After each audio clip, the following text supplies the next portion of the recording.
Let me show you the performance of the Swiss champion, Marvin, who is only 15 and started racing at the age of 12. And here there is audio.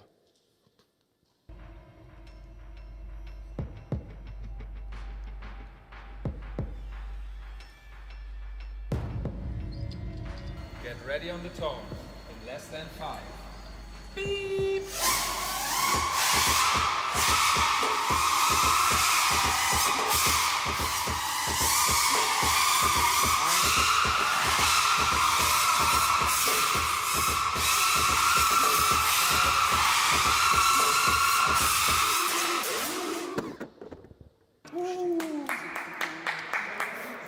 So the goal of drone racing is to fly a drone in minimum time through a sequence of gates in a given order. The fastest who reaches the finish line wins. Sometimes they can even win up to $250,000 prize. Now, what you saw in this video is this sport requires coordinated perception and action. So what you are looking will eventually have a detrimental effect in your final performance if you don't behave correctly. It also requires quick decision-making and thinking. Any failure can lead to a crash, and so underperformance, losing points, and so on. Now, how would you face this problem from an optimal control point of view? Basically, what we are trying to find out is the control inputs, U as a function of t, that minimize the flight time through a sequence of gates. So basically, you are trying to minimize this integral subject to constraints like system dynamics, input constraints, state constraints, physical constraints. What actually is missing there in that equation is perception constraints. You are not allowed to look anywhere. Remember, there is a tight coupling of perception and action, but this is very difficult to model, especially here. Now, how would you face this problem from an optimal control point of view? How would you solve drone racing as a problem? Well, since the map of the environment is known beforehand, this is also in human competitions, by the way. The participants get a map of the environment weeks in advance. Sometimes, like in the United States Drone Racing League, the participants get a CAD file where they can actually run their Drone Racing League simulator and rehearse in the weeks before the event in order to give their best performance. So what you will need to do from an optimal control point of view is to try to generate a trajectory. Now look at this video here that tries to compute the minimum time optimal trajectory in order to fly the drone safely through all the gates in minimum time. So this work was actually, I would say, unsolved. It was mostly solved using polynomials, but polynomials are suboptimals because they are smooth. So we actually proposed an algorithm called the CPC, was published in Science Robotics here and open sourced, that allows you to generate time-optimal trajectories, global trajectories, that take the full quadrotor envelope and even linear rotor drag into account. So now you have the perfect superhuman trajectory. What's the shortcoming? That in order to be superhuman, you should always be on the same said trajectory. If you deviate from this trajectory, you will underperform. Why? So imagine that the blue line is the time-optimal global trajectory that will make you win and will be superhuman. Unfortunately, there are deviations caused by state estimation noise and unmodeled effects, especially aerodynamics and perception residuals, which I will talk about later. Because of these deviations, actually, you cannot fly the time-optimal trajectory unless you replan this trajectory, but there are issues. The optimization, in order to compute this time-optimal trajectory and all the control commands, takes between half an hour and 3 hours, depending on the complexity of the track. So we started working on model predictive control and model predictive contouring control, but we found out that the performance of the machine was always below the human performance. I'll get to that later, why. And anyway, even the optimization function I showed you before did not take into account all the perception constraints, which I told you at the very beginning, like, for example, the deterioration of the state estimate caused by all the unmodeled effects. Why is that the case? Why is vision so difficult at agile maneuvers? So let's try to understand how you estimate the state of a drone flying so fast. The classic solution is called VIO, Visual Inertial Odometry. Visual inertial odometry on the books is supposed to drift for less than 1%. So 1 meter every 100 meters of trajectory. Unfortunately, this isn't the case when you fly agile. Because when you fly agile, you experience a lot of motion blur that can actually cause the VIO state estimate to drift off the ground truth state estimate by up to 20%. That's why this wasn't sufficient. We had to combine VIO with map-based localization. Since you know the position of the gates, you can use computer vision geometry, perspective from endpoint algorithms, to triangulate the position of your drone with respect to the existing map. But if you remember the theory of PNP, you know that your error increases quadratically with the distance from the gates, and that's a problem. So what we do is then we fuse VIO, which drifts, with map-based localization, and then we can basically estimate our current state covariance. Now, in principle, you could set up an optimization problem that you can solve with classic optimal control to do that, but this optimization would take ages. It would be insane. And the other problem is that it would also not take into account the perception awareness of the task, the fact that the drone needs to also be controlled to look at regions where there are the gates that you need to pass through, otherwise you may collide. For this reason, we decided to actually resort to neural networks. We are using a neural network to map the observations, so the state of the drone, into control commands. And this neural network is trained entirely in simulation using deep, model-free reinforcement learning with domain randomization in order to cope with the varying state uncertainty. Let's see how the simulation, how the training evolves. So it takes about 200,000 iterations, now less than 10 minutes, to teach the drone how to fly and eventually how to race. So it takes about a minute to the drone to learn how to fly and about 10 minutes to learn how to race. And you can see after 200,000 iterations, then the drone learns what is the best behavior for a given track for that specific drone. However, we had to design the reward function at heart. And as you know, this is actually a very difficult task in reinforcement learning. So our reward function is very sparse. You want to maximize the progress. You want to maximize perception awareness. So you want to orient the drone ideally. So you want to reward policies that look at the next gates. You also want to minimize the jerk in order to reduce motion blur and also to enforce smoothness of this trajectory. And finally, you want to penalize crashes.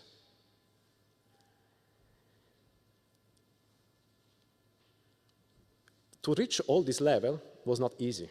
It took us 7 years, by the way, of work. So what you're seeing today in 5 minutes is 7 years of work. So after 7 years of work, in June 2022, we decided to invite to Zurich the world champions of drone racing. There are two main racing leagues in the world, the Drone Racing League from the US and the MultiGP International League. We invited the two champions and we invited Marvin, our Swiss champion. They arrived 1 week before the official race and they rehearsed for 1 week. And we recorded all these trajectories.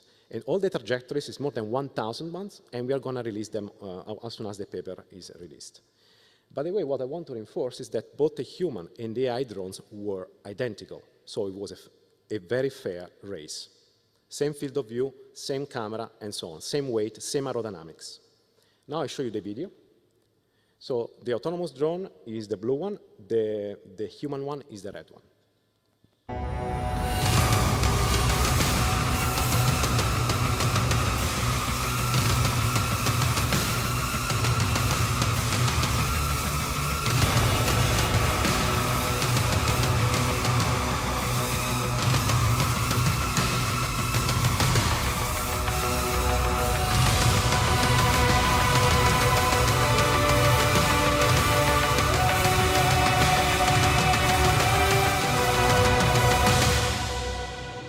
So who won?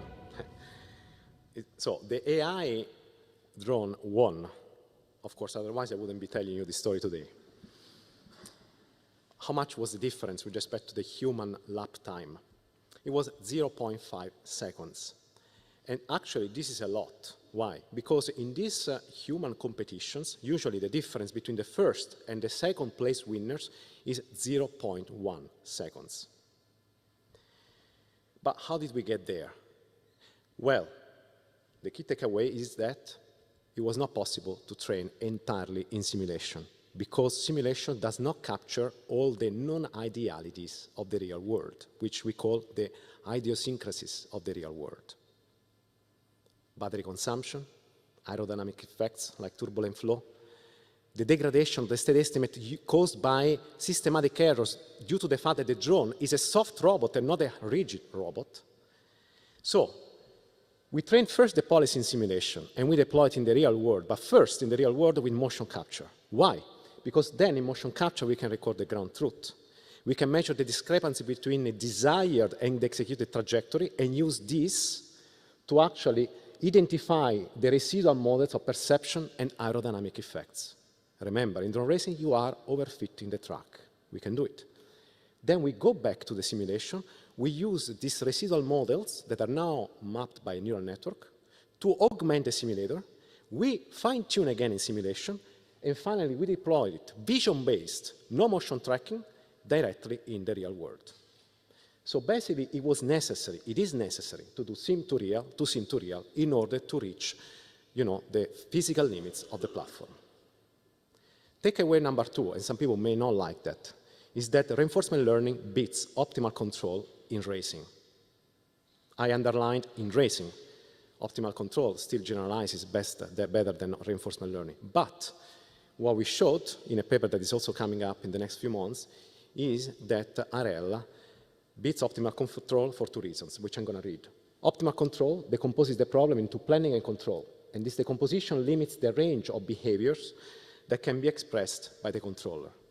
Second reason, RL, in contrast, can directly maximize a task-level objective and can leverage domain randomization to cope with model uncertainty, allowing the discovery of more robust control policies. And in the paper that is going to appear, we are going to compare that against trajectory tracking with MPC and contouring control with MPCC.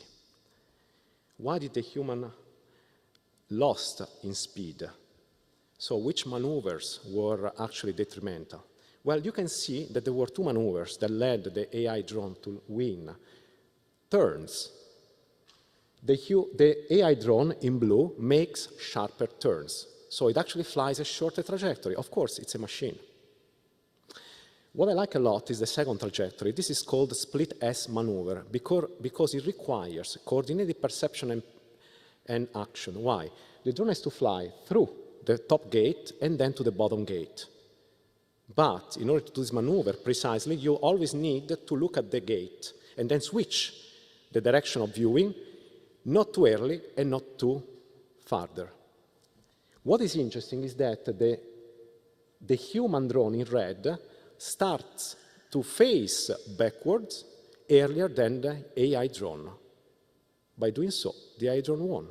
You can see that the AI drone flies a shorter maneuver with less overshoot. We can also see it here in the third-person view. AI and human. Slow motion, AI first, human. It looks like a dance to me. Now let's look at the human perspective. First in real time, and now in slow motion. Now the human starts facing the camera backwards in order to be ready to detect the bottom gate and pass through it. It would have been very difficult to find this trajectory with optimal control unless you model everything. But it would take a huge amount of time. RL discovered these trajectories. Now, many people then think that the AI versus human race is basically over. Actually, not at all. There are many challenges still ahead, which I haven't told you about. First of all, we cannot generalize to different tracks and environments. We have no measure of risk. Humans measure their own risk, and they can slow down. We are completely blind to opponents. The AI leverages state estimation, while humans can reason directly from images to control commands. Also, what I haven't mentioned is that while we were faster than the human, we didn't win as many races as the humans. So humans still have a chance compared to machines. So machines still crashed most of the times. So the next challenges are actually robustness and versatility. So going back to our previous plot, I would say that I would situate this work over here, human pilots here, our goal as a community over here. But even after that, what's left over? Are we done? I don't think so. Remember what I told you at the very beginning? Still humans see the scene through the eyes of frame-based cameras. What is the ultimate machine? Is to sit on the aircraft directly, like a bird. Birds are much more agile than human pilots because they actually see the environment through their own eyes. And this is actually the point I want to make before concluding. At the moment, I would say that what limits the agility of any robotic platform eventually, ultimately, is actually the frame rate. Because for a standard camera, there are two latencies that you need to wait. The processing latency and the sensing latency, which depends on the frame rate and the exposure time. But humans and birds don't do that. They directly reason at the receptive field. So as soon as 300 photons hit our photoreceptors, we send control commands to our fingers and so on. Can we do that? Can we create such a low latency perception pipeline? Yes, if you use an exotic sensor like an event camera, which works significantly different than a standard camera because it doesn't see frames, but only sees motion. Here you see on the top right video, my hand moving in front of an event camera. Only the pixels that detect motion trigger information. This information is called events. How does it work? Well, the pixels of an event camera are smart and independent of each other. Whenever a single pixel detects motion caused by intensity differences, that pixel triggers an event. So if the visual stimulus is a rotating disk, the output of an event camera would be a spiral of events in time and space. But the beauty of the sensor is that it triggers this information asynchronously, continuously in time, not at frame time. So you can actually do high bandwidth control. That's what I think is left to do for us as community, by the way. The problem is, being the nature of these sensors asynchronous, you cannot use standard computer vision algorithms. So kind of, we are screwed. At the moment, there are two schools of approaches to process events. Methods that use generative methods, so the measurement model of the event camera, and they allow us, for example, to implement algorithms like event-based Lucas-Canade tracking that can actually track events, phenomena in the blind time between two frames. And there are geometric methods that instead try to model events as a point cloud in space and time.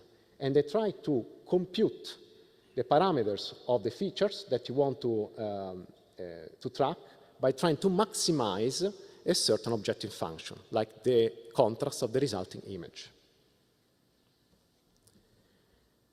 Now, what I want to show you in the next 2 minutes is that event cameras allowed us to unlock scenarios that are inaccessible to standard cameras. As you may know, a quadcopter is underactuated. When a single motor fails, the drone starts spinning on itself like a ballerina. If you try to do unstable hovering with a standard camera, you would experience a lot of motion blur, and the drone would eventually crash. But with an event camera, you don't have this issue, because there is almost no motion blur. So we showed in a paper at RAL 2021 that thanks to an event camera, we could actually do state estimation with a drone experiencing a motor failure. The standard frames are subject to motion blur, the events are not. So you can do feature tracking, and you can even do unstable hovering, and you can even do trajectory following while the quadrotor actually spins on itself. We also showed that thanks to the lower latency of an event camera, we could also dodge objects thrown at the drone, like this one. You could potentially do this with a standard camera, but it will require a high frame rate camera of 1000 FPS, which means you will need a very powerful hardware in order to process these frames at low bandwidth. And more recently, we collaborated with Marco Hutter from EDH to try to generalize also to ground robots. And we showed that you could actually do the same task much faster than with a standard camera. What's the future left for event cameras? What we are currently looking at is on trying to combine events with standard frames because they are complementary. Events cameras have a high temporal resolution but low spatial resolution. Standard cameras have low temporal resolution but high spatial resolution. And we can do things like this, like video frame interpolation, where you can reconstruct phenomena that are too fast for a standard cheap RGB camera. What we are doing here is that we are using the interframe events in order to reconstruct RGB frames in the blind time between two frames. And we show in the paper that you can do this with 40 times less footprint than a standard camera. What's next? Well, at the moment, we are processing events synchronously, but ideally, what we would like to do as a community is to produce a control commands at the resolution of the single events, what control people call high bandwidth control. This would really enable low latency, agile maneuvers at unprecedented speed, but there are issues. The issue is that if you look at the state of the art on asynchronous event-by-event neural networks, they don't have an hardware on which you can actually run these algorithms. I'm talking about asynchronous CNNs, asynchronous GNNs, and so on. But there is an exotic hardware called neuromorphic chips, like the Intel Loihi or the Sinseng spec, that allows you to, in principle, do event-by-event processing. We partnered with Intel 2 years ago to start doing low latency, high bandwidth control at the resolution of single events. And we do this by mapping the visual stimulus to control commands using a spiking network. The task that you see here consists in reflex control. So we are trying to mimic the rotation of a disk using a dual copter that is constrained to rotate around one axis, so a single degrees of freedom robot. So the perception is done with an event camera that perceives the line of the disk. The disk is moved by a human, and then we try to mimic those behavior with almost no perceivable latency. This is as far as we got. Actually, we got to a point that we are actually limited by the mechanical latency of the platform. So the perception latency is no longer the problem. But still, we need basically more research to be done in order to bring the performance of spiking neural networks and chips to the same as standard neural networks, or to actually bring hardware for asynchronous convolutional and graph neural networks available, which is actually not the case today. With this, I would like to thank you for your attention and especially thank all my PhD students who made this work possible. Thank you.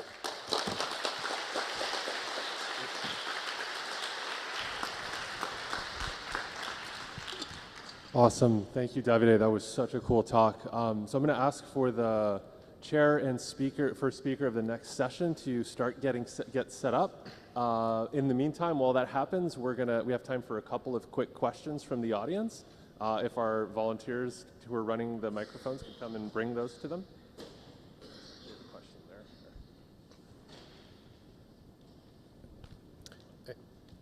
By the way, if someone is interested in using our code, we released as part of this Agile Flight software stack. It's called Agilicious. You can actually download it from our webpage. Okay, my question is, how do you ensure that the information that you get out of the motion sensor camera is useful? So I mean, it's a very 1 and 0. So how does it translate into something useful in driving a control policy? Yes, so the information is how do you make sure that the information coming from the perception sensors is useful? So useful can mean many things. For us, useful can be something like it can be interpreted. We have an idea of what the representation is. So depending on the task, we have different representations. We ask the neural networks to produce the state, or we ask the neural network to produce, for example, a trajectory, something that is significant and relevant for the task at hand. For acrobatic maneuvers, actually, the neural network directly goes from feature tracks to control commands. For navigation in the forest, we go directly from depth maps to trajectories, and then a standard controller does the mapping to control commands. For drone racing, instead, the observations are directly the state of the drone. So actually, we use a classic perception algorithms to compute the state of the drone, and that one is then fed into the neural network controller. Okay, great. In the interest of time, we're gonna go on to the next session, but let's thank Davide again Thanks for a an lot. awesome talk to kick off the conference. And yeah, Davide will be around, so if you have more questions, you can go find him during the coffee break. All right, now I'm going to turn things over to Chu Fan, who's going to be chairing the first session of contributed oral presentations.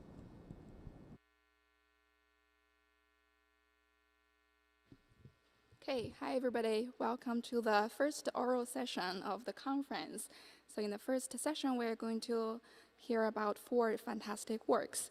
Where our speaker, I think our speaker has set up. Let's welcome Deepali, who is going to give the first presentation on agile catching with whole body MPC and black box policy learning. Okay, the floor is yours. Thank you. And just start it one more time. No, started it.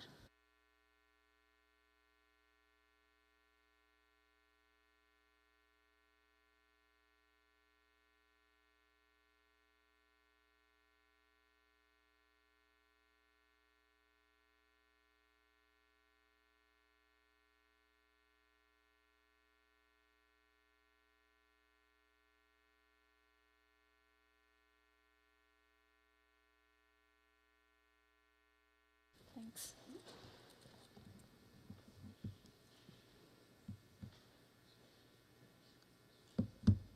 Good morning, everyone. I am presenting our work in Google DeepMind on agile catching with whole body MPC and black box policy learning. Catching high-speed objects is a challenging benchmark in agile robotics. And in this work, we consider the task of ball catching with an ABB arm mounted on a Festo linear base actuator. Broadly, there are 2 very different approaches to tackling this problem. On one hand, we have model-based predictive control, where we solve an optimal control problem given accurate dynamics model. While on the other hand, we have the black box approach, where we learn a reinforcement learning policy with interaction in simulation with the ball catching environment, and then fine-tune the policy on robot. There are clear pros and cons for these 2 approaches.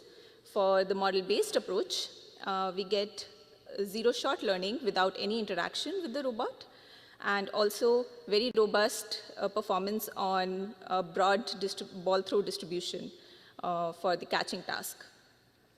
However, since this approach relies on an accurate model dynamics model, it can be sensitive to model errors, and also it requires repeated trajectory optimization, which can be computationally expensive. For the policy learning approach, we do not need any accurate dynamics modeling, and this allows us to do model-free policy learning in simulation and then transfer to real.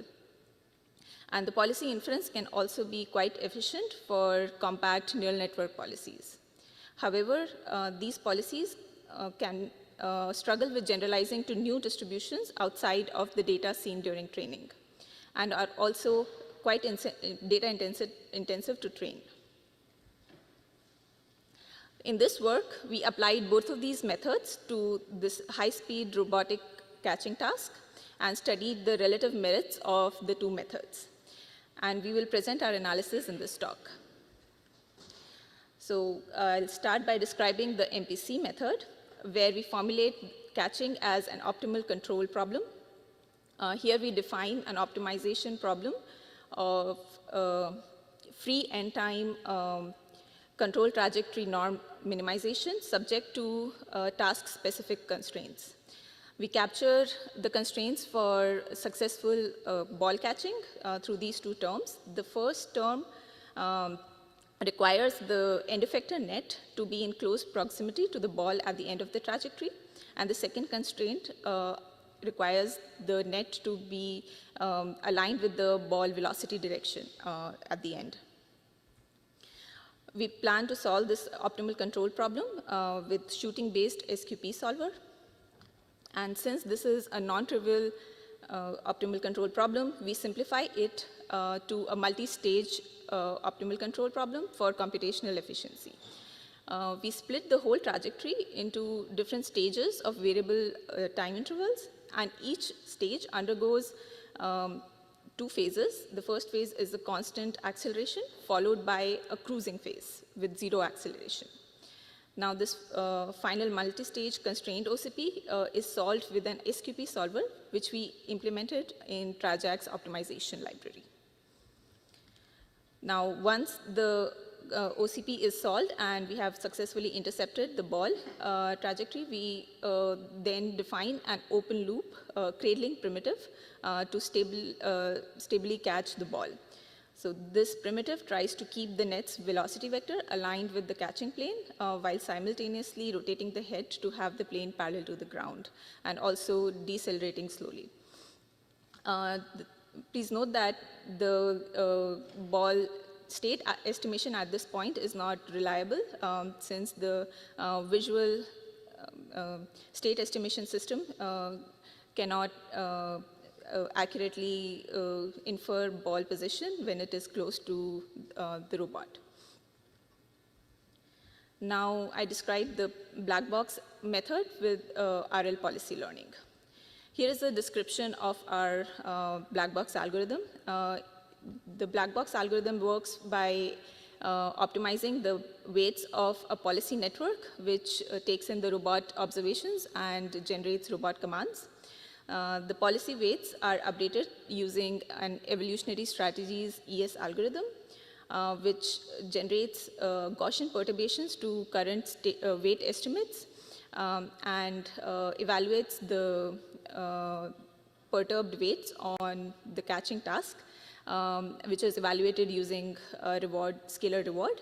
The reward signals are observed by the ES algorithm, and a zero-order gradient estimate is calculated and used to update the weights of the policy network.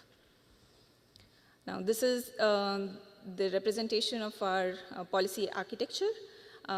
We consider two types of observations to the policy. First, the joint position history of the robot, and then prediction of ball trajectory. These are two-dimensional matrices which we process through two separate CNN towers. The output of these CNNs are concatenated and post-processed through fully connected layers to generate joint velocity commands for the robot. Now, for the reward design, there are multiple terms which are combined into a scalar reward. And different terms are used in sim versus real based on the information available in the environment. And the first is the object position reward, which rewards the robot for the end effector net to be in close proximity to the ball at the end of the episode. Object orientation reward is for orienting the net in the ball velocity direction, and object stability reward rewards the net to hold the ball for a certain interval so that we can rule out the catches where the ball only touches the end effector and bounces off. Finally, in real, we can use a binary catch success reward through proximity sensors placed on the end effector, which can reliably detect if a successful catch was made.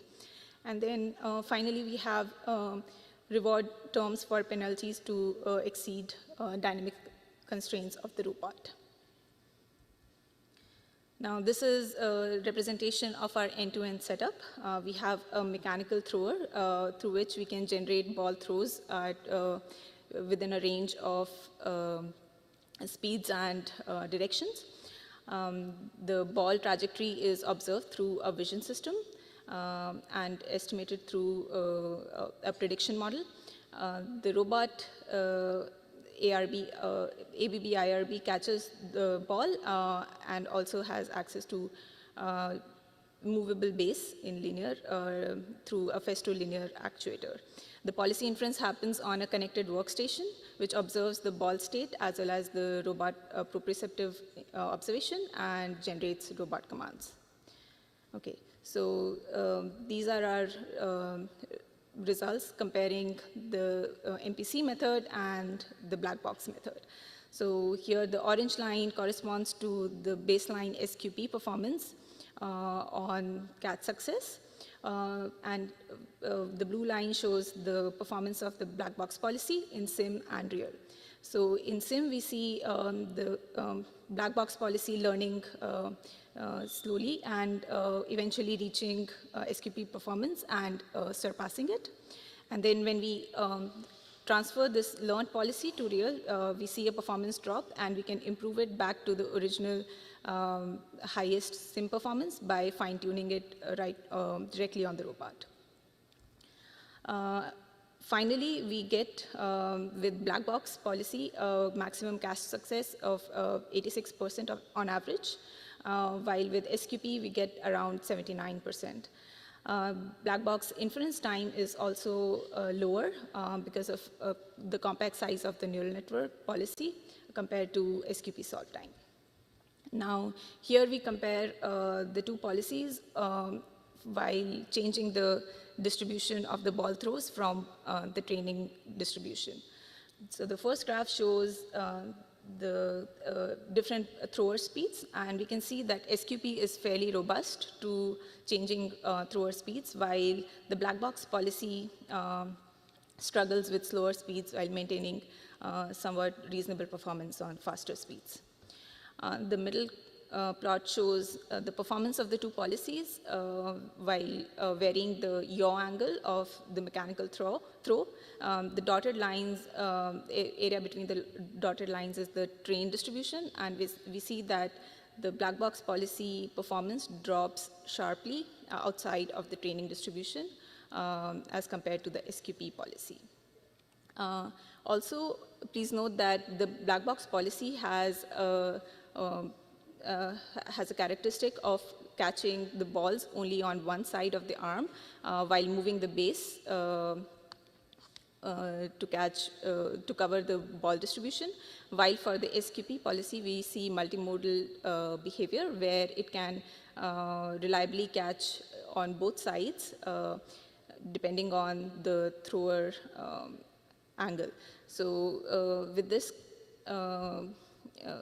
ability, the SQP policy can also handle hand throws pretty well, while black box policy struggles to catch hand throws because their distribution differs significantly from mechanical thrower balls. Okay, so here is the video of our black box policy catching mechanical throws. As you can see, the policy is biased to catching on the one side and moves the base to cover the whole distribution of ball throws coming from the mechanical thrower.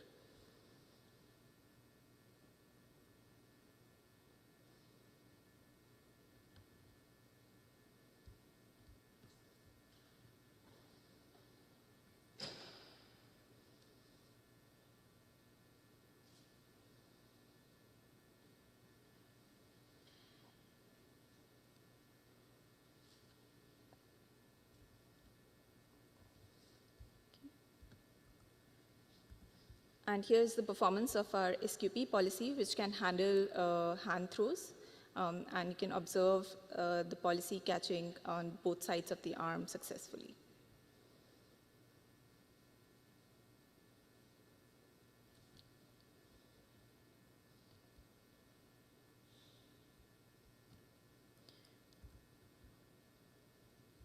Okay.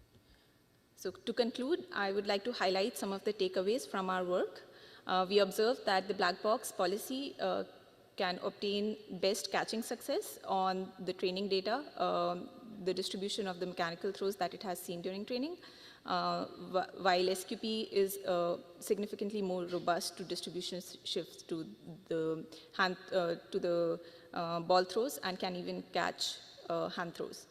Now, as the extension to this work, we would like to explore ways of combining black box and SQP to get best of both worlds so that we achieve strong catch success while maintaining the robustness to distribution shift. Also, we'd like to explore adaptive and online prediction to handle non-trivial dynamics and objects of various size, shapes and for catching. Thank you. Can go through the paper for more details, and here is the link to our website if you'd like to get look at the videos. Thank you.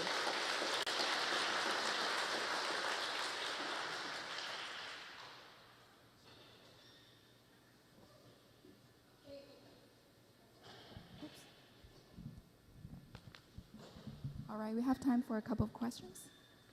For those, I can hand the phone over.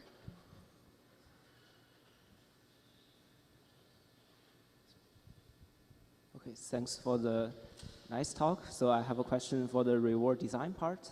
So I noticed that you have about 5 separate reward terms in your reward design. So I wonder, so could you please tell us a little bit about how you choose the weights to balance the performance when you do the reward design? Right. So these reward terms were normalized to be of almost similar magnitude. So we just take a sum of these reward terms for the final scalar reward.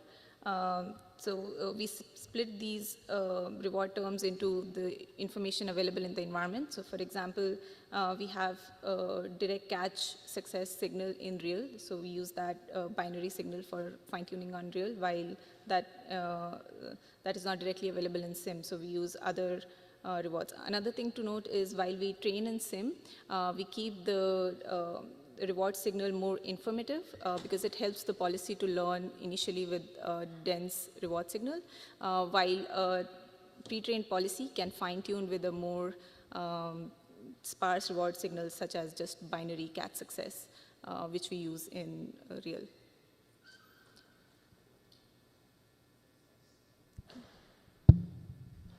Hi, thank you. A very interesting talk. I'm curious, it kind of looks like there might be some like overfitting behavior, or at least it appears that the machine learning model is doing really well at the data it's seen. Could you maybe elaborate a bit more on things that you did to try to help explore the action space more? So about overfitting, you're right. So with the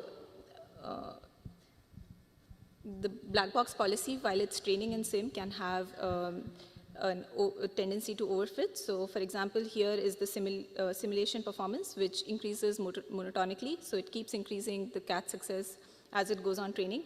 And here we show the transfer of different checkpoints during training.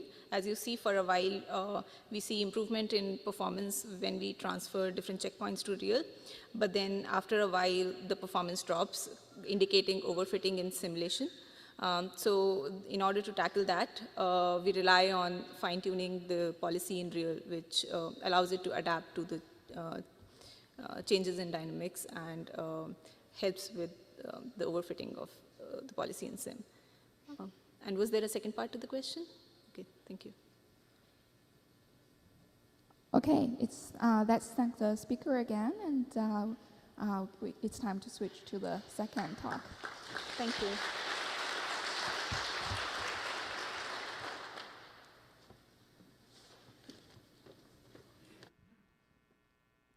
All right, so our second talk of this session is going to be given by Ying, and the title is Online Switching Control with Stability and Regret Guarantees.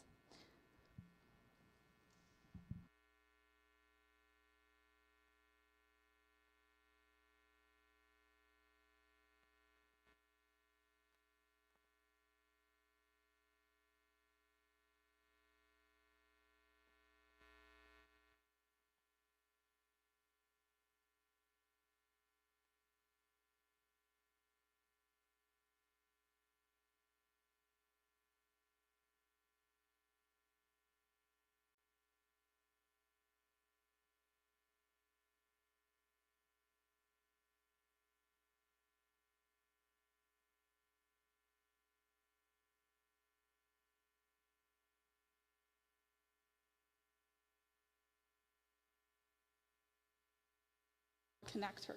So, yeah, HDMI to USB-C. I got it. Okay, great, thanks.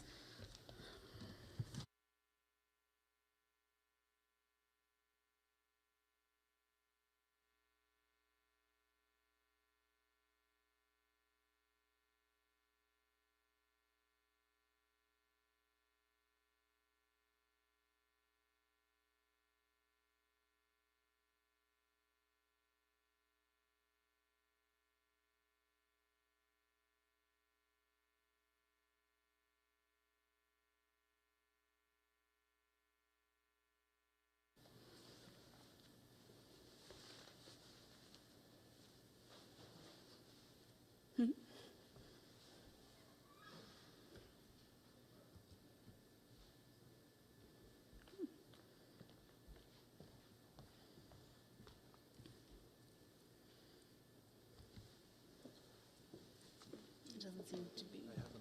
Sure. Thank you.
Sorry for the wait. I made some last-minute changes and hopefully want to use my new slides, but it didn't work, so let's stick to the old one. So, and thanks for having me here. This is actually my first time at Penn. It's a very lovely campus, and thanks for having me here. And I'm in this transition phase. I'm currently a postdoc at Caltech, and will move to UIUC as an assistant professor this summer. And today we'll talk about how to use online switching control to achieve stability and near optimal performance for unknown nonlinear systems. And this is joint work with my amazing collaborators, James, Yiheng, Lina, Jeff, and Adam. And James will be on market soon, and he's an amazing researcher in robotics. And he taught me a lot since I mostly work on theory. So the motivation is that we all know the successes of the reinforcement learning and the learning-based control rely on a large amount of data. But in many real-world systems, it is more challenging to acquire that big data because, for example, the data collection process can be more expensive or more time-consuming, and the environment time-varying, and the data collection process can be imperfect, noisy. This is also briefly mentioned by our keynote speaker today. So what people are currently doing is that we try to build better simulators and run more lab experiments, and then train on the simulator or the lab experiments, and then transfer them to the real-world systems. However, even though we have better and better simulator, more and more lab experiments, there are still gaps from the real systems. And if those gaps are not handled properly, we may experience performance loss. Or even worse, we may have unsafe behaviors. So how can we handle the performance loss and the unsafe issues caused by the sim-to-real gap? This is a very big open question that many people are working on it, including many of our audience, including our keynote speaker. And here, I'm only going to share our view, our approach to it. And I'll be very happy to talk to you after the talk to exchange ideas and hear your feedback on our approach. So our approach is that, remember that we still have some data from the real systems. And thanks to the sensing and communication development, those data can be real-time obtained more and more often in many applications. So how about using those real-time data from the real system to address the gap? And how can we do that? We propose that, actually not we propose, but we think that it might be helpful to use the framework called online switching control. And it is actually has been studied for quite a long time in the control area. And the switching control, what it is, it views the trained policies or the designed policies from the simulator or the lab experiments as candidate policies. And then it selects from the candidate policy pool and implement it to the real systems, and then collect the data and use the real-time data to update our policy selection. Why do we find it useful? So first, it separates the policy training, which usually takes a lot of data, from the policy selection to better suit the current real system, which potentially can require less data.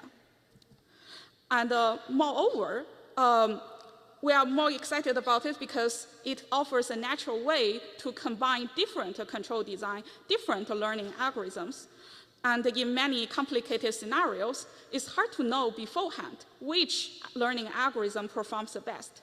So why not apply all of them and use all of them as our candidate policies and use the real-time data to decide which one works the best for our current system. And in this way, we can also combine model-free approach and model-based approach together. So hopefully, I have explained clearly why we find online switching control to be a helpful tool. Now, what we did for this framework. So here, remember, we want to address two issues, safety and performance. And by safety, this talk will primarily focus on stability. And we are going to consider a challenging scenario when some candidate controllers cannot stabilize the system, and we do not know which candidate controller can stabilize the system. And in this scenario, we propose an algorithm to stabilize the system on the fly and also achieve near optimal performance. So that's the summary page for this talk. Oh, also I'd like to mention that we are also considering other type of safety criteria like constraint satisfaction. Those are ongoing work. So now let's go to some math part, some problem formulation. For the real systems, we use a nonlinear dynamics F to represent it. And to capture the uncertainties, we consider F to be unknown, and it has a process noise W. We do not assume any statistical properties for the W. We only need it to be bounded. And for the candidate policies, we need it to be finite in this talk. And as I mentioned earlier, some candidate controllers may not stabilize the system, but we do need at least one of them to stabilize the system, even though we do not know which one can stabilize the system. Also, we consider a time-varying cost, CT, that is unknown beforehand, but we can observe the value of it after time t. And the goal here is to design the switching logic A so that we can stabilize the system and also minimize the total cost, total CT, even though some candidate controllers are unstable. Before going to my algorithm design, I'd like to mention that there's a long list of literature working on switching control starting from last century. And it would be impossible to list all the references here, but the key point I want to make is that most of the control literature focus on the stability, and it is unclear how to optimize the true cost at the same time stabilizing the system. And in parallel, if you are familiar with online learning, you may find the switching control framework sounds similar to multi-banded, especially if we view every candidate controller as an arm. And more specifically, if it is related with multi-banded with memory, because our cost depends on the history controllers. And this history dependence is called memory. And there are many famous algorithms like EXP3, EXP3 batch. So a natural question is, can we apply multi-banded algorithms to optimize the cost for online switching control? It turns out that it fails to stabilize the system if we directly apply multi-banded algorithms. You can see that it either drives the state, the multi-banded algorithms are blue lines, and they either drive the state to infinity or it creates large fluctuations. And the reason is that when there are some candidate controllers are unstable, it creates an unbounded cost. But the classic multi-banded algorithm can only handle bounded costs. And our contribution is a proposition of the EXP3 ISS, the orange line. We can theoretically show that it can achieve stability on the fly and also achieve near optimal performance, even though some candidate controllers are unstable. So what is this algorithm? The main idea is simple. We just add a stability certificate to the classic multi-banded algorithm EXP3 batch. But what is this stability certificate? There are actually many of them in the literature we can choose from, like the Lyapunov function or the contraction theory. But the problem is that those methods call for different function design for different control design. But remember that our candidate policies come from many different control design, and it's hard to compute or find a generic function for all of them. So here we consider an exponential input to state stability-based certificate. And this stability is defined here. Basically, it says that the state has this exponential decaying dependence on the previous state, plus some error term that depends on the norm of the process noise, Wmax. And our certificate runs like this. We implement a policy, and we use the right-hand side of the stability inequality as an upper bound. And if the trajectory violates the upper bound, we rule out this policy forever. And the reason we are interested in this certificate is, first, many famous control designs satisfy it. And secondly, it's easier to design a generic certificate, because now all we need is to design the parameters, kappa, rho, and beta. And if we design them to be large enough, they can cover a big class of control policies. So that's the algorithm part. And this is a pseudocode.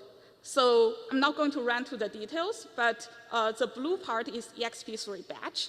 But we are going to check the stability certificate in the green part. If it fails, we rule out this policy. If it doesn't fail, we continue with the EXP3 batch.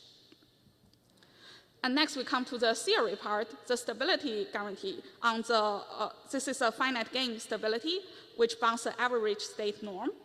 The bound has two parts. When T, the horizon, is big, the green part dominance.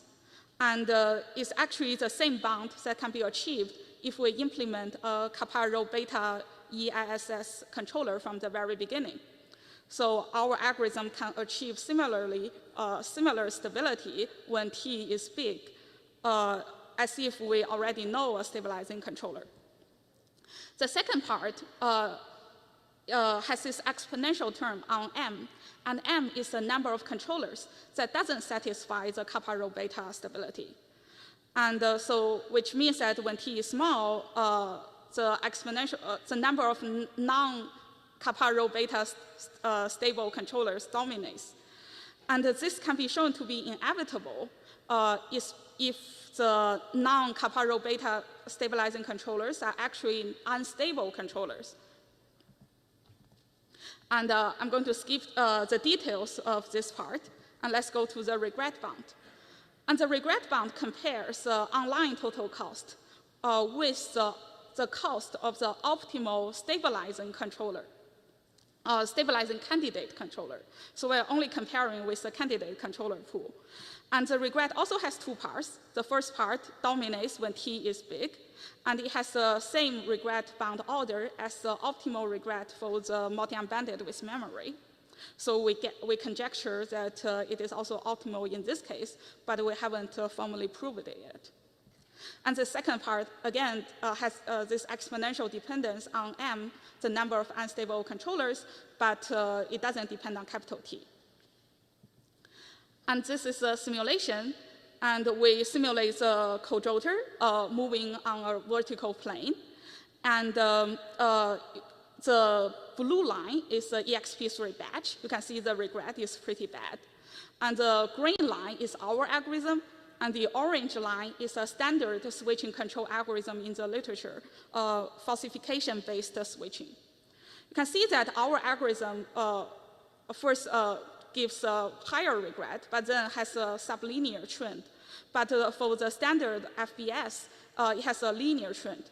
You can observe similar things for the third plot, the distance from the origin.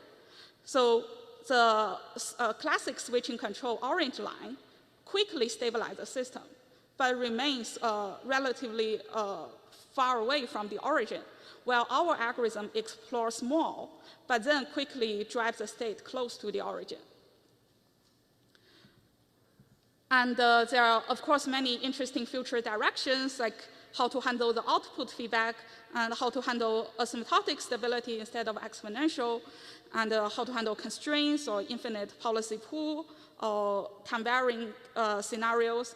And also, James and I are working on implementing it in the real-world scenarios. And lastly, I'd like to also mention there are other relevant work on how to use learning to stabilize the systems.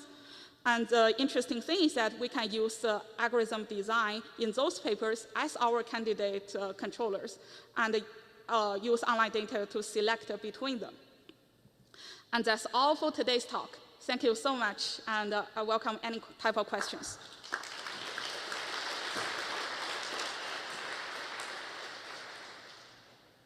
Okay, we have time for maybe 1 or 2 questions. And while we handle the questions, can we have the third speaker setting up the talk? Hello, thank you. Thank you for the talk. My first question would be that what are the kinds of bounds you're assuming on the noise values, like the W value?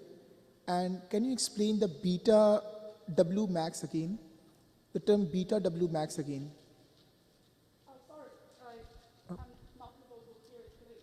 So all I can hear is talk about the beta W max. Yeah, and what are the bounds on the W value you are assuming? Like, is it like a bounded value? Or so what is the term beta W max? So W max is the bound on the disturbance, and the beta gives some flexibility. So because so WT also influence the system, and it will give some extra constant factor in front of it. If you think about the linear systems, right? WT, one stage is WT, but next time it will be A times WT, right? Okay, okay. Can I ask one more? Oh, okay.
Okay, we are running a little bit behind. Sorry for interrupting this very interesting discussion. Let's switch to our third talk that is given by Alex with the title of Frequency Domain Gaussian Process Model for Uncertainties.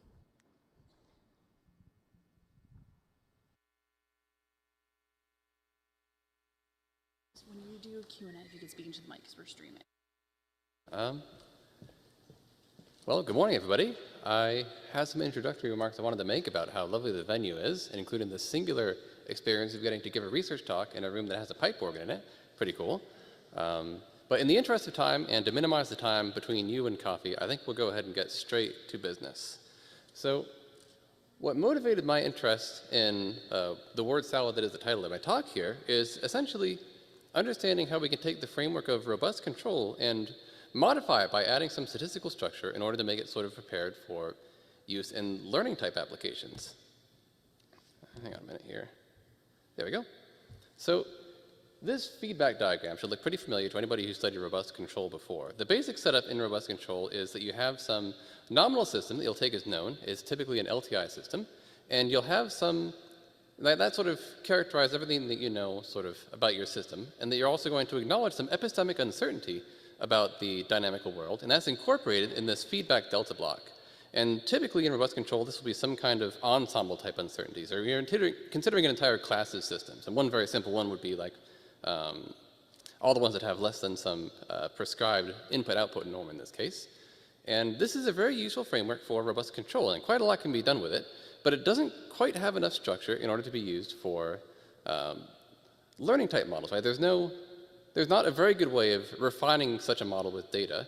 And if you wanted to do something like domain randomization or any kind of learning-based control or synthesis strategy like that, there's really no recourse here. There's just not the structure for it. So what we thought we would do is we would replace this ensemble type model in our applications and look at a randomized model instead. So we would be making passage from ensemble type system to essentially an ensemble with probabilistic structure, right? So a random LTI system in this case. And how you'd apply this to domain randomization, of course, is quite straightforward, right? You now have a way to sample epistemic uncertainties, and you can take an ensemble and use them. But there's also a lot of other benefits to this additional structure. First of all, right, you now have essentially a recourse to do Bayesian learning on your system. Since you now have sort of a probabilistic prior, you can condition on incoming input-output data to refine it to yield a posterior. And you can still get a lot of results along the lines of what you would want in robust control as well, right? So in this case, I mean, before you would sort of ensure like stability or optimality with respect to your entire ensemble, and now you do something very similar. You're essentially using a probabilistic ensemble with some prescribed probability mass. And what we wanted to do, and what I'll be talking about in this talk today, is essentially how you would model the probabilistic uncertainty using a Gaussian process. Hang on a minute. Yeah, so whoever's going to be talking at 10:30 tomorrow, good luck to you. Let's see, back to where I was, slightly more interesting. Modeling this randomized uncertainty with the Gaussian process. Essentially trying to use as permissive of a model as possible, right? Because we want to assume as little as possible, but still having enough structure to essentially do sensible learning with. So in order to really focus on the learning aspect, we decided to look at the simplest possible dynamical case first. So this is going to be a discrete time, single input, single output system. So just to be clear, we're looking at an input-output type perspective. So we don't have, for instance, an explicit state space model. There's no f dot equals f of x. And instead, our system is going to be represented by a transfer function, right? And since it's SISO in this case, it's going to be a single complex function of a complex variable. So in this case, a single uncertain system, if you were to pick out one in isolation, would simply be one random function. And in the probabilistic case, we're going to have a random transfer function, right? So this delta here is now a random variable. This uppercase psi is our probability space. And we're essentially allowing ourselves to have like a probabilistic representation thereof. And so now you can kind of see where a Gaussian process, if you're familiar with them, would fit into this type of framework. Right now we're talking about our systems as functions, so now we can talk about random systems as random functions. But there are two sort of barriers that we need to overcome before we can do this sensibly. And the first of which is simply that most Gaussian process regression work and Gaussian process work in general is in the real case, right? Real functions of a real variable. So we'll first need to overcome that. This is relatively straightforward because the definition of a Gaussian process, right, which is a function where you take any finite number of point evaluations and their joint distribution is a multivariate normal. that extends quite nicely into the complex case. Right now, our input points are going to be complex, or points in the frequency plane, and our outputs and out is going to be complex gains, and they're going to be complex normally distributed. And again, this is a slight variation on standard Gaussian process theory, so it's different, but not too much different. The really key thing that we need to think about is that there's now 3 functions that characterize this process instead of just 2. Right? So in a standard Gaussian process, you have a mean and a covariance that basically describes the whole probabilistic structure. Here you need an additional function, so it's basically a second covariance, and I'm calling them Hermitian covariance, which is the standard one, and complementary, which is the additional one. And so the Hermitian covariance basically captures the largeness of the variations. This is sort of like most analogous to the regular covariance. And the complementary covariance basically captures how much the real part and the imaginary part are correlated to each other. And in order to make sure that you have a system that gives you a real input and a real output, right, there does need to be some correlation structure in there. So that's basically how you would deal with the complex part. There's the additional fact that if you just pick any random z-domain Gaussian process like this, there's a very good chance that if you're not careful, it's going to represent a thing that isn't really a physical system. So we're going to need some additional properties placed on top of it. Boy, I'm just getting all the pop-ups today. Good heavens. Oh, and hello to everybody on YouTube, by the way. I didn't introduce myself to all of you, but I know you're there. So we have some additional properties that we need our random functions to satisfy in order to be sensible models of physical uncertainty. So the first, of course, is that we need to have a real input give a real output. Right? So each one of these is going to be some physical constraint, and it'll have a fairly straightforward mathematical representation. So basically getting real input, real output is simple enough, right? You just need a conjugate symmetry condition that you would have learned about from your whatever class taught you through Oppenheim and Wilsky. And we also want the system to satisfy causality. And interestingly enough, this turns out to be a condition of analyticity or holomorphy. In the discrete time case, that's going to be all points outside of the unit circle. And it also needs to be a stable system in this case. So this basically corresponds to having a finite input-output gain. So that's the sort of H infinity norm of our uncertainty. And satisfying these 3 properties, any such function is going to lie inside of the function class called H infinity. So that's where that bit of math comes from in the title of the slide, is basically we're going to say that an H infinity Gaussian process is any z-domain Gaussian process in the last slide that also satisfies these 3 properties that makes it a sensible physical model. So the first thing that we wanted to do, having decided that this was this class of random functions that we wanted to study, is figure out under what conditions on the mean, covariance, well, or both covariances, right, Hermitian and complementary, will a z-domain Gaussian process actually be an H infinity Gaussian process. And that's our first result from our paper. It basically corresponds to, well, first of all, the mean has to be an H infinity function, right? If you don't have that, then essentially the game is over. And the rest are essentially some conditions on the 2 covariances.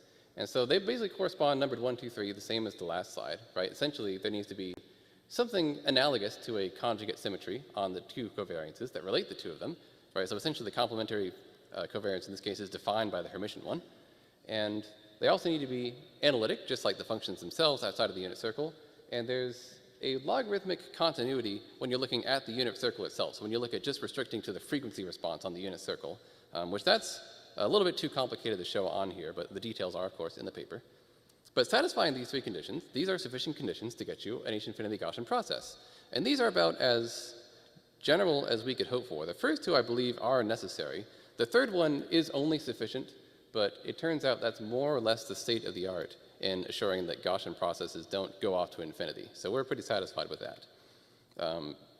So this kind of explains the situation in theory. We wanted to also focus on some special cases where we could use to actually construct some H infinity Gaussian processes, right? Because this doesn't give you a whole lot to go on there. But we found a special case that is particularly convenient to work with. And it's basically, we will assume right ahead those first 2 properties, right? So we're essentially asking that the conjugate symmetry condition hold. And we're also going to assume that it's analytic outside of the unit circle. When you do that, you can take a Laurent expansion in both of your covariance variables. And that would essentially give you a double sum, right, in terms of z and w. And what we've done is we're basically just focusing on the diagonal of that double expansion. So just looking at where they have the same powers. And what's interesting about this class of covariances is that when you restrict from the entire complex plane to the unit circle, it essentially becomes a stationary random process of whatever parameterization you use, right, from 0 to pi. So we call these Hermitian stationary H infinity processes. And for this class of systems, the condition for which that you need to satisfy in order to guarantee that it has the H infinity property is especially simple, right, is parameterized by a set of parameters here, right, the an squareds. And basically all you need is for the an's to be an L1 summable sequence. And in that case, you have the H-infinity property guaranteed. I think this is also necessary, but I've just listed it as sufficient here because for construction, that's all you need. So we'll go ahead and look at some examples that you can get using this as kind of your jumping off point. So first, we'll take a very simple set of parameters, right? So we're just going to take this as being a geometric sequence, alpha to the nth power, where alpha is some number between 0 and 1. So that way they decay exponentially to 0. And what you get is essentially, the covariance is shown here, right, which has a relatively straightforward form. So this shows, in fact, that we can construct these H-infinity processes pretty easily. We get one very simple example in this case. And here's an example of basically a few samples that I drew from this process at random. And you can see kind of what they look like in their frequency response here. So this is the Bode magnitude plot on the left and a Nyquist diagram on the right. So from the Bode plot, we can see that there's kind of an interesting behavior where there's really no predefined structure to the transfer function in this case, but it has an equal likelihood of being a low-pass filter, a high-pass filter, bandpass, etc. And it kind of avoids the dominant pole phenomena that arise a lot of the times when you try to define a random LTI system a little bit more naively. So you can see how this might be useful from a domain randomization point of view. We don't lock ourselves into a particular structure. And this is also useful as a Bayesian prior. So we're not, in this case, we're sort of trying to be as agnostic as possible, not baking in any pre-specified structure. Although in some cases, we do want to bake a little bit of structure in, right? So this is basically every frequency is equally likely to be high or low gain. But in a lot of physical systems, we know that's not going to happen, right? We know that there's going to be like some high frequency roll-off, for instance. And it turns out we can incorporate this relatively easily. So in this case, we're basically taking some roll-off function and pre-multiplying and post-multiplying by that roll-off. And we can capture that sort of a priori expectation of roll-off rather naturally. Now this is no longer a Hermitian stationary process, which is kind of a good thing in a way. It shows that you can use the Hermitian stationary special case as a jumping off point to go and look at more, I don't want to say more advanced processes, but ones that can incorporate some of your prior knowledge about the system. So you don't have to be totally agnostic if you don't want to. So here's, right, having established, again, like I said, sort of that we wanted to do refining of the system with data, here is essentially how you would do it in sort of a, as close to the standard Gaussian process regression framework as you can get, right? So we're going to essentially choose a prior model for our uncertainty, right? So this is essentially going to correspond to picking a particular H-infinity Gaussian process. Here I'm taking 0 mean, so all we have to do is pick the covariances, right? And if you pick a Hermitian stationary one, right, you just had to pick a set of parameters, basically.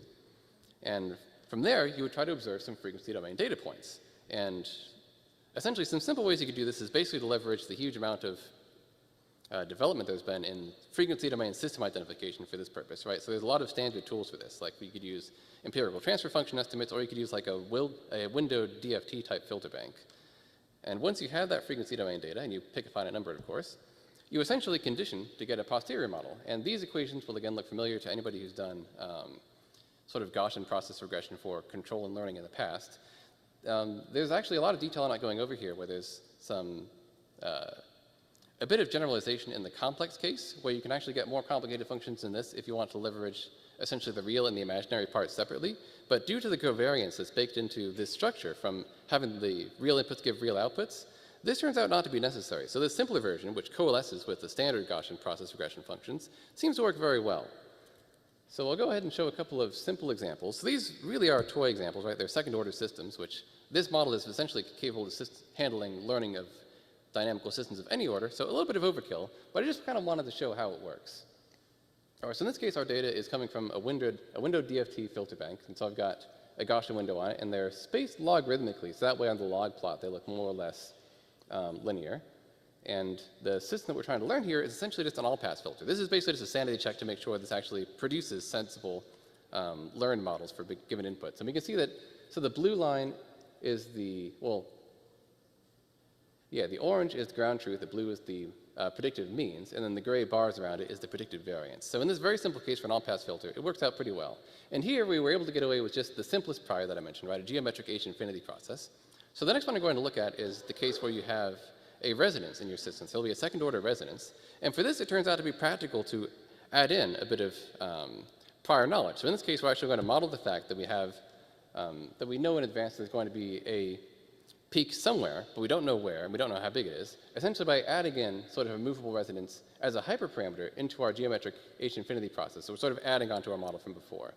And this is able to capture the resonance peak phenomena very well. Like it captures it pretty closely. And you can see in the regions where there's very high gain data, right, we get a very high fidelity representation.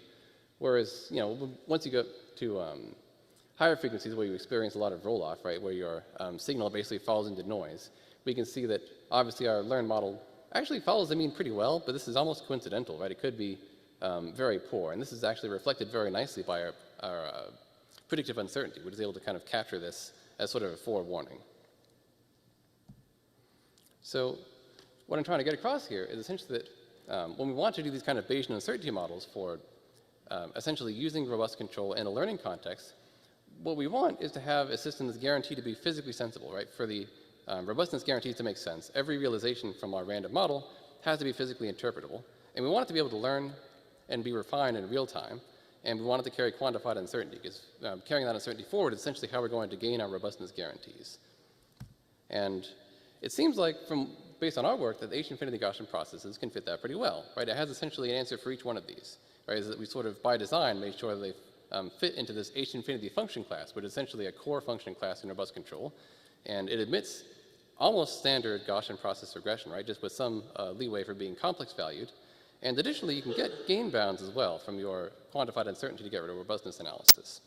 Unfortunately, I really don't have time to talk about the gain bounds part. This is really interesting, but not part of this talk. But I'll give you a little taste of what that looks like. It's essentially doing something similar to small gain theorems in robust controls that we'd want to do it. So in this case, you want to have, right, the product gain, right, your G-tilde in this case, being less than some prescribed value. And in the Bayesian case, right, you would try to make sure that it satisfies this guarantee with some prescribed probability 1 minus epsilon. And what this turns out to be in this case is essentially a Gaussian process or a stochastic process excursion problem. Right? You just want to make sure that the maximum gain observed by this general process doesn't exceed a specified threshold, and you want to get a guarantee of that with some prescribed guarantee. So I can't talk about that too much today, but this is definitely in the pipeline. We have some pretty cool results along this line so far. So if any of this seems interesting to you, I encourage you to kind of keep a lookout for that. But that's pretty much all I wanted to talk about today. And again, as the usual caveat, if you want to know any more details about what I did talk about today, right, there's a big old extended paper that has all that, so you're welcome to scan the giant QR code for more. But in the meantime, ready to answer any questions you have.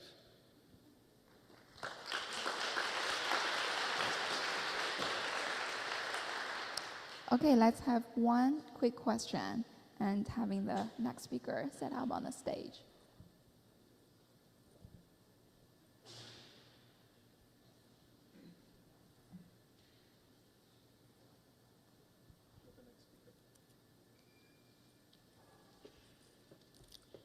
I don't think anybody else is scanning, so. Hi, so thanks for your talk. So I'm not very good at complex analysis, so forgive me if I ask some stupid questions, but why can't we just take the coefficients from the imaginary part and the real part and mix them to the input of the Gaussian process models? What are the KVS for that? Is that because they are not physically feasible in probability 1? It's not impossible to do so. In fact, in some cases, this sort of dual representation of the value, where you essentially treat it as a vector Gaussian. So just to make sure I understand the question, you're saying that you could just as well take sort of like a vector Gaussian process and have one vector be the real part and one vector be the imaginary part. Is that right? Like a giant concatenated vector stacking the two parts together, like a long vector, double the length of the real part. So you mean like if you had n data points, it's like a vector of length twice n, with the first being the real and the first imaginary? Right.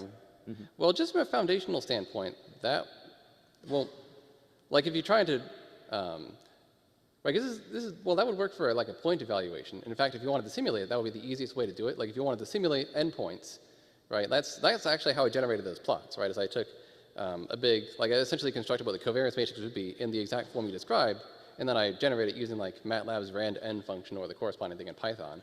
But from a mathematical point of view, that would not be sufficient, because you can't describe the continuous process that way, right? Because it's a continuous, because we're looking at basically like an infinite dimensional random variable, right? Because it's a random function. So there's not a good way to concatenate in that sense. So there, it does make sense to split it as two random functions, which could be a vector case or a vector process in some cases if you really wanted to avoid anything imaginary. But it turns out there are good reasons to look at complex values directly, right? So a lot of the simplicity of these conditions, for the general conditions for H infinity, those actually arise from the complex formulation. Okay, so thanks. does that answer your question? Yeah, thanks. Perfect. Thank you very much. All right.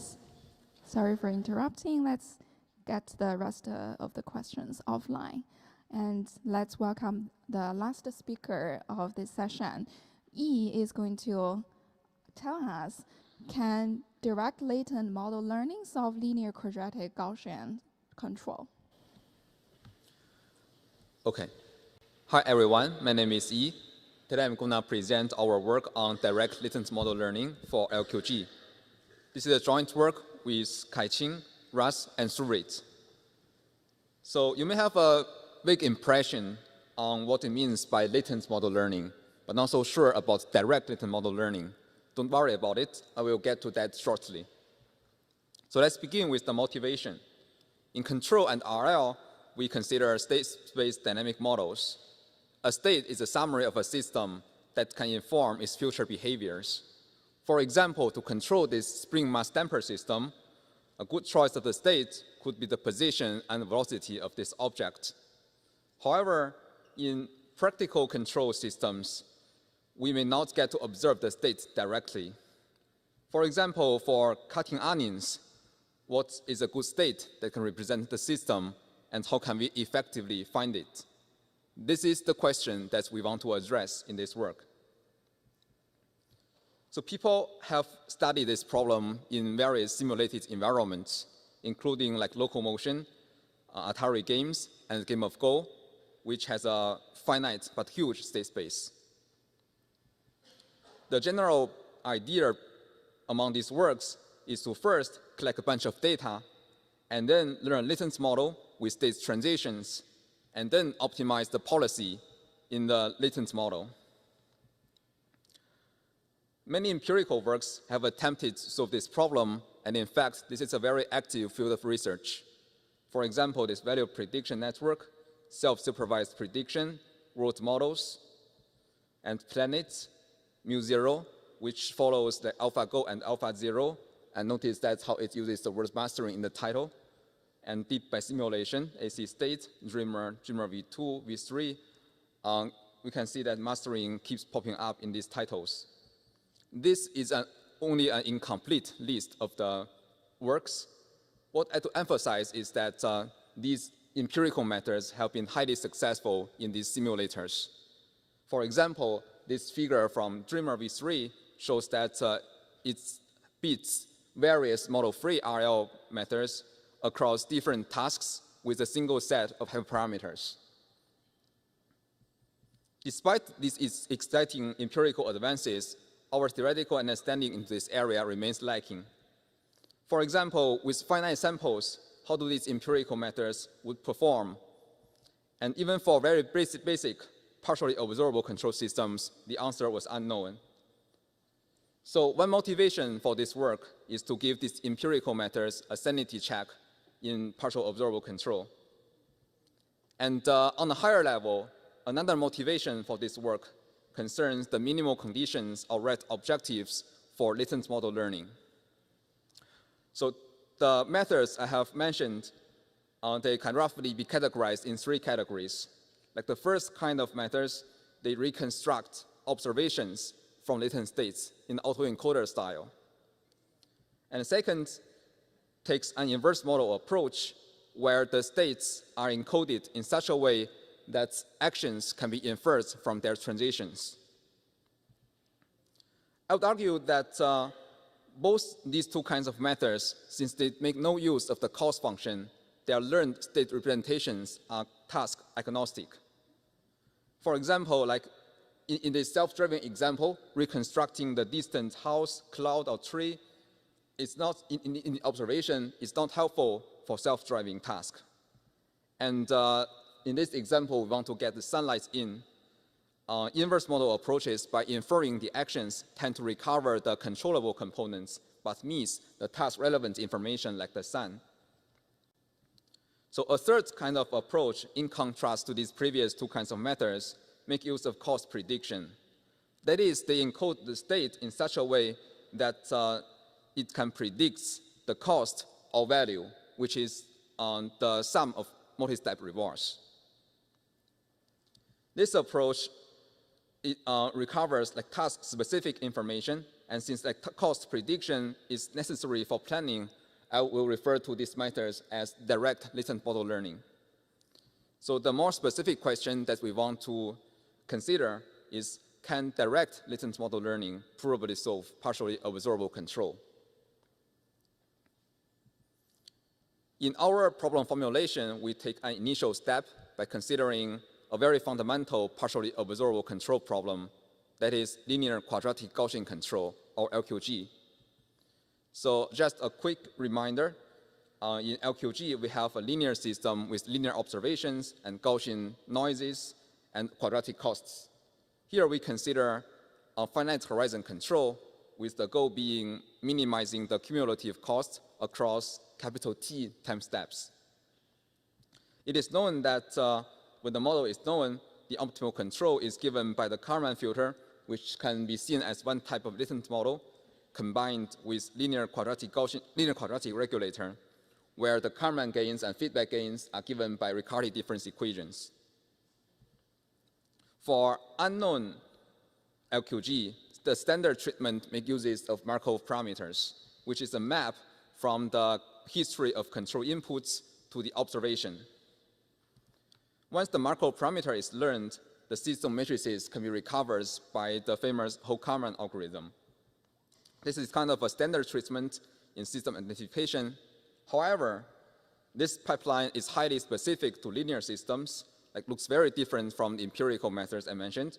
And also, by learning Markov parameters, we are still reconstructing the observations, which is something that we aim to avoid. So the very concrete question that we want to answer is, like, can direct latent model learning provably solve LQG control? This is also the title for this work. So let's get to the main results. Our main result is a sample complexity result for both the representation function and the latent policy. We certify the dependence of the suboptimality gaps on the number of trajectories denoted by n. The high-level idea is that we answer this question in the affirmative. Notice that there is separation at step L because of early insufficient excitation of the latent model. So for the interest of time, I will skip the proof, but give you an idea about what methods we use and some key technical challenges. So our method is an implementation of empirical latent model learning in the LQG setup. So a typical empirical method has the following components: a representation function that predicts from the history of observations and controls the latent state Z. It can take either the direct form or the recurrent form. The latent dynamics F, latent cost C, and latent policy denoted by psi. The overall policy is the composition of the latent policy with the representation function phi. So in LQG, as the optimal solution suggests, everything can be parameterized linearly except for the cost function, which we parameterize in a quadratic form. And it says the representation function can take either the direct form or the recurrent form. So here, for simplicity, we just take the direct form. And a very intuitive objective to learn a latent model is just to use this equation. Here, like the superscript I denotes the ith trajectory, and mt times ht denotes like the latent states, predicted latent states. So here, the first objective represents the cost prediction error, and second term denotes the transition prediction error.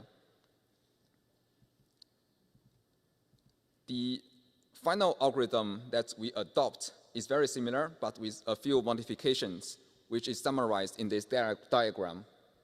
So the first modification is that instead of predicting a single step cost from the latent states, we predict a multi-step cumulative cost, denoted in the purple box. And the second modification we make is that we kind of separate the two steps of representation learning and system identification. This is a special property for LQG. So compare with classical system identification approaches, we avoid reconstruct the observations and hence do not learn the observation matrix CT. So a few technical challenges are worth noting. Like first, in this cost prediction problem involves a quadratic regression, and we need to establish persistency of excitation for the covariates, which are product of Gaussians. Another technical challenge is that we need to prove a new Procrustes type lemma to analyze the approximate factorization needed for representation learning. And also, as I mentioned, like initially, the latent model was not sufficiently excited, so the systems can only be partially identified, and we need to deal with it to certify its performance in this case. So to conclude, in this work, we aim to address like what is a good state for practical control and what is great objective to learn it. What we find is that a good state representation in LQG can be learned by only predicting the cumulative costs. So this means that predicting observations can be avoided to learn LQG, and it in fact can be viewed as a new approach to system identification in linear control. Interestingly, the idea of predicting cumulative costs in latent model learning has also been observed to be useful in mu0. And there are a number of future directions. For example, we can consider like extending the results to linear time invariant systems and like the mu0 style methods, which learns the transition function implicitly. Also, we can consider like recover the recursive representation function and generalizing the insights or techniques to various directions, like reduced order control, multitask learning, and certain nonlinear structures. In general, I think this problem of state representation learning for control may deserve the attention from theory people. So that concludes my presentation, and I'm happy to take any questions. Thank you.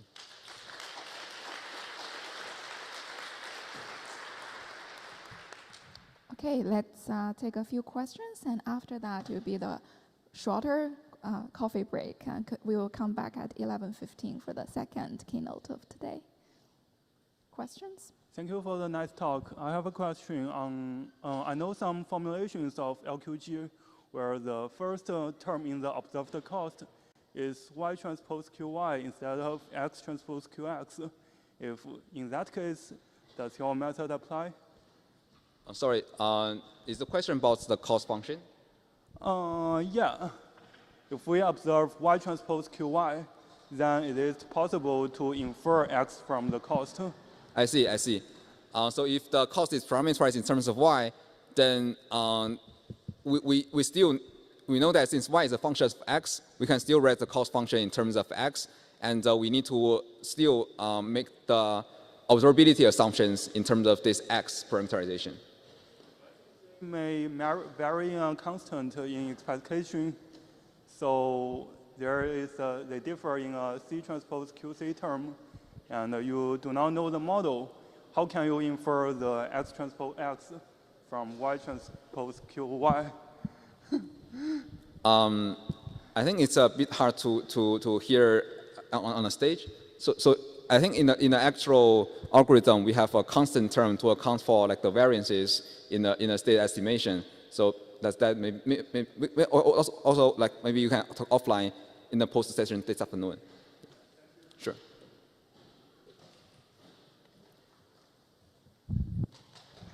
Alrighty, let's thank the speaker again. Thanks, everybody. So we're going to have coffee just across the way in Houston Hall. Since we're running a little bit behind, we're going to push back the start of the next keynote talk to 11:30. All right. Thanks, everybody.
To our next keynote talk, we're just going to have a quick word from our gold sponsor, Halliburton.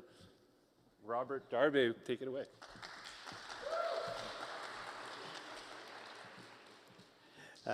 Thank you. Really awesome event, and I'm excited to be here.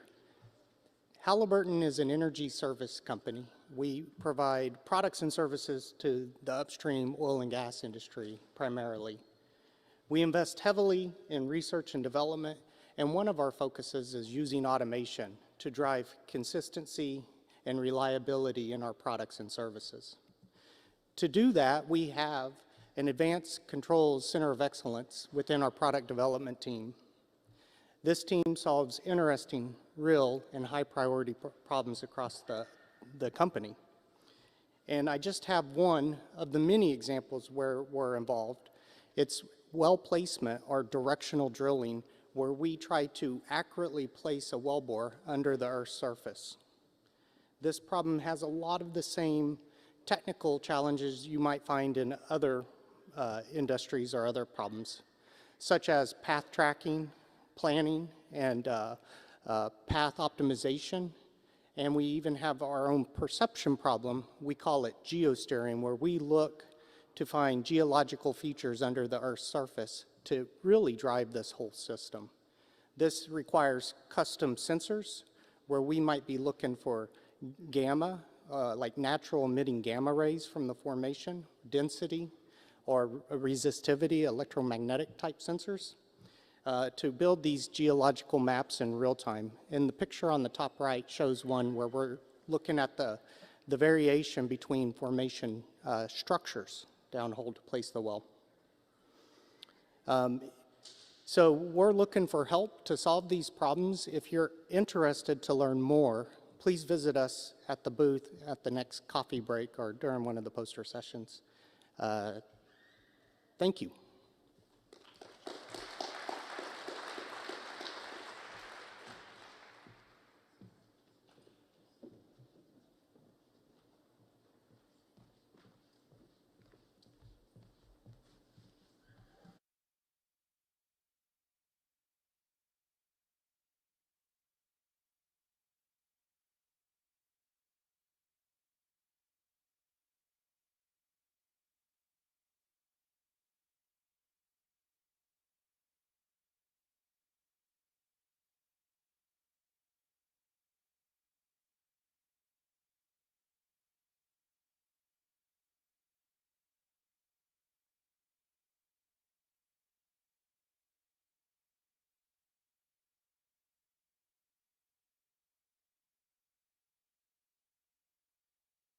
Hello?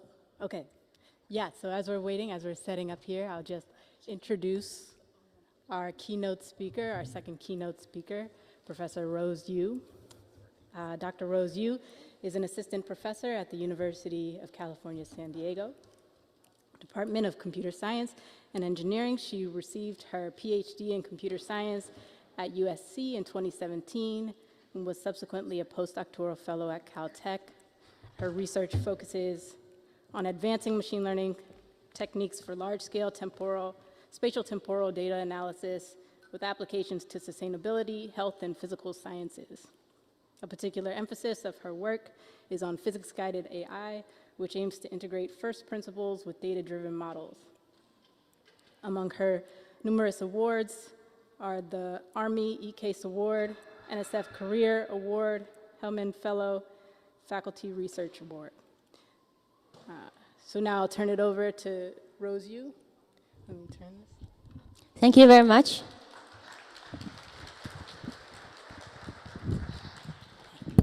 Okay, great. Hi, everyone. It is a great honor to give this keynote here at L4DC, and this is also my first time in Philly, so I was so impressed by the city and also the people. Thank you very much. So I'm assistant professor at UCSD in the computer science department. I wanted to discuss with you some of the work for our group on and the interplay between deep learning and dynamical systems.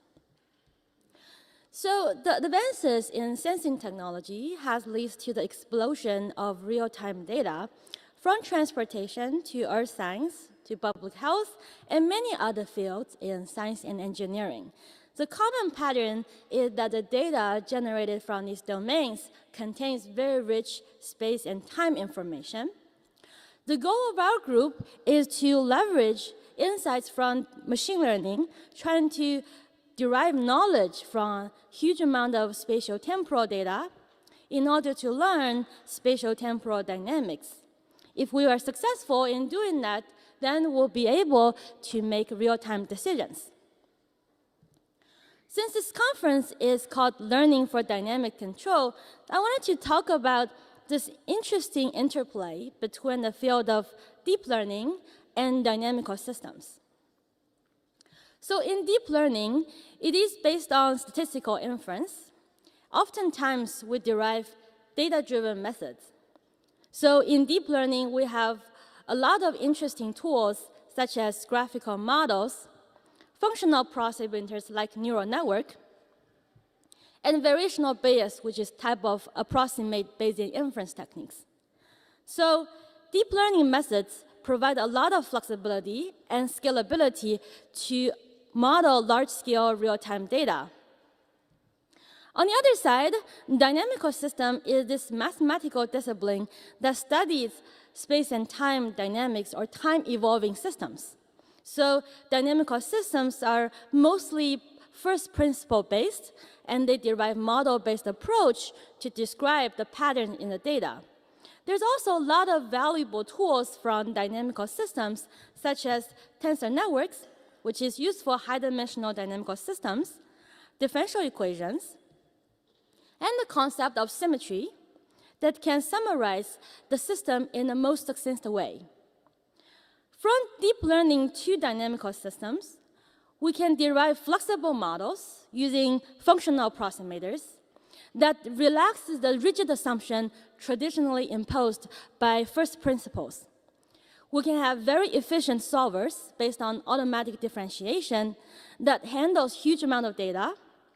And we don't need to solve every single system for a different environment. Instead, we learn this general pattern that hopefully can generalize to a different environment.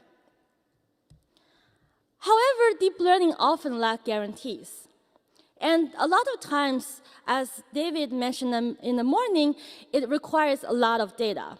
For physical systems, collecting data is quite expensive. And to have a deep understanding of what is going on with deep learning and having guarantees for the robustness and trustworthiness of the predictions is a critical mission. And luckily, dynamical system provides some of the tools that can address these issues in deep learning. So in today's talk, I want to show you some work from our group that try to learn dynamical systems from huge amount of data. And we also want to take the other perspective to think about deep neural networks as dynamical systems themselves and draw insights from dynamical systems to understand the optimization and generalization properties of deep neural networks. So if you have any questions, feel free to interrupt me in the middle. I'm more than happy to answer them. Great. So the first portion of work, I want to talk about multi-agent dynamics. So the setting here is that we have trajectories from multiple agents, and then we wanted to forecast their future positions given their past. This problem has many applications in autonomous driving, in multi-agent drones, and even human motion modeling. But let us consider a very specific scenario about generalization. Let's say we have some trajectories from agents on the left picture. But then at test time, we rotated the roads by 90 degrees. Now, to human agents, they may not look very different, but to a deep learning algorithm, the data has changed. So the data have shifted away from the training data significantly, and that naturally leads to the generalization problem. In a lot of the traditional methods in deep learning, people often apply domain randomization or data augmentation in order for the deep learning models to see these variations in the rotated things. However, that requires more training data, and that also requires more compute. Well, our insight is that maybe the laws of physics from dynamical systems can help, and precisely the concept of symmetry can help the model to generalize to an unseen scenario. This work was led by my former postdoc, now assistant professor at Northeastern, Robin Waters. So our insight is that multi-agent traffic dynamics resemble driven many-particle systems. And because driven many-particle systems have symmetry, maybe we can borrow the idea of symmetry to enable deep learning methods to generalize to a different scenario. The goal we want to achieve here is that when we have a rotated scene on the right-hand picture, we want our models to generate consistent predictions, regardless of the rotation. In other words, if we rotate the past states of the system, we want the future forecast to also rotate correspondingly. So let's think about this concept of symmetry. It comes from group theory in mathematics. So we know what group is, right? It is a set with a composition map to itself. An identity is an element in the set, and then for every element in the set, there's an inverse element. A familiar group is the special orthogonal group in 2D rotations. So in this example, if we rotate an object clockwise 60 degrees, then the inverse element of this group transformation is to rotate the same object counterclockwise by 60 degrees.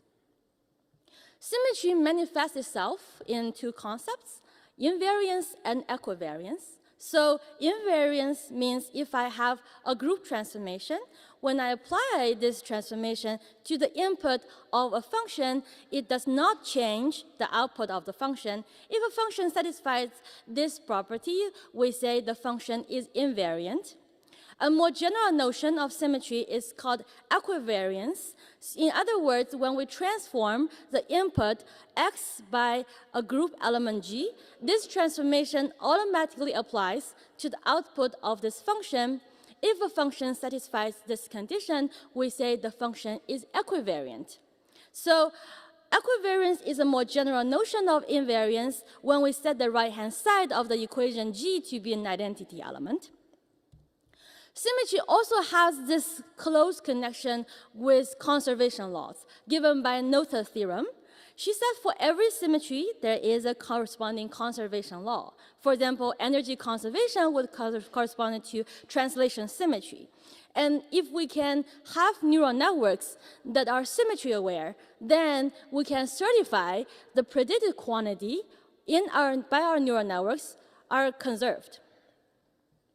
So symmetry actually has made a lot of success in deep learning applications, from computer vision to computational biology. This is a picture from AlphaFold, and in high-energy particle physics. There's a lot of wonderful work, including some faculty and students from Penn, have contributed to the area of symmetry or equivariant. Sorry?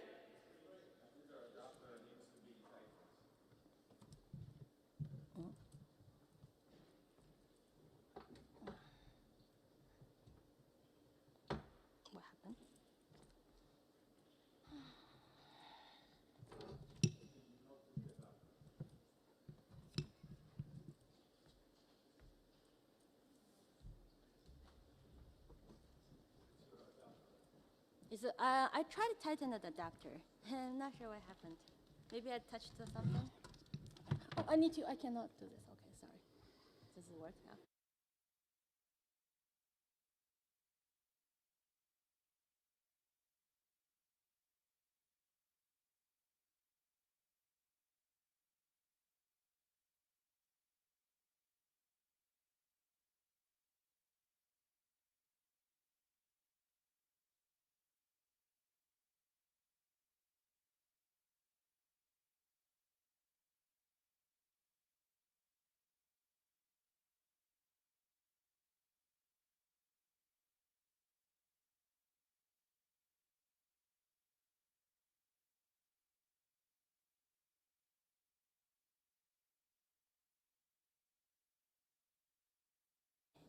that.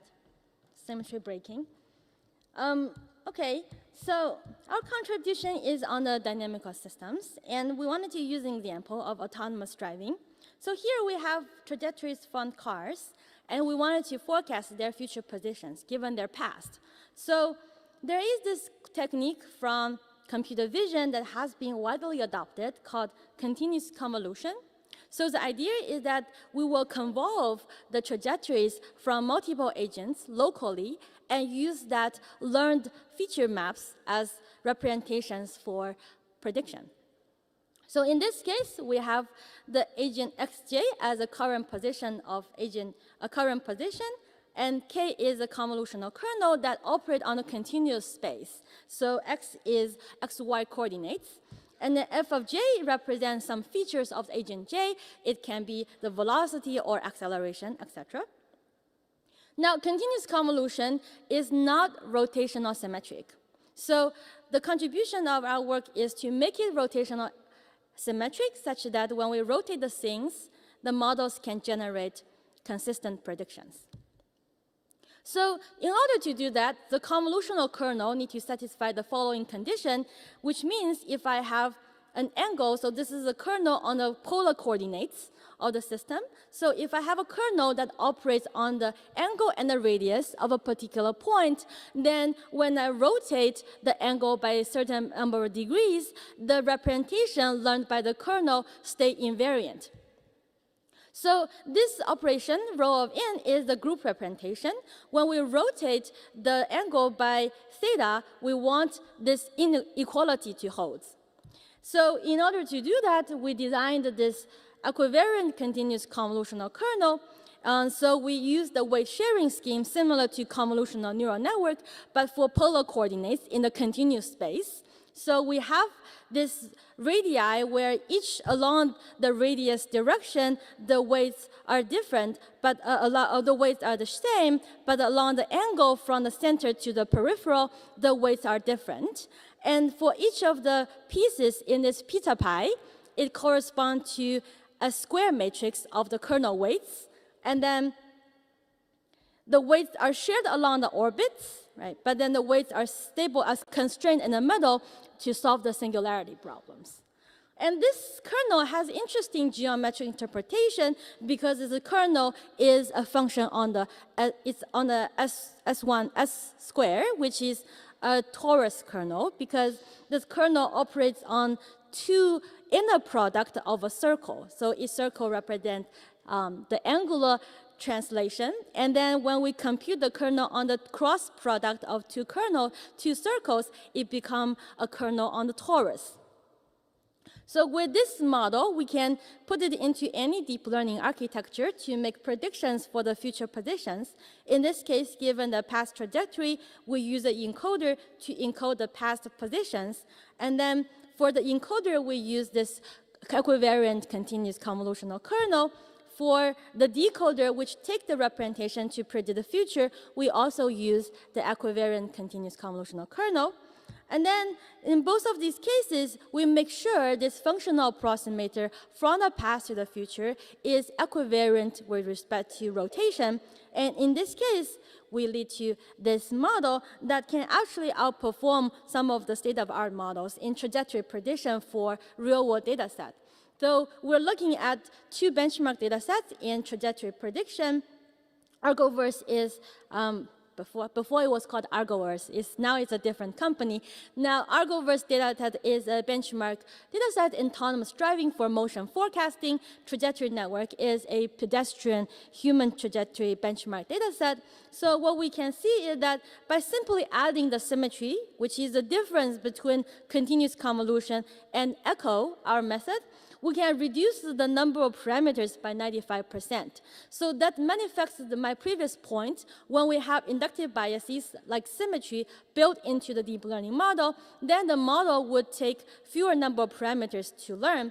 And more importantly, we reduce the sample complexity by almost 80%. So this here you're looking at this plot of validation loss over the number of training examples. Here, because we're using symmetry, the model is robust against these changes of scenes with respect to rotation. So compared to all the data augmentation method or domain randomization method, this model is guaranteed to generalize when the things are rotated by any arbitrary degrees. So we also extended this work to handle the situation where we only have partial knowledge of the environment. In this case, it's very important to understand the uncertainty of the system. And this work was led by Sophia, who is sitting in the audience here. And here we wanted to extend the previous work to a probabilistic setting. And again, you're looking at the bird's eye view of the trajectories. And then the blue line is the model without symmetry. The red line is a model with symmetry. The wiggly lines around the trajectories represent the contours of the probabilistic density. So you can think of them as different values of the probability.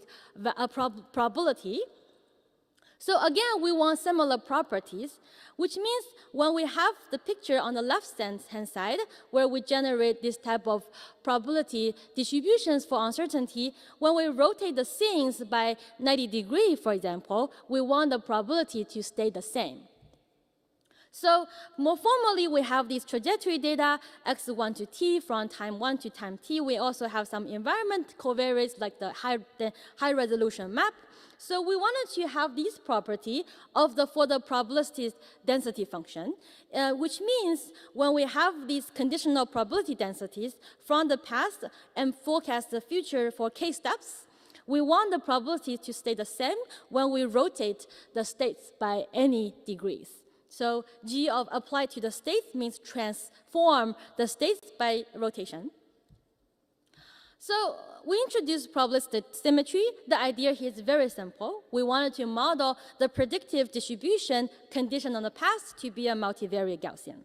So this is the reasonable assumption to make because in a lot of the traditional dynamical system models like LQR, LQG, people often assume Gaussian noise. So this is a fine, it's a relatively straightforward assumption here, but the key contribution is how do we make multivariate Gaussian rotational equivariant.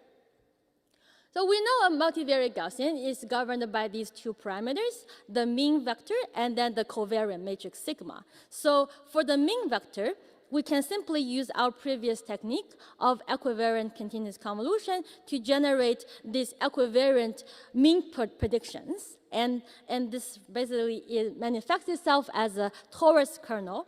But for the covariance, because we want it to be positive semi-definite, and in this case, we have to predict essentially the Cholesky decomposition component of this matrix. So we can factorize this matrix into two components and then only predict a part of this covariance matrix.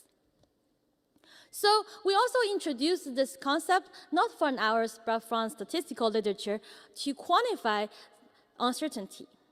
So when we think about uncertainty in the environment, a natural question is, how do we know an uncertainty is good? In this case, when you look at the left picture, so we're looking at the bird's eye view of the trajectories, the dotted line at the past, and the solid line is the future. We wanted to predict this blue shaded circle representing the uncertainty. On the left, intuitively, when you look at the picture, you may think the uncertainty is too wide because they overflows into the sideways of the lanes. And then on the right-hand side, when you look at the picture, you may think the uncertainty here is too narrow because it doesn't even cover the predictions, the mean predictions sufficient enough. So now how do we quantitatively describe this criteria of uncertainty? And that is basically given by this classic paper in statistics called proper scoring rules. So in this paper, Knighting and Rafted defined the continuous ranked probability score, or CRPS, for a random variable x and the distribution f of x as simply the integration of quantiles. So if you're familiar with quantile regression, CRPS is just the integration of quantiles for different quantiles values. And then by some mathematical manipulation, we can show that this score function essentially penalizes two things.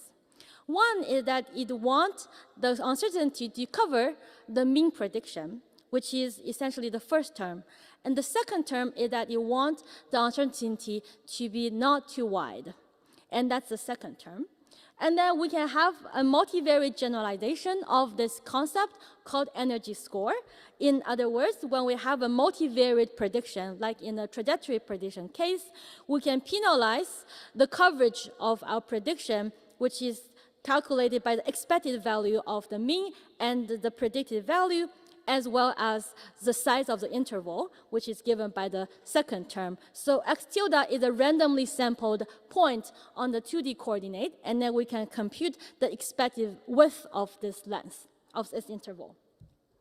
So that leads to this model. You can see this is an extension of our previous model, and we call it the probabilistic echo, or PECO. So in this case, we have the encoder network, which is fully equivariant to encode the past trajectory, including the map information. And then we use these hidden representations to predict the future. And again, we use equivariant networks convolved over several layers. And then here we predict both the mean and the intermediate covariant matrix to quantify uncertainty. And we also introduced this dynamic integration technique, which essentially to quantify the uncertainty on the velocity instead of the states directly to allow the propagation of uncertainty in the shape of cones. So here is the prediction performance comparison. Again, when we look at the model's performance PECO, we can see that by simply adding this symmetry and to guarantee the propagation of uncertainty, we can improve the uncertainty quantification calibration by significantly. And negative log likelihood and energy scores are the standard metrics used for uncertainty quantification. And more importantly, when we look at the coverage for the first-second prediction up to 3-second prediction, we can have close to the optimum coverage. So here we want the numbers to be close to 80%. And this is actually not surprising because we're directly optimizing for the uncertainty in this model. And then when we look at the predictions from our model, so here we're looking at how the uncertainty grow in the shape of cones, comparing LSTM model, continuous convolution model, which is essentially our model without symmetry, and then the PECO model. So when you look at the animations of this trajectory and how the uncertainty grows over time, we can see that LSTM obviously have too wide of the interval, and then continuous convolution have the spotted confidence intervals, but that's not ideal. In contrast, this model that uses symmetry can have this continuous growth of uncertainty, and then that can be further used in the downstream decision-making tasks. Okay, so that's the part about multi-agent dynamics. Next, I want to talk about the separate line of work about on discrete event dynamics. So here we're motivated by the fact that a lot of the data that we collected from cyber-physical systems, they're not sampled at a regular space and regular time. In fact, in the morning, I think David mentioned event cameras. That's a very natural, very exciting domain where it has rich event data. In fact, event data appears in many different applications in transportation, like accidents occurring, in earthquakes occurring, or in pickups of Uber drivers, or even in check-in events like social media. We wanted to model this kind of data that occurred at irregular space and irregular time. So in deep learning, a lot of the models that we use, such as recurrent neural networks or transformers or even convolutional neural network, they assume that the data are sampled at regular timestamp because there is no changes in the representation between two timestamps. So that's a limitation for existing deep learning models. And here we wanted to combine the ideas behind spatial temporal point process, which is this classic statistical concept to model continuous time discrete event dynamics with deep learning. The reason we want to do that is traditionally, when we think about spatial temporal point process, we know it is dictated by this concept called intensity function. So intensity function is just expected rate of the events. So here we're looking at this function lambda over space S and time t. This is just the infinitesimal rates of the counts. So n is the total number of event counts when we take the infinitesimal small spatial domain and temporal interval. That rate is just governed by the intensity function. So when if we want to estimate the dynamics using STPP, then we can use maximum likelihood estimation. So given the trajectories of event, S1, T1 is the spatial location and the timestamp of the first event. So we have this sequence of event denoted by the symbol H. Then the maximum likelihood is written in this formula. So the difficult part is that because it's a continuous time discrete event dynamics, when we compute the MLE estimator, we actually have to do the triple integral over the space and time using the intensity function. So triple integral itself, it can be complicated, and a lot of the techniques in classic STPP will assume certain functional form of the intensity function such that the integration become tractable. But then when we impose this type of structure on the intensity function, that also reduce the expressivity of the model. So the idea behind combining deep learning and spatial temporal point process is to have the same type of capability to model discrete event data, but significantly improve the expressivity of the model. And that basically is this model called deep STP. So the key idea here is to use kernels. So we can parameterize the intensity function using summation of kernels. But then the parameters of these kernels are actually learned from a neural network.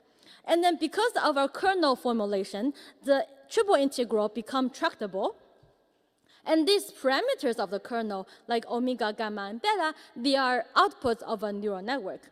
So we use a transformer network to encode the event sequence. And this transformer, will generate the parameters of the STPP model. And then these parameters are used by the kernel parameterization. So just to test whether this model can successfully learn the spatial temporal intensity, we did some synthetic experiments. So the top row is the spatial temporal Hawkes process. And then on the first column is the true intensity. The second column is a neural STPP. This is based on neural ODE type approach to calculate the continuous time latent space using an ODE solver. And then ours is based on this kernel parameterization. So we can see that, okay, the top one, when you see each of the cross, that represent an event has occurred at this particular location and time. So as you can see, whenever there is a cross happening at the top row, then it triggers the intensity to grow. Let me play this again. And then we can see that our model can accurately learn the correct intensity function from the event data, but then due to the numerical integration schemes in neural STPP, it actually has some weird boundary effect learned by the model. But then we also look at the self-correcting process, which is self-inhibiting. And in this case, when we look at the learned intensity, there's still some gaps. It's actually expected because self-correcting process has exponential product in the intensity function that actually has some limitations about kernel methods. Okay, then when we look at the real-world experiments, when we compare the predictions of COVID-19 and then the earthquake event data, we can see that the model can do quite well, especially for the earthquake modeling project. And then another benefit of this model is because it's a tractable intensity form, so everything can be calculated in closed form solutions. It's actually much faster than neural ODE-based approach for modeling continuous time discrete events. We also extended this work in this conference, actually, to further improve the expressivity of spatial temporal processes by simply parameterizing this intensity function as a neural network. But the key challenge here is that because lambda function, this intensity function, is a neural network, but how do we integrate over a neural network? And that's the key contribution of this work. Instead of developing automatic differentiation, we developed an automatic integration scheme in this paper using the dual network approach. So now we'll not elaborate in this talk, but feel free to check out the posters by Zihao, who is also here, sitting somewhere here. Okay, finally, I wanted to talk about how do we use the tools from dynamical systems to improve our understanding and optimization of deep learning.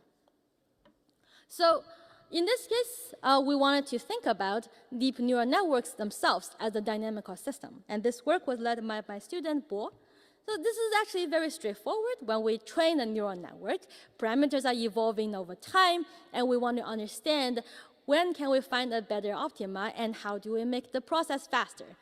Existing deep learning optimizers only make local updates, so these are very common among standard optimizers like SGD or AdaGrad. So these kind of local updates, optimizers can suffer from slow convergence. So our key contribution in this work is to break the barrier of local updates, but think about making global updates in the landscape of optimization functions.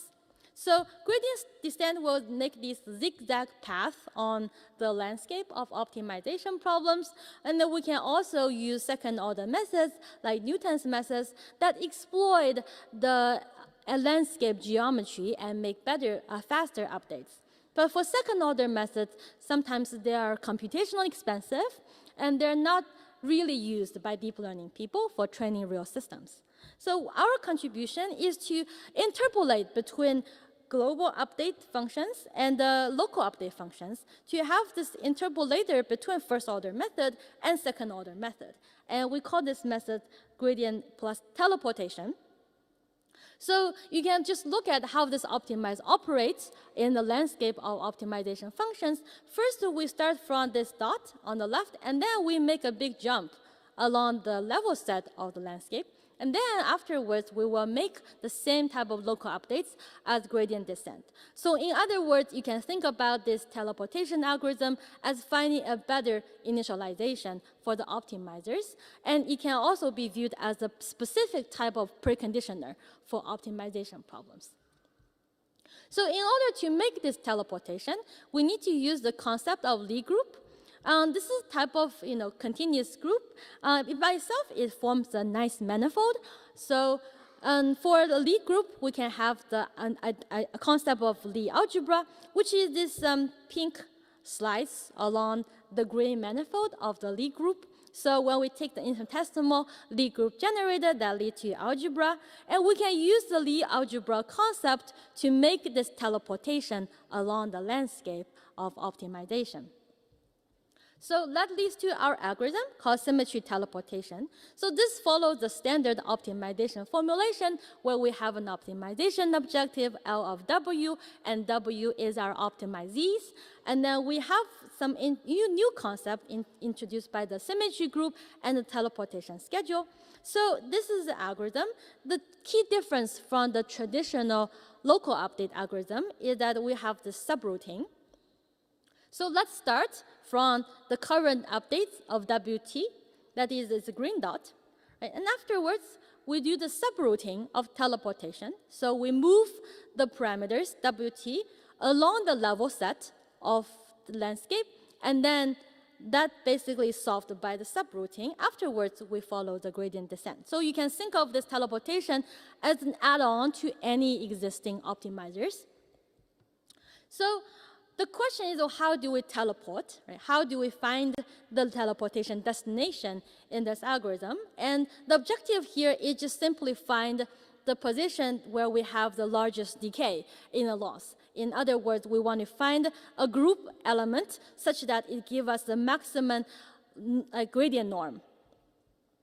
So we can parameterize this group if the group is continuous, right? That uses the idea of Lie group. So for example, if we're looking at the rotation group, then rotation group is just parameterized by a single parameter, which is the angle. So we can use gradient descent or any optimizer to further optimize the angle parameter of the SO2 group. And if it's a more general group, like a general linear group, then we can use the Lie algebra concept to take the infinitesimal element along the identity. And that basically just means we draw a random matrix to perturb the parameter a little bit, and then do the optimization on the gradient step parameter epsilon. So just to show an example, let's say we have the test function called the Rosenbrock function. So this function is basically shown on the bottom left plot. It has an interesting geometry where along this blue band, it has a very narrow low loss valley, and then it's actually very hard to find this low loss valley. So we can use the idea of teleportation to find the symmetry group of this function, which is essentially SO2 group. By some change of variables, we can solve for the optimum group element in this teleportation schedule and move the parameters from one point on the landscape to the other. So we can show that using this teleportation idea, we can speed up the convergence of the optimization. So this is the bird's eye view of the landscape with gradient descent. And then the start point is on the left bottom. Each dot represents a step during optimization. The star represents the optima that we want to reach to. So we can see that with the fixed number of iteration, gradient descent will stop somewhere on the way, but haven't reached the star optima yet. But if we have teleportation, and each teleportation step is a yellow line, we can see that with the same number of steps, this algorithm can reach to the minima closer to the global minima that we want. And this is kind of the training loss over number of epochs, and it's not surprising that this model converges much faster. This algorithm converges much faster in terms of training loss. We also extended this algorithm to train a multi-layer neural networks. And in this case, we can find the symmetry of a multi-layer neural network, just a general linear group. So then using the ideas I described before to optimize the parameters of the Lie group, we can find that this algorithm, when it adds on to either gradient descent or adaptive grade AdaGrad, it can speed up the training by some margin. And it's not too slow in terms of wall clock time. So when we monitor how the loss changes with the runtime in seconds, we can see that adding teleportation doesn't incur too much of the cost.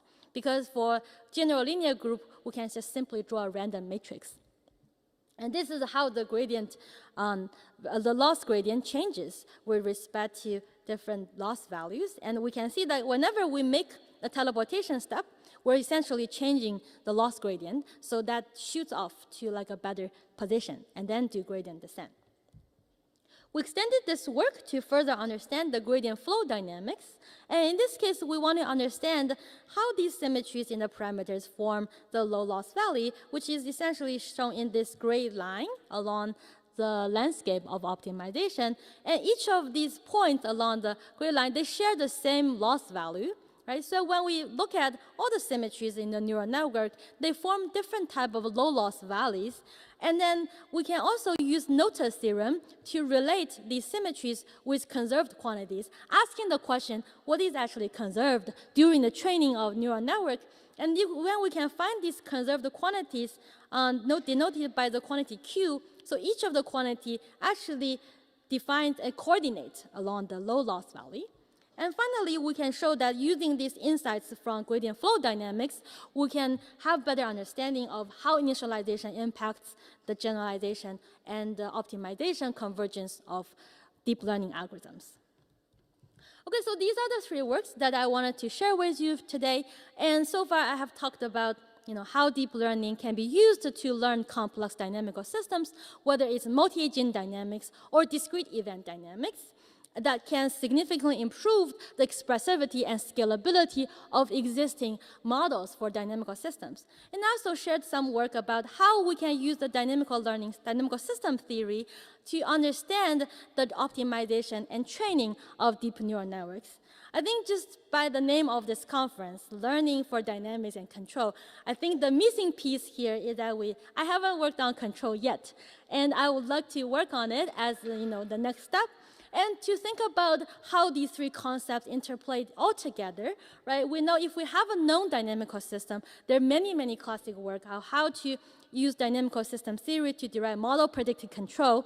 But then the difficulty is that, well, if the system is unknown or have noise, then how do we use the partially known system or learned system to guide the control algorithm?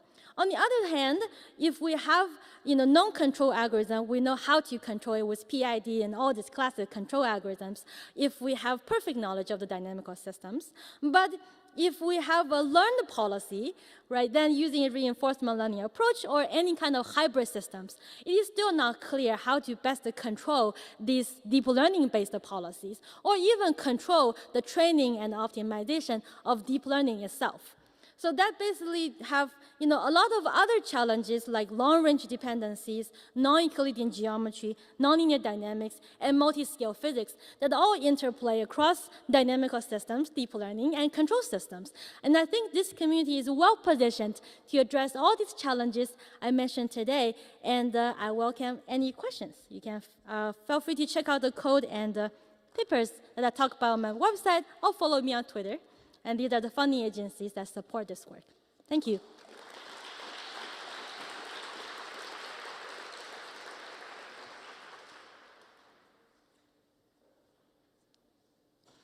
So we'll take questions. If you can come up to the,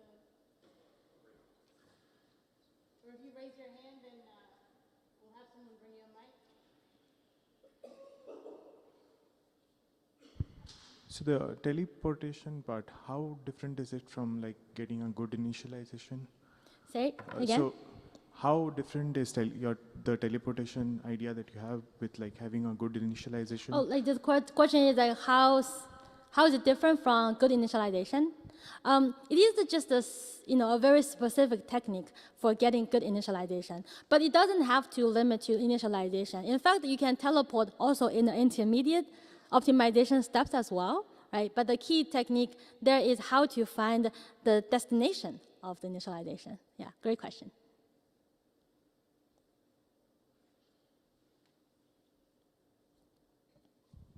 So I have one more question. So the point process part, so what do you train that neural network on? Is it a synthetic generated data, or is there like a data? You mean the question about like the results on multi-layer neural network? Which one?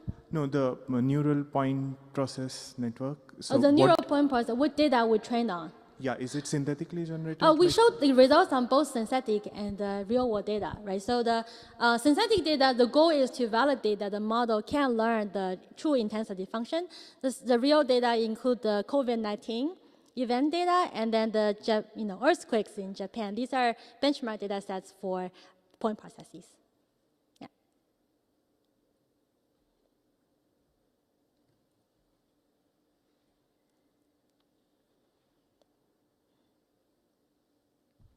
Thank you for the great talk.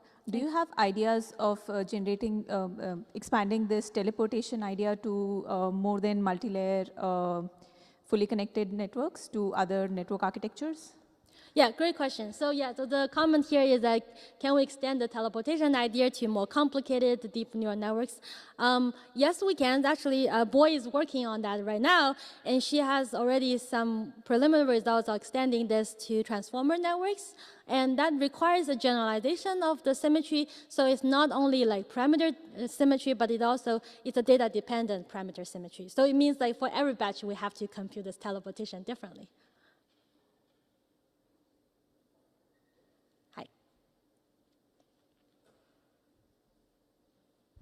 Hi, I have a question for the traffic prediction part.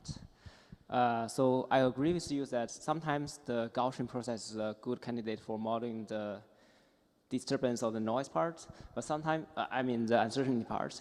But sometimes maybe a discretized version of uncertainty is also preferred. For example, let's say an agent is driving towards the end of the road, and it might turn left, it might turn right, it might go straight. So if we use the continuous variable to capture the uncertainty, the volume of the uncertainty set will be quite big because you need to cover different directions. But if you have a discrete variable, just to quantify like what are the possible actions it can take, it might be easier to capture or even easier to learn in some degree. So do you think the method that you mentioned in your work can be sort of adapt to the discrete variables in some sense? Yeah, so the question is like, since we make the continuous assumption about uncertainty, then can we think about ways to extend to discrete cases where you have different turning directions, right? Yes. Excellent question. So yes, so in this case, we can, because we wanted to extend this multivariate Gaussian case to essentially mixture of Gaussians, right? So when you have mixture of Gaussians, you have this discrete latent variable that defines the modes of the Gaussian. But the technical difficulty is there, how do we make that equivariance? It's not obvious to us, like how do we make multivariate mixture of Gaussian multivariate, equivariant? But in general, for uncertainty conjugation, people do use mixture of Gaussians a lot. It's actually a very common technique, yeah. I see. Thank you. Yeah.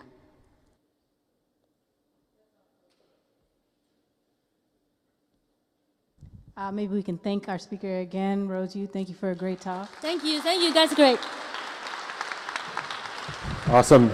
So just real quick, we're going to have lunch across the way where we had the coffee break. Those of you who have your posters in the first poster session, I would encourage you to set up your posters before lunch so people have a chance to take a look at them and then grab your lunch. And so we're not going to shift our afternoon schedule at all. We're going to cut into lunch a little bit and we'll try to get back on track. So we'll be back here at 2 p.m. for the next keynote talk. Thanks, everybody.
Okay, folks, if we could please funnel in and grab a seat, we're going to get started real quick. We're going to try to keep ourselves a little bit more on schedule this afternoon.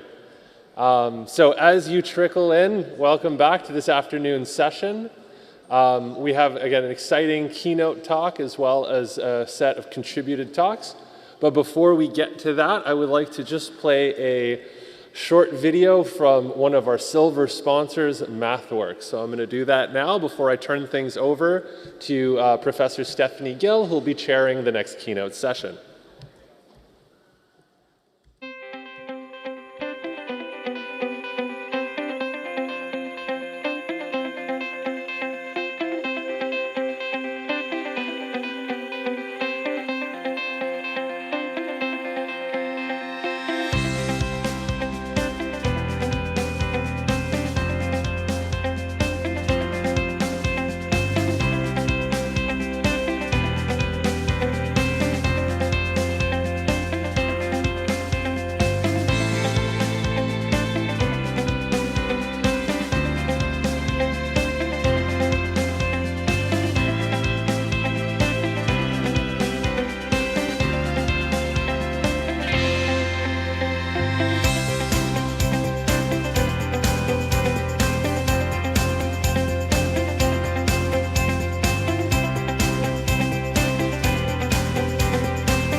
Okay, everyone, so I'd like to introduce our next keynote speaker. It'll be Aaron Ames from Caltech.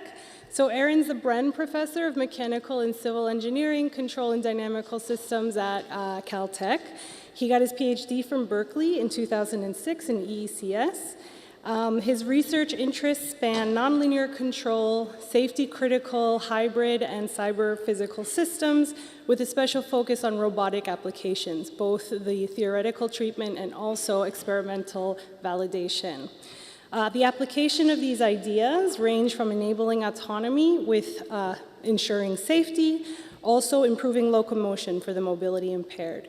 The work coming out of his group has been recognized by several Best Paper awards at different robotics and controls venues. Aaron has the NSF Career Award and several others, the Donald P. Ekman Award, as well as the Robert T. Young Researcher Prize, and he's also an IEEE Fellow. So we're really lucky to have him here. Thanks so much, Aaron, and I will pass it over to you. Thank you. And thank you for the great introduction. It's really a pleasure and an honor to be here to talk about learning and control. And the title of my talk was meant to be maybe a little provocative, because the lesson you'll see throughout this presentation is that in my mind right now is actually the golden age for control, or the start of the golden age for control, if you'd like, because of learning. Learning pushes control theory to new directions, and we can sort of be the stopgap between good and bad behaviors, if you'd like. So before I do that, though, I always start with thanking my students, my postdocs. This is just sort of my current group. But, you know, every video in this talk was done by them. You know, all the results in their papers throughout was done by them. And so I want to give them the credit before I talk about all the work. So really, they're a fantastic group. So robots are pretty awesome. It doesn't take a lot of convincing, I think, of most people. It's amazing when they work right, and they're a lot of fun, too. So you look at the kid back here in the back. dancing along with the robot, not scared at all, by the way, just excited. And then if you look to the top left of the screen there, you'll watch in a second another kid's going to run around the corner also incredibly excited by this prospect of a robot walking around the campus. Here we go. With the mother a little worried because the mother's a little less optimistic that this robot won't do bad things. But kids themselves, I've actually found, have no fear of robots. They find them to be fascinating. They want to reach them and they want to touch them and interact with them. Of course, if you were raised in the 80s like I was, I'm older than many people in the audience now, but you grew up with Terminator and Terminator 2 and all the successive movies, right? So when robots don't work or do the wrong thing, they're really, really scary, right? And so this is, of course, that snapshot when the Terminator's stopping at nothing to take out its target. And so there's this notion of good and bad robot behavior, this notion of good and bad behavior in general. And the question is, how do we guarantee safety in this context? Right? So on one hand, you have the software stack. And as you know, if you've ever worked on complicated software, this is really complicated stuff. It involves machine learning components. It involves heuristics, controllers, layered architectures. All these things are happening here. And how do you know that what you actually put on the hardware will do the right thing? Especially when you have dynamics, nonlinear dynamics, you have sensing uncertainty, perception modules. So how do we stop bad behavior from happening and be guaranteed that the correct behavior will occur? And the answer was actually provided in 1950 by Isaac Asimov. He called it way ahead of time. He called an audible. And he came up with the 3 laws of robotics. I love these laws, and I love this idea. And the idea with 3 laws was that any robot will have a bunch of software on it. But as long as no matter what happens, it has to filter through these 3 laws, you can be guaranteed the robot will never do something bad. Now, the movie itself kind of co-opted this, and so ignore the movie. But the book itself is perfect. And the 3 laws are really simple things, that a robot may not harm or injure a human being. First and foremost, it cannot hurt people. And it can't hurt people also through inaction, right? The second one is it has to do what it's told. And the third one is it can't hurt itself, as long as it doesn't violate the previous laws, right? So this simple idea of the 3 laws is a different paradigm. When we think about controlling a system, we think about getting into the autonomy stack, we get into the real-time feedback controllers and changing things. What if you can't change things? What if you have to control a system on the back end without being able to touch any of the software sitting here? How do you do that, and how do you guarantee safety in the process? So that's what this talk is about, and for those that know me and know my work, might not be surprised that I'm proposing that the answer is barrier functions. So this idea that there's something mathematically precise that stands in the way of the software and the hardware can be represented by just simple equations. And that's what I'm going to talk about today in more detail. But first, I want to also focus on the fact that this has to be more than theory, but it has to be practice. So it's the combination of theory and practice that I think has this incredible strength. So if I'm going to get up here and claim that this in some ways is an instantiation of some part of the 3 laws of robotics, which is sort of a bold claim, but I'm going to do it anyways, then I need to show you with a lot of evidence that this can actually work in practice. And that will be the second component of the presentation. So to begin with, I want to kind of warm up a little bit, stretch out, get going. And to me, the warm-up is Lyapunov. So Lyapunov to me is the perfect instantiation of nonlinear system thinking in a single functional form. Of course, it has history going all the way back to 1892, so there's, this is the original Lyapunov paper. And of course, in the 80s, there's this beautiful, beautiful set of papers by Sontag and Artstein and others that just incredible work on control Lyapunov functions that changed the paradigm from dynamical systems to control systems. And by the way, if you've never read this paper, do so. It's beautiful. It's a thing of beauty. And what's the basic idea with Lyapunov? In fact, what's the basic idea with all of nonlinear control? And I would say this is nonlinear control in 2 minutes, right? You start with a nonlinear system. It can be super high dimensional, X is Rn. You have, multiple inputs, however many that you want. And in the end, if you can find this certificate, this Lyapunov function, such that it behaves the correct way in the derivative, that is, you can find an input that makes sure that V dot decays according to minus alpha V, then you guarantee stability of the system. It's that simple. Right? And in essence, what you're doing is transforming this high-dimensional nonlinear system to a scalar, linear, stable system. And you drive that V to 0, it drives your state to 0, and everything goes to 0, and you're happy. And that's it. Now, finding the Lyapunov function is a different story. Finding things with input and saturation delay is a different story. There's lots of nuances here. But to me, this is nonlinear control in a nutshell, because you go from this very nonlinear system down to a single scalar inequality that, importantly, you have a theorem that says if these exist, you can stabilize your system, and it turns the problem of stabilization into a convex problem. So you've transformed nonlinearity to convexity. And now you can instantiate this as, let's say, a quadratic program. I want to find a U that satisfies this inequality. Any U that satisfies this inequality is fine with me. I can pick one that minimizes the distance to a U desired. I can pick other U's. I can have different costs. But instantaneously, on a zero horizon, so to speak, this will give you something that will stabilize the system.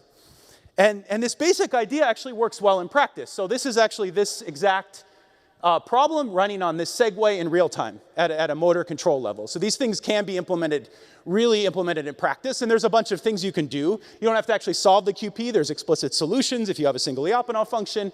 Again, by virtue of the fact that this inequality constraint is a fine in your input, which makes it convex, which makes everything wonderful.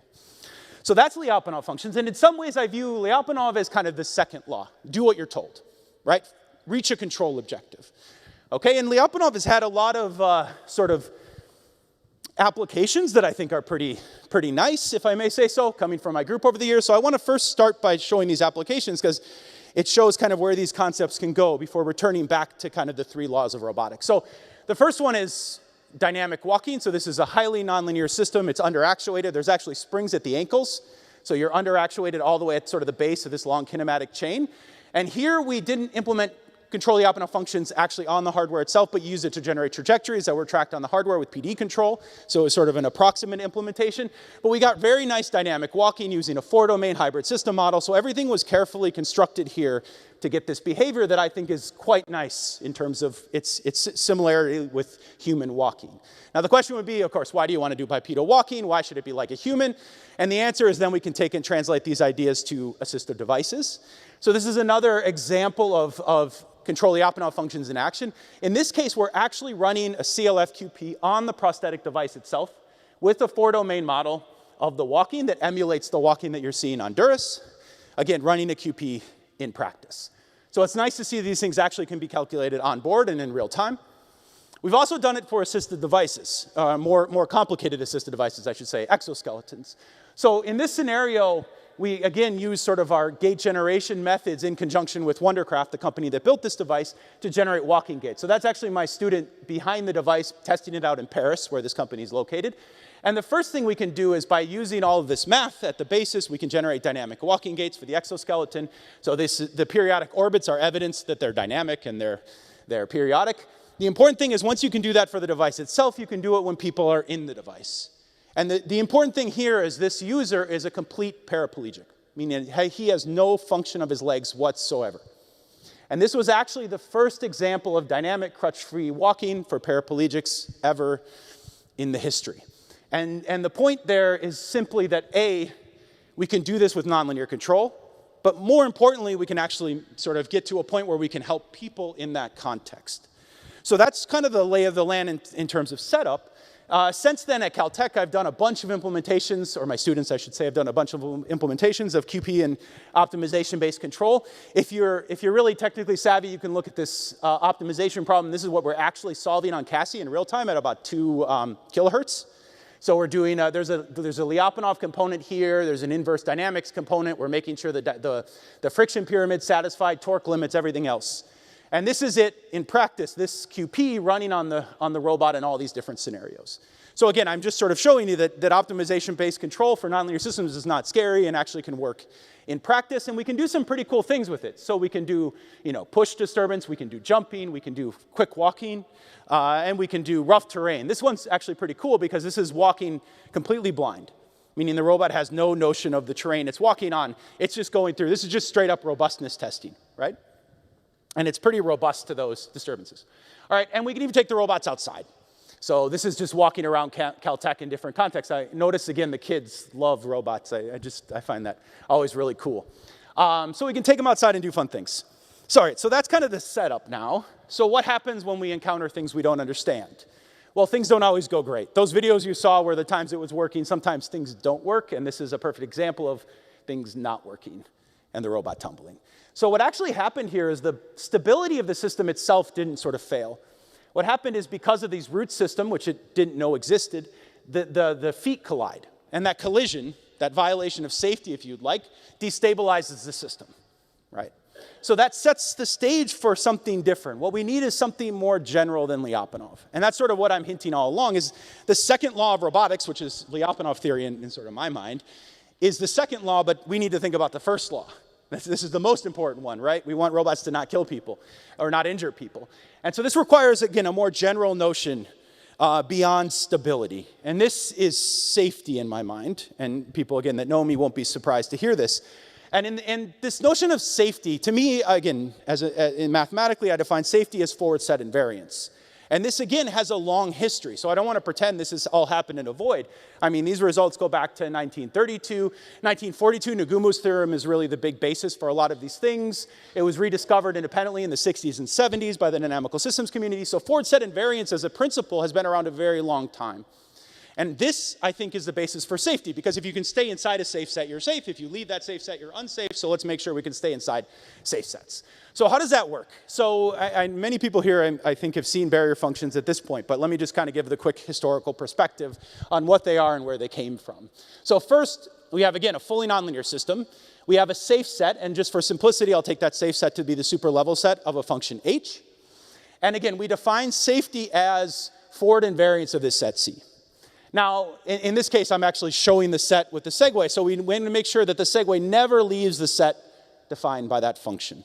And in about 2014, me and Paulo Taboada and Jesse Grizzle were thinking about this problem, safety. That is, how do we have systems that are safe? And we started looking through the literature on what existed on making sure that sets were forward invariant from a control perspective.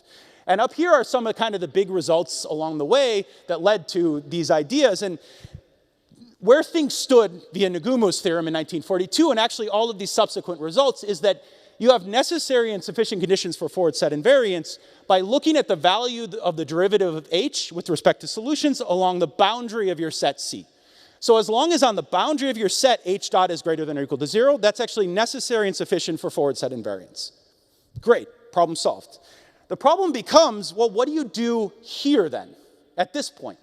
Again, what do you do when you're not in the boundary of the set? Well, as a control theory, you need to really think about that. If I only know that I need to stop at the edge of the stage, this is a pretty safety critical stage too, by the way. I don't want to fall off it, right? If I only know what to do at the edge of the stage, that's not a great way to control things. I want to know what I should do here. And the reality is here I should start turning a little bit, right? And here I should start turning some more. So the question is, how do we extend Nagumo's theorem from 1942 to the entire set? And the answer is actually very and strikingly simple in the end.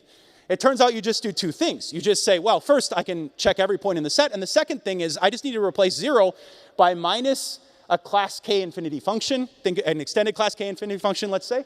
Think about this as a constant, if you don't know class K functions, times h.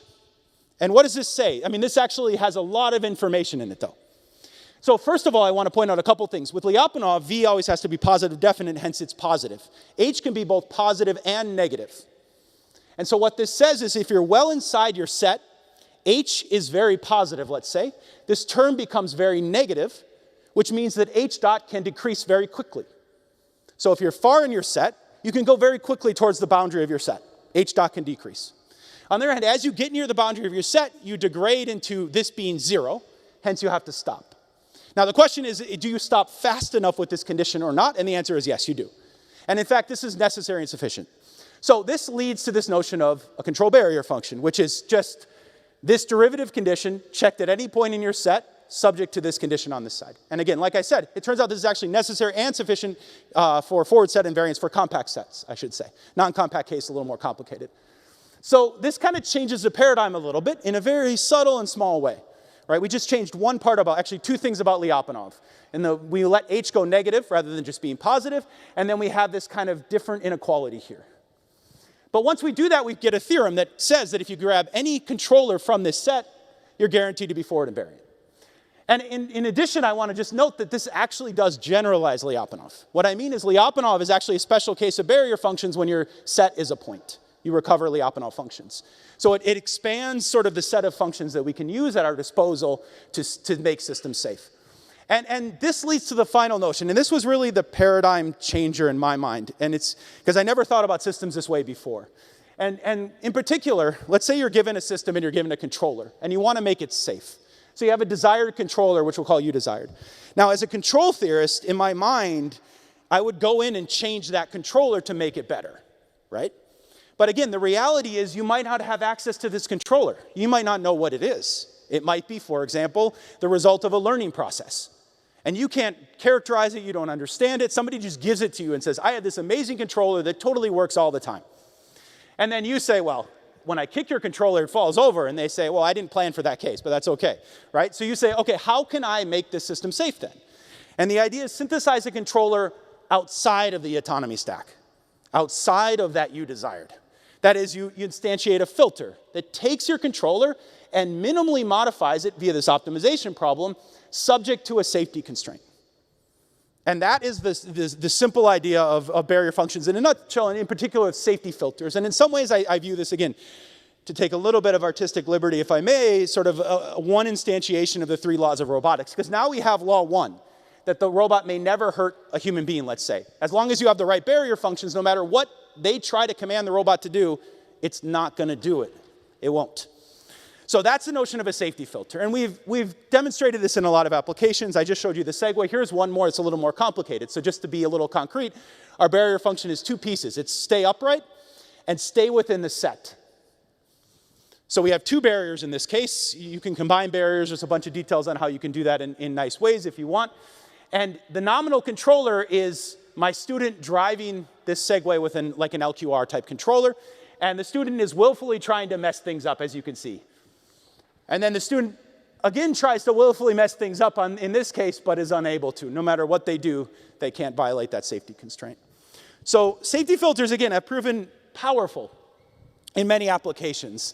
Returning to the exoskeleton application, for example, you can actually add a human to the loop now. So you can say, I have a nominal controller. That's the walking controller I showed you earlier. And now the human can modulate around that nominal controller by exerting a little bit of force on the exoskeleton. But the key here is that you don't want to allow the human to move in ways that would destabilize the exoskeleton. So what we do is we synthesize a barrier function that's tubes around these nominal trajectories. And then when the human moves around, you let them move freely within the tubes, but no further. And you can actually scale how big these tubes are to tell you how much you want the human to affect the process. And the end result is variable assistance. So the human, in the earlier video I showed you, the human had no control over the exoskeleton. It was walking for them. But now if you have a human, in this case, this is my graduate student, Megan Tucker, walking in the exo. And if she's walking in it and wants to exert a little bit of force, it can let her with more or less assistance. And we actually were able, the mask she's wearing is a metabolic cost mask, so we're actually able to measure the energy that she's using while walking and verify that, in fact, as we require more assistance, she uses more energy. So we're able to combine these 2 concepts together. We've done it on, of course, drones in many applications, so let me just highlight a couple of those. These make this example really clear. So in this case, your barrier function is don't hit obstacles in the environment, right? And so there's an obstacle, it can't go, but it wants to go on the other side, and as soon as my student moves the obstacle, the drone flies through. And in fact, in this paper, it's important to note, we actually compared this with artificial potential fields and showed that barrier functions are actually a more general instantiation of potential fields. So this was there's a nice comparison in this paper of the behavior and performance in all those cases.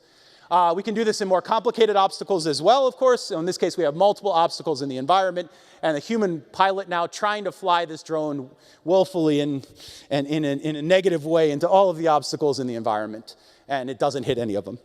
So we can also do this with multiple drones. So this is collaboration with Magnus Egerstadt, now at University of California, Irvine. And in this case, again, you have this willful agent, which is the graduate student. Not to say that graduate students are bad actors most of the time, but in this case, the graduate student was trying to crash this into these other drones, and you created these sort of balls, force fields around all of the drones as barrier functions and instantiated it, and you get this kind of behavior.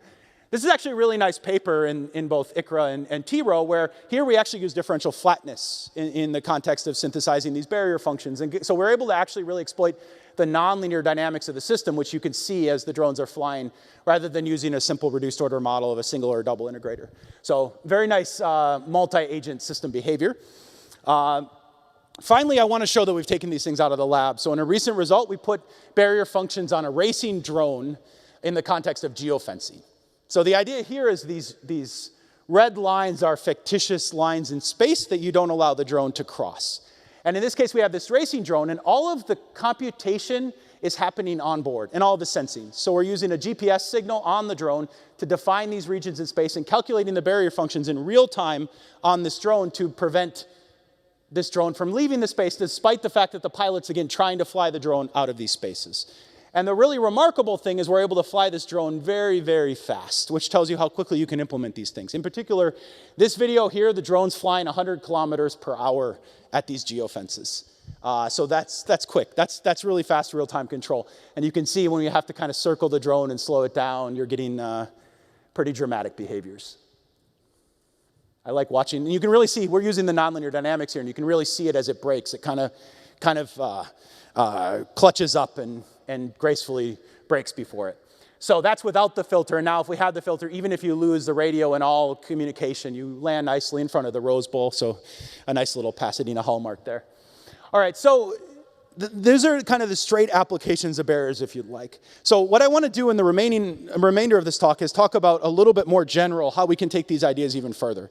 So I mentioned earlier, so everything up to this point has been kind of this flat world view, if you'd like, right? I mean, you have a dynamical or a control system, and we're going to put a barrier on that thing. The reality is systems aren't actually that way, especially robotic systems and complicated systems. The reality is you have multiple pieces integrated together on any complex system.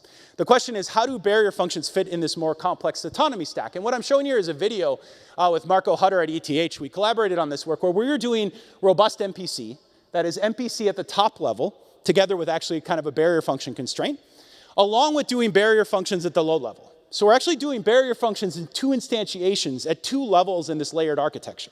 And that allows us to also do real-time trajectory planning along with the safety critical elements. And we can pass information back and forth running these at different frequencies. And the end result is we can do stepping stones. So what you're seeing here is the robot has a nominal walking gait with no knowledge of these stepping stones. And we're able to dynamically modify its steps in real time to account for all these different stepping stone positions. And by doing these two in tandem, you get much more robust behavior than if you did any one of these individually. Because you have the ability to now look ahead from MPC while instantiating safety critical at that lower level. So this paper is from a couple years ago, and it got us thinking a little bit more about these layered architectures as a means to enforce safety critical control. So we've been playing with a lot of these pieces now. This was just a recent fun paper that was at ICRA on doing 3D hopping with now MPC, a geometric MPC variation, together with this layered architecture, and we can get these really nice hopping behaviors on this very dynamic robot. We can also pull these pieces together to do sort of data-driven MPC together with this real-time trajectory tracking. So in this case, there's actually no barrier functions in this one, but I just want to show the power of the architecture, right? So in this case, this actually won the best paper of ICRA, where you have a data-driven policy where you're learning the dynamics of the system at this reduced order model rate. Then you can do MPC on those sort of learned dynamics using Hankel matrices, and then pass that down to the low-level controllers. And these low-level controllers are actually running in QPs in the process. So you're starting to layer together all these complex controllers into a single unified framework. And the end result is you can do things like coordinating motions between multiple quadrupeds that are connected together, which is a very hard thing to do from a reaction force perspective. So why am I doing all this? Why am I giving this overview? I think this result is actually a really nice example of this, where we're able to take that previous result now and add barriers to it, if you'd like. In short, basically by considering reduced order models and doing barrier functions at this higher level, you are able to realize them very quickly and easily. So many of the previous videos I showed you, we did barrier functions at this low level where there were really complicated nonlinear dynamics we had to identify and determine to put them on the system. In this case, this experiment works basically out of the box by just taking a unicycle model, doing a barrier function on that unicycle model, and doing that over the existing architecture that was balancing the fact that they're connected and need to walk and do everything else in tandem. So if you want to implement a barrier function very easily and quickly, you use a reduced order model and put it on the reduced order model and then pop it on the hardware and it's going to work really easily. And so the question then becomes why, and why does this matter? Well, the answer is we have a theorem, as you would expect, right? So it turns out that this idea is quite a bit more general. So now if you really want to implement barriers on systems where you don't know the dynamics, you're going to have to do it via reduced order models at a higher level. And so the theorem says the following: if you have a reduced order model for the system, whatever the reduced order model is, if you do a barrier function on that reduced order model, as long as your full order dynamics can track a reference signal coming from the reduced order model sufficiently well, you're guaranteed to have safety in the overall system dynamics, even though you don't know those dynamics. So you can combine, and the way you prove this is actually a combination where you take a Lyapunov function for these dynamics, assuming it can track them, and you combine it with the barrier, and the end result is a new barrier function for the full order dynamics. This is kind of a little bit like backstepping, if you'd like, right? Up the chain. And the point of this, and I think this is a really powerful result, because it says that you don't need to know the actual system dynamics to guarantee safety mathematically. All you need to know is a reduced order model that can generate reference signals that can be tracked well enough. And it's this notion, I think, that has made so many things work in practice, including learning. When you say somebody learned a walking gait, what did they actually do? They learned a reference trajectory that was good enough that it could be tracked by a low-level controller to achieve the performance. So I think this is sort of the core paradigm that most people leverage without sort of acknowledging, right? We use reduced order models all the time in the context of reference tracking. So the question is, if this is the theoretic framework now, what does this mean and what are the ramifications? So first, I want to just show you some of the easy ramifications. Is if you want to put a barrier function on a quadruped, you can do it really easily.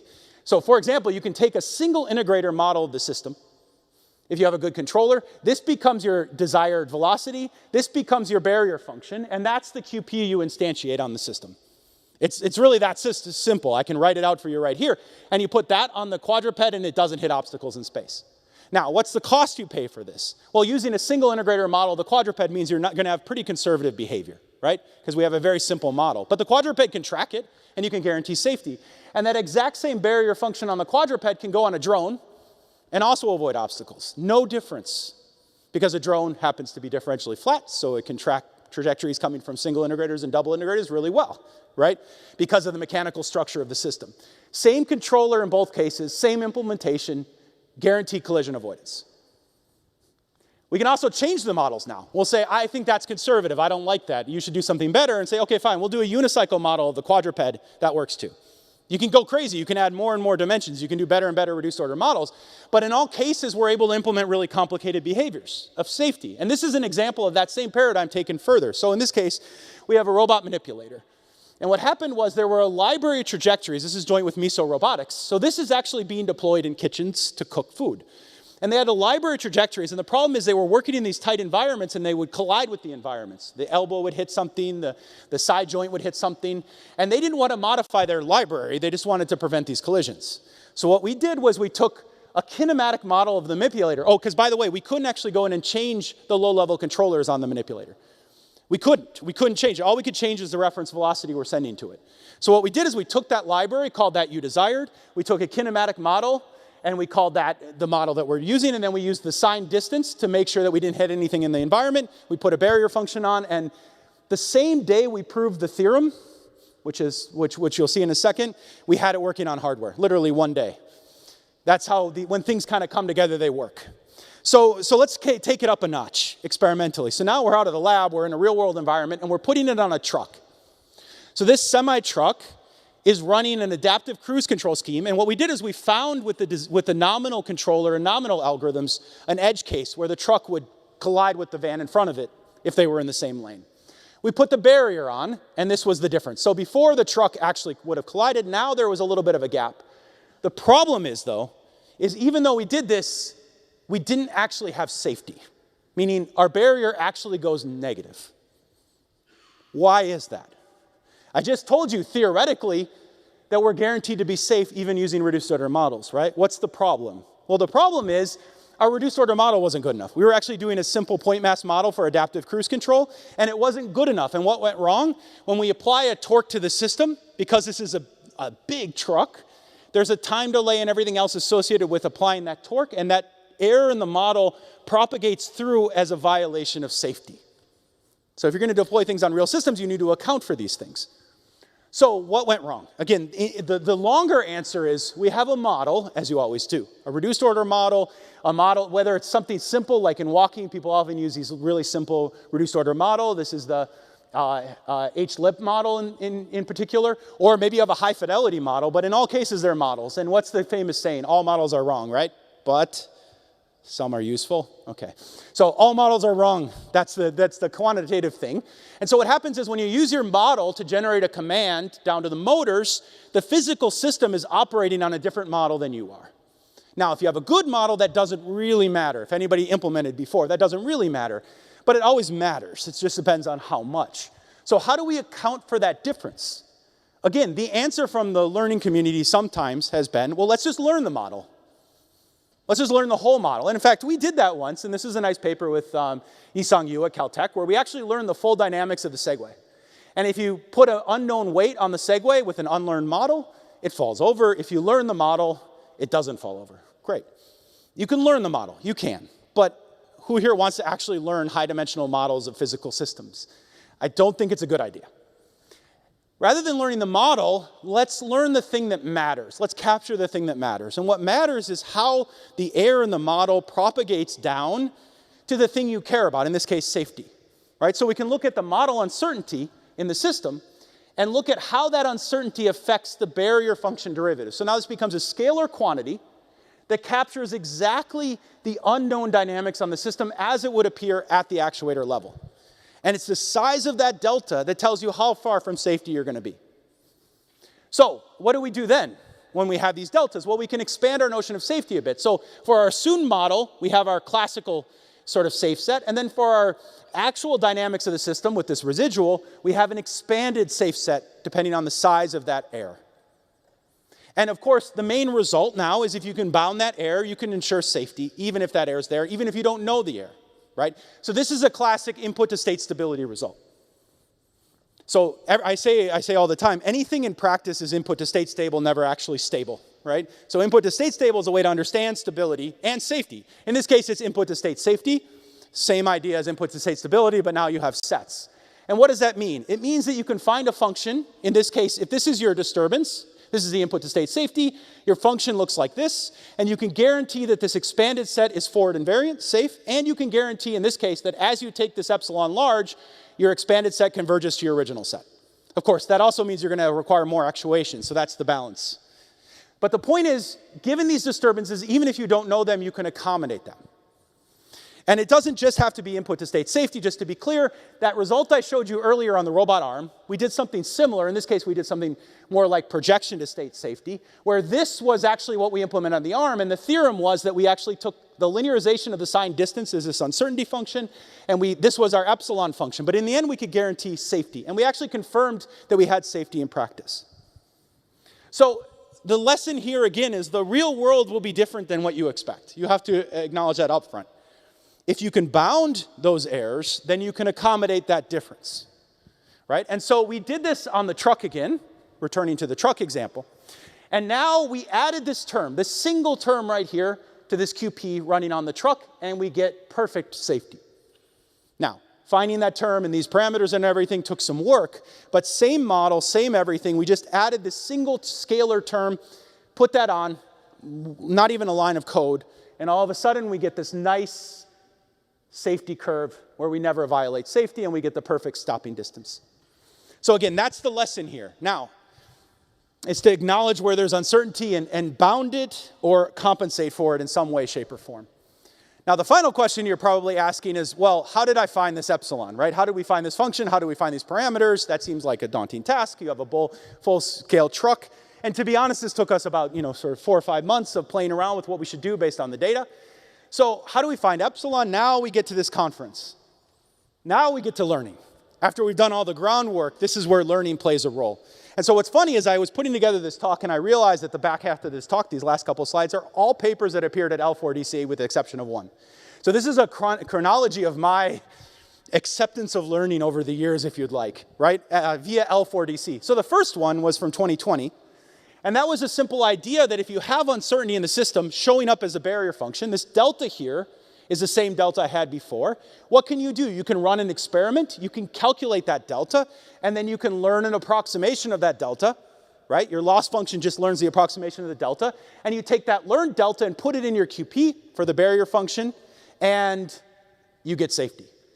And this was the experiments we showed at the time. These were actually the first experiments with learning with barrier functions on a real system, where we violated safety here by a small amount, and then here we can compensate for that violation by learning over in an episodic fashion. Just a couple episodes, we're able to estimate the scalar term. And we also have a theorem, I should say, and the theorem says the following. It's actually a very input-to-state safety kind of result, which says that as long as your error in learning is bounded, you're guaranteed forward invariance of a slightly expanded set. Now, of course, bounding the error in your learning is a whole other thing. That's very complicated and hard to do. But if you can bound it, and as long as it's bounded at all, you're guaranteed that there is a set that you're forward invariant with respect to. So that's the first result. Then we took that forward next year, next L4DC, and we said, that was great. We did it on segways. How can we up the game a little? Let's go back to this stepping stone problem. And you remember we did this for a quadruped where we had MPC together with barrier functions at the low level. So now we're just going to take something a little bit simpler and see how much we can push this framework. And now U-desired is our nominal controller for the biped. And what we want to do is step on these stepping stones. In this case, the stepping stones are the yellow blocks on the treadmill.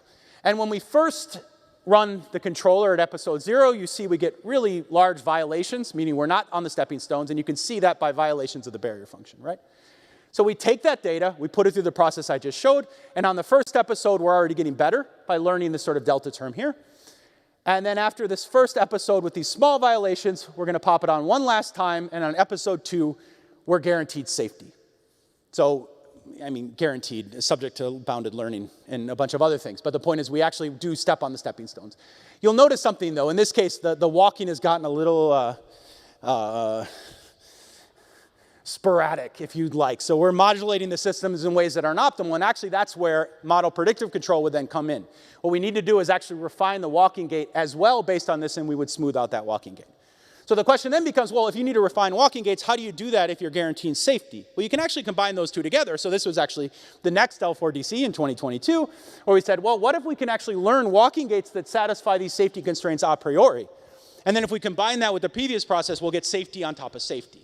And that's what we did. We actually learned with barrier functions, meaning our loss function here is just make sure the barrier condition is satisfied, the CBF condition, and with respect to some parameters. And when we did that, we can actually guarantee that if this is, of course, if this is 0, you're guaranteed to have safety. And the end result is this walking that we actually learned. And this is kind of nice because we learned, in essence, the parameters of this walking gait and then did onboard controllers. But the walking gait itself is actually pretty nice and smooth as a result of the learning process. Okay, so let's take these ideas further. Now we've done the gate generation, we've done the stepping stone problem. We can do one final piece, which is let's pull all these things together in the context of perception, vision in the loop. So that's when things get really hard. That's the make or break moment, right? And so in this case, we have cameras, and we're using, our barrier function is don't hit an obstacle. And so we're using 3 cameras to estimate depth. In particular, what I mean is we're using 2 camera pairs to estimate depth, and then we're looking at the air between all those 2 camera pairs to estimate the uncertainty in our depth estimation. And then we do a self-supervised learning process on that to get bounds on the air. Like I told you earlier, the theorem says if you can bound the air, you're guaranteed safety. So now we can do a learning process where we can bound that air and instantiate that learned term in the barrier function. And you really can see here this thread of the talk. So if you do a standard CBF without taking into account any of this uncertainty, the quadruped goes up, and because of air and the depth, it just goes on and goes right past the safety constraint and knocks into that chair. If you do a robust CBF, meaning you have this uncertainty term and you bound all that air in the worst case, the robot doesn't hit anything, but it just stands in one place and doesn't move. It's very scared, right? So finally, when you combine all these together, you get the robot actually moving right up to the line over time. And in fact, can be pretty robust. So here's a grad student pretty aggressively approaching the robot. It didn't plan on these moving obstacles, and it can stay out of the way, and then when the student moves, it leaves. And so finally, we put all this together in L4DC last year, where we combined the robustness with the learning in a single holistic package, where at episode 0, we're super conservative because of the robustness term, but we haven't learned anything. And then as we learn in time, we get more and more sort of optimal with respect to safety. And the end result is that even using onboard perception and onboard planning, this complete autonomy stack can be rendered safe with this single controller, and we can move around obstacles in the real world, even though we didn't plan on those obstacle locations. So all of those pieces come together holistically. So to me, this is a nice example of how learning and dynamics and control can be fused into a single holistic framework to get the proper behaviors. So that's my talk. The lesson here was actually very simple, taking away all the complexity. And the lesson is that, I said it in the beginning, I think we're in a golden age for control, because it's control's job to find mathematical instantiations of what's correct and what's not correct. And we can use those instantiations to stand between software and algorithms in the physical world. And that's the lesson. And by the way, the learning for dynamics and control crowd has an essential role to play here, because it's that fusion of learning with these control concepts that will enable these safety filters to be properly instantiated, whether it's a safety filter or some other filter. And in the end, again, I always keep this in my mind. The goal is to kind of mathematically instantiate provable correctness in practice of all systems, universally without fail, to have theorems that tell you why they're going to be correct and then show them in practice and see them correct. So two other closing sentiments, if I may. So first, part of taking these things in the real world is taking them in the real world. So about a year ago, we started a company called, you guess it, 3 Laws Robotics, after instantiating Asimov's laws on real systems, founded with 2 of my students, Thomas Guerrier and Andrew Singletary, and they actually did this with Yamaha on a boat. So you can see this on a much more complicated system. It's a barrier instantiation where you have an obstacle, you have the complicated boat dynamics, and the pilot's trying to drive right to the obstacle, and the boat just boop, out of the way. So this is part of this process, I think. I think as academics, we have to work with industry in many ways, shapes, and forms to bring these things to practice. The other closing sentiment, and I'm purposely ending with this slide, not that other slide, is that we can't forget the math.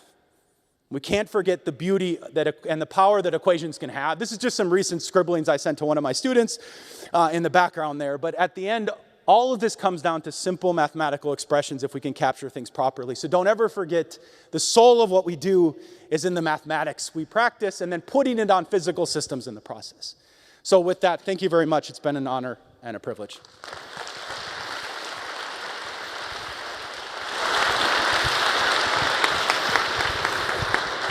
Thank you, Aaron. That was an excellent talk. I think we were all really motivated and definitely thought-provoking. So we're running low on time. We have time for maybe one question.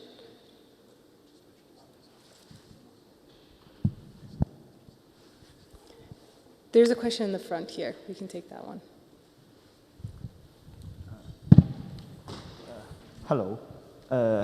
I want to ask a question. So you said that if the errors are bounded, then you can guarantee safety. So my question is, how do you estimate this error bound? What are the measures? What are the methods to estimate the error bound? That's a great question. I think that's where all the research comes in, right? I mean, in all the systems I showed, we had ways to try to estimate those error bounds. Like on the truck, we actually looked at experimental data and looked at those deltas, basically, that were occurring. In the case of learning, we looked at, again, the data. I think in the end, the data is a critical part. Also, I just want to kind of note that you may not have scenarios where you actually have bounded errors for all time, and you might not want to consider that. There's actually some recent papers we have from my lab doing stochastic input to state stability, stochastic input to state safety, where we don't have to assume bounded disturbances anymore, just bounded in a reasonably, a reasonable way. So I think this notion, what I'm trying to say is this notion of bounded disturbances is the core of the question, right? That's where learning comes in, that's where control comes in, is understanding what are your errors, how do you determine their quality, their bounds, and the way they're acting on the system. That's what all of this is really about now, because I think the basic math, at least from what I presented, that basic math is there if you have that bound. And there's just a lot of research to do. I mean, I can give you a long litany of papers where we're thinking about these questions, but the reality is that this is still an open problem. Is the best way to bound these errors, right? Yes, for the given system. The error may not be follow a bounded uniform distribution. It may follow the Gaussian or It may do Poisson. lots of things, yeah, and it may not, yeah, exactly. It may not even be bounded, and we're thinking about that too. I was just telling you, the theorems we have so far in this deterministic setting are if you have bounded air, and if you can find good bounds of that air in reasonable ways, then you can have theorems, right? Yeah. Okay. This happens to work really well in practice without bounds too, by the way. So that's something we're trying to understand, right? As long as it's well behaved. Okay. Great. Okay. Thank you so Leave much, there. Aaron. Yep.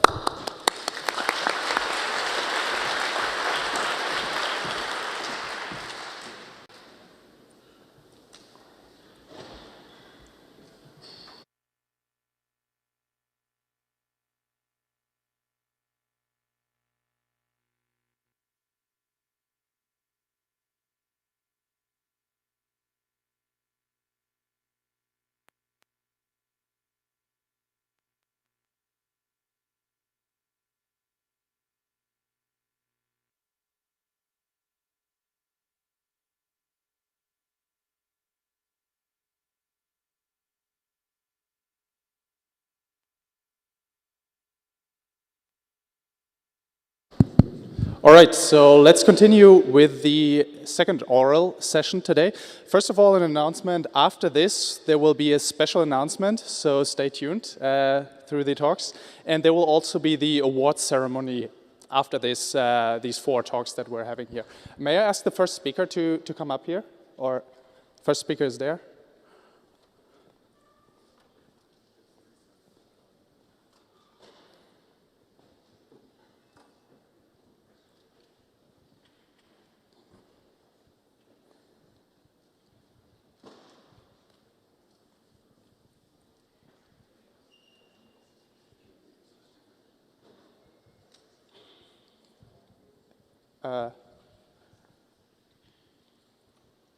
Could you, oh, there it is. Okay, so the first talk is by Shen Cheng, Ling Song, Mingkyung Kim, Shenlong Wang, Naira Hovakyama. Sorry for my pronunciation. And the title is DiffTune Plus, Hyperparameter-Free Auto-Tuning Using Auto-Differentiation. Please. Thank you. So, good afternoon, I'm Shane. I'm very happy to be here to talk about our recent work on this hyperparameter-free auto-tuning method using auto-differentiation. So I would like to start with the motivation of the study problem. Basically, we know many methods for controller tuning. And eventually, to deliver the desired performance, we need to do the tuning. Well, the controller tuning is often done by hand, and that means it's not efficient at all. So to solve this problem, people have built many methods, which is a topic around the auto-tuning. So we divide them into 2 categories. One is model-based, one is model-free. So for the model-based methods, people leverage the model knowledge to improve the performance by tuning the parameters. And because you know the model, so those tools that you have for developed will be used again. For example, you can ensure stability using Lyapunov type of design. But on the bedside, it's not easy for the model-based methods to incorporate data that you collect from a real system, because essentially these model-based methods are based on simulations. And secondly, you would have suboptimal tuning when the model has mismatch to the real system. And then on the other hand, you have the model-free auto-tuning, which are often data-driven. And there are many readily available tools, and often they make no assumptions on the system that you're going to work with. However, these data-driven tools sometimes have the scalability issues, and it's not efficient when you have high parameter dimension to be tuned with. So our question to ourselves is, can we combine the best of the 2 worlds? Well, the answer is yes. And before I show our solution, which we call DiffTune, let's define the problem of controller tuning. So suppose we have this dynamical system, nonlinear and discrete in time, and what you see here is simply the unrolled form of that. And then let's say we have this feedback tracking controller where the goal is to track the desired state x hat, and it is parameterized by this parameter theta, and then the goal of tuning now is to tune theta such that you can achieve a smaller loss function, and the loss function can come from your evaluation metric, for example, tracking error. So mathematically, we formulate the tuning as an optimization problem where the goal is to find the parameter theta that minimize the loss function subject to the dynamics and the controller. And all we are requiring here is that the dynamics and controller are differentiable. And if you look at the literature for the recent years, that there are many controllers shown to be differentiable. Like what I list here, PID, MPC, optimum control, and also the control barrier function. And then, so our solution is called DiffTune. It's a gradient-based method. It has the nice features of stability, compatibility with real data, and also efficiency.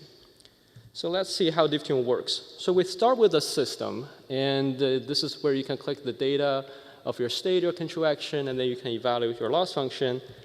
And then we compute this gradient, the gradient of the loss function with respect to the parameter theta, based on the data you collected from the system. And then the next step would be simply gradient descent with a minor tweak. Basically, we're doing projected gradient descent such that we confine the parameter, the new parameter, to be within a feasible set. And this feasible set can be determined using, for example, Lyapunov type analysis, or it can be determined empirically.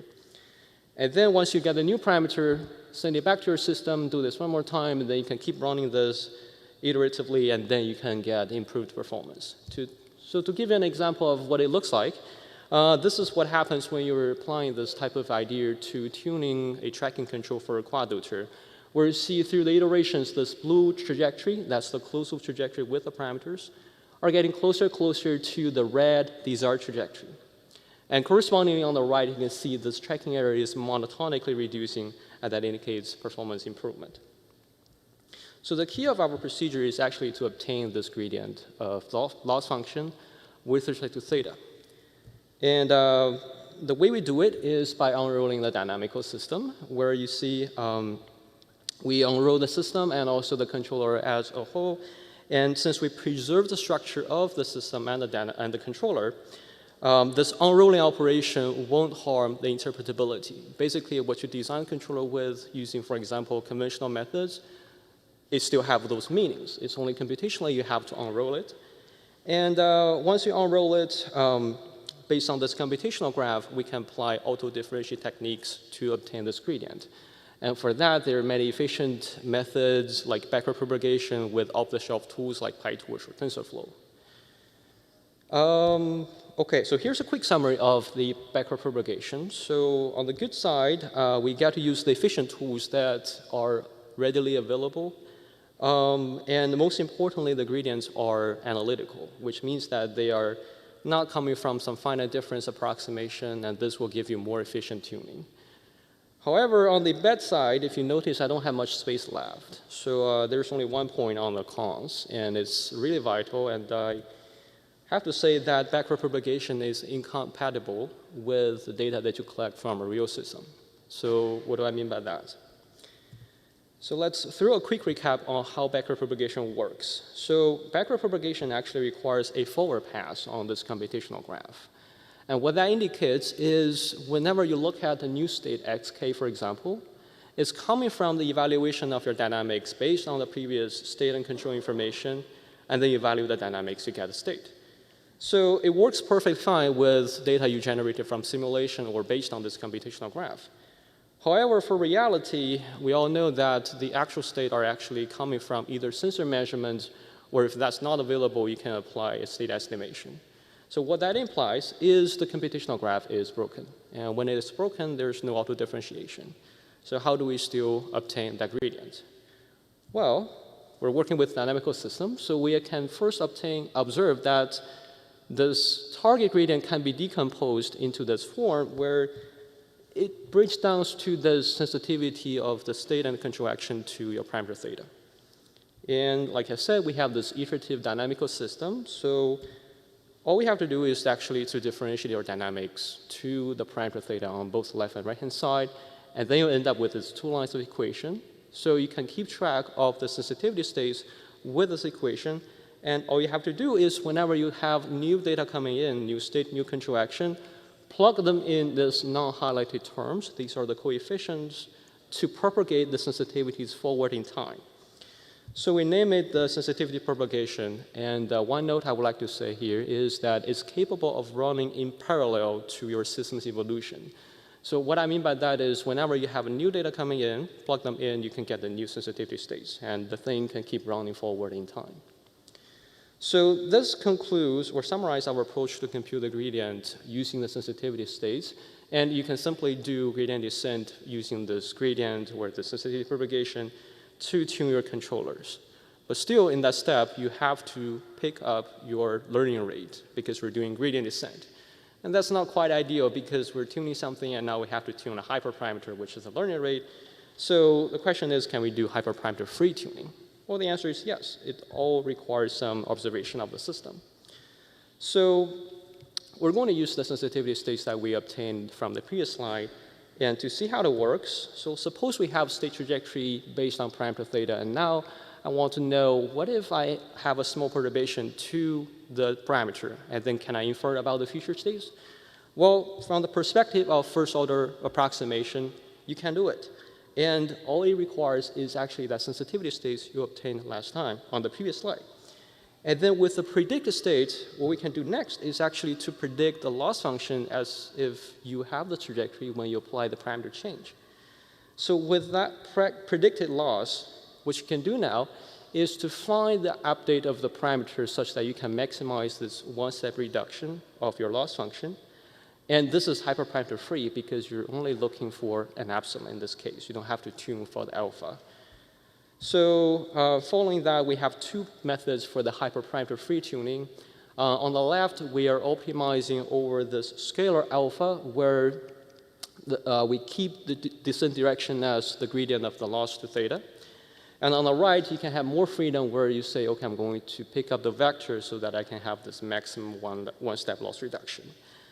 So we name it line search and Gauss-Newton respectively. Interestingly, if you have a quadratic loss function, then two things will happen. First, you would have explicit formulas for this alpha star and the epsilon star in these two approaches. And the second approach, the Gauss-Newton method, the name actually comes from the fact that this parameter update has the same form as in the Gauss-Newton method. So to summarize here, we list the methods we're considering here. So starting from the hyperparameter based, we have the gradient descent, or you can add in some variants of that, like the gradient descent with momentum acceleration. And then going to the hyperparameter free, where we look for the scalar optimization. And then going from first order to second order, we have the Gauss-Newton. And the reason Gauss-Newton is counted as second order because we're approximating the Hessian. And then lastly, second order, we have also the hyperparameter-based method where we add the stamping term to the approximate Hessian. So we test these 5 methods on, in simulations. And here, again, this is for quadrature tracking control tuning. We consider 2 trajectories with different speed and acceleration profile just to indicate different working conditions. And here are how the loss reduction look like on these 5 methods within these 2 trajectories. So you can observe that the tendency of the loss reduction is pretty similar for these methods on these 2 different trajectories. And for the hyperparameter based, we all know that they're depending on your choice of hyperparameters, so it's not that interesting. So look at the hyperparameter free approach. You see that the purple curve, that's the Gauss-Newton one, has the minimum loss reduction or minimum loss. But in reality, when we look at the parameter it tuned, because that matters, we actually realize, OK, the parameters are too aggressive. And eventually, it's becoming a high-gain controller that is not practical in real systems. So we look at the other option, which is line search that has this second best loss, and the parameters are acceptable. So we also tested this thing on experiments on a real quadrotor. So the case we're considering here is to tune a nonlinear geometric controller that has 12 parameters. So we ask it to track a very aggressive circular trajectory in our lab. And what you see on the left is the reduction of the tracking error, where we can see 3 times reduction within only 10 iterations. And for the record, that dashed line is the best we can do with the graduate students tuning day and night in the lab. And then in the middle, you can see how the parameters evolve within these 10 iterations. And there's some interesting pattern that the parameter actually changed the direction of evolving because of this possibly nonlinear mapping between the parameters and the loss reduction, the loss criteria. And then on the right, you can see the snapshot of the experiments where the drone is indeed getting better and better at tracking the circular trajectory. And here is a quick video. All right. showing how the experiment looked like within the 10 iterations. You can see the tracking error that's shown at bottom right on each subfigure that the tracking is getting better and better. One last thing I would like to highlight is our recently open source toolset, where we have provided the sensitivity propagation and also auto-generation of the partial derivatives necessary for the computation. So what it means is that you can bring in your dynamics and your controller, provided if they are differentiable, to use this tool if you have some hard-to-tune controller. And also because we're only requiring differentiability, so if you have a new network-based controller, feel free to try it. Okay, so with that, I would like to end. And some of the ongoing and future work includes we are thinking about this online tuning and also online system identification. And if these two things are happening together, then that would be awesome. We're also thinking about the extension to the non-differentiable dynamics and controller, which now become more and more important to have an idea of how to tune for those. And also finally, performance is not the sole thing that we're chasing after. We're also looking for different perspective of performance, like robustness. So that's the end of my talk today. Thank you. I can take questions.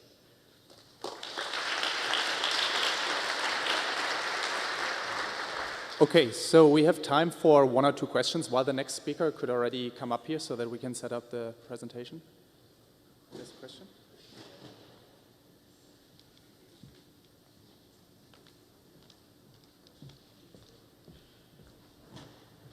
There's a question.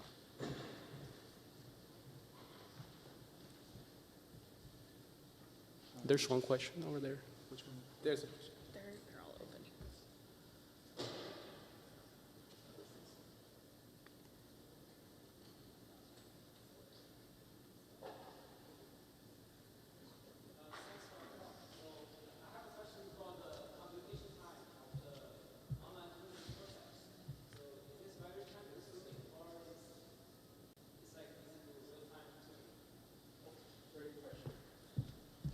So the question is, what is the computational time for the scheme and how efficient it can be applied for online tuning? Actually, it's quite fast, I would say.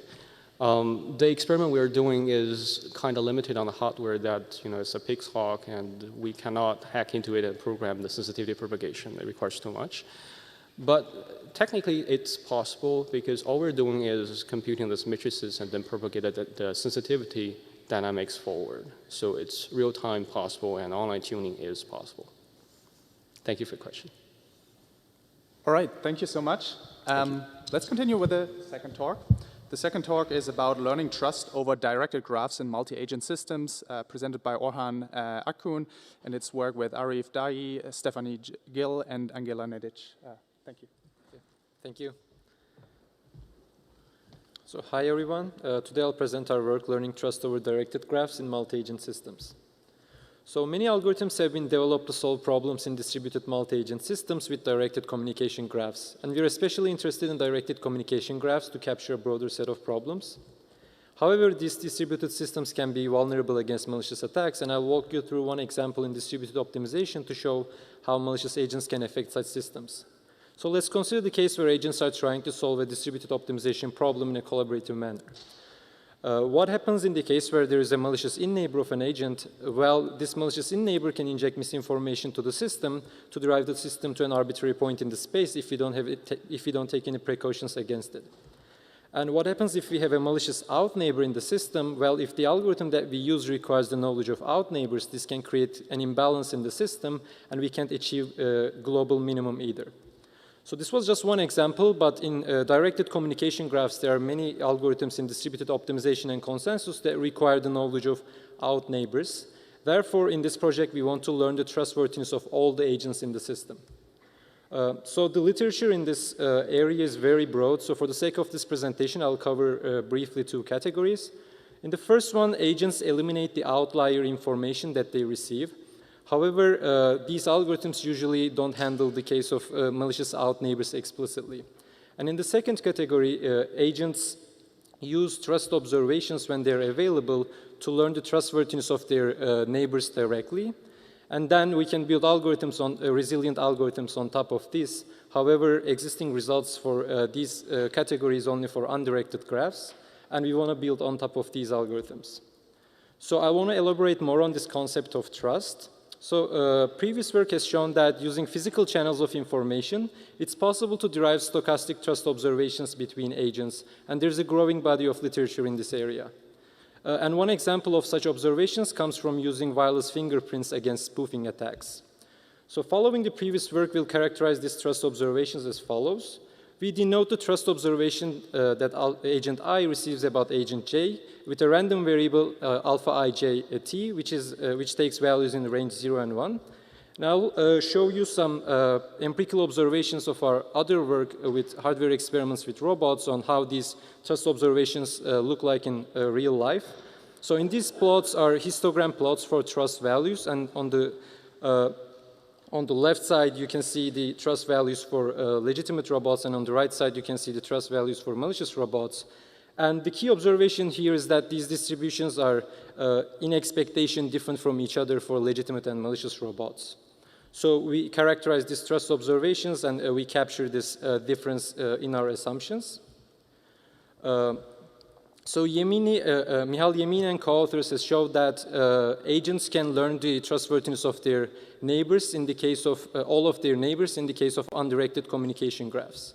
However, in directed graphs, it's not possible to obtain trust observations from all the neighbors.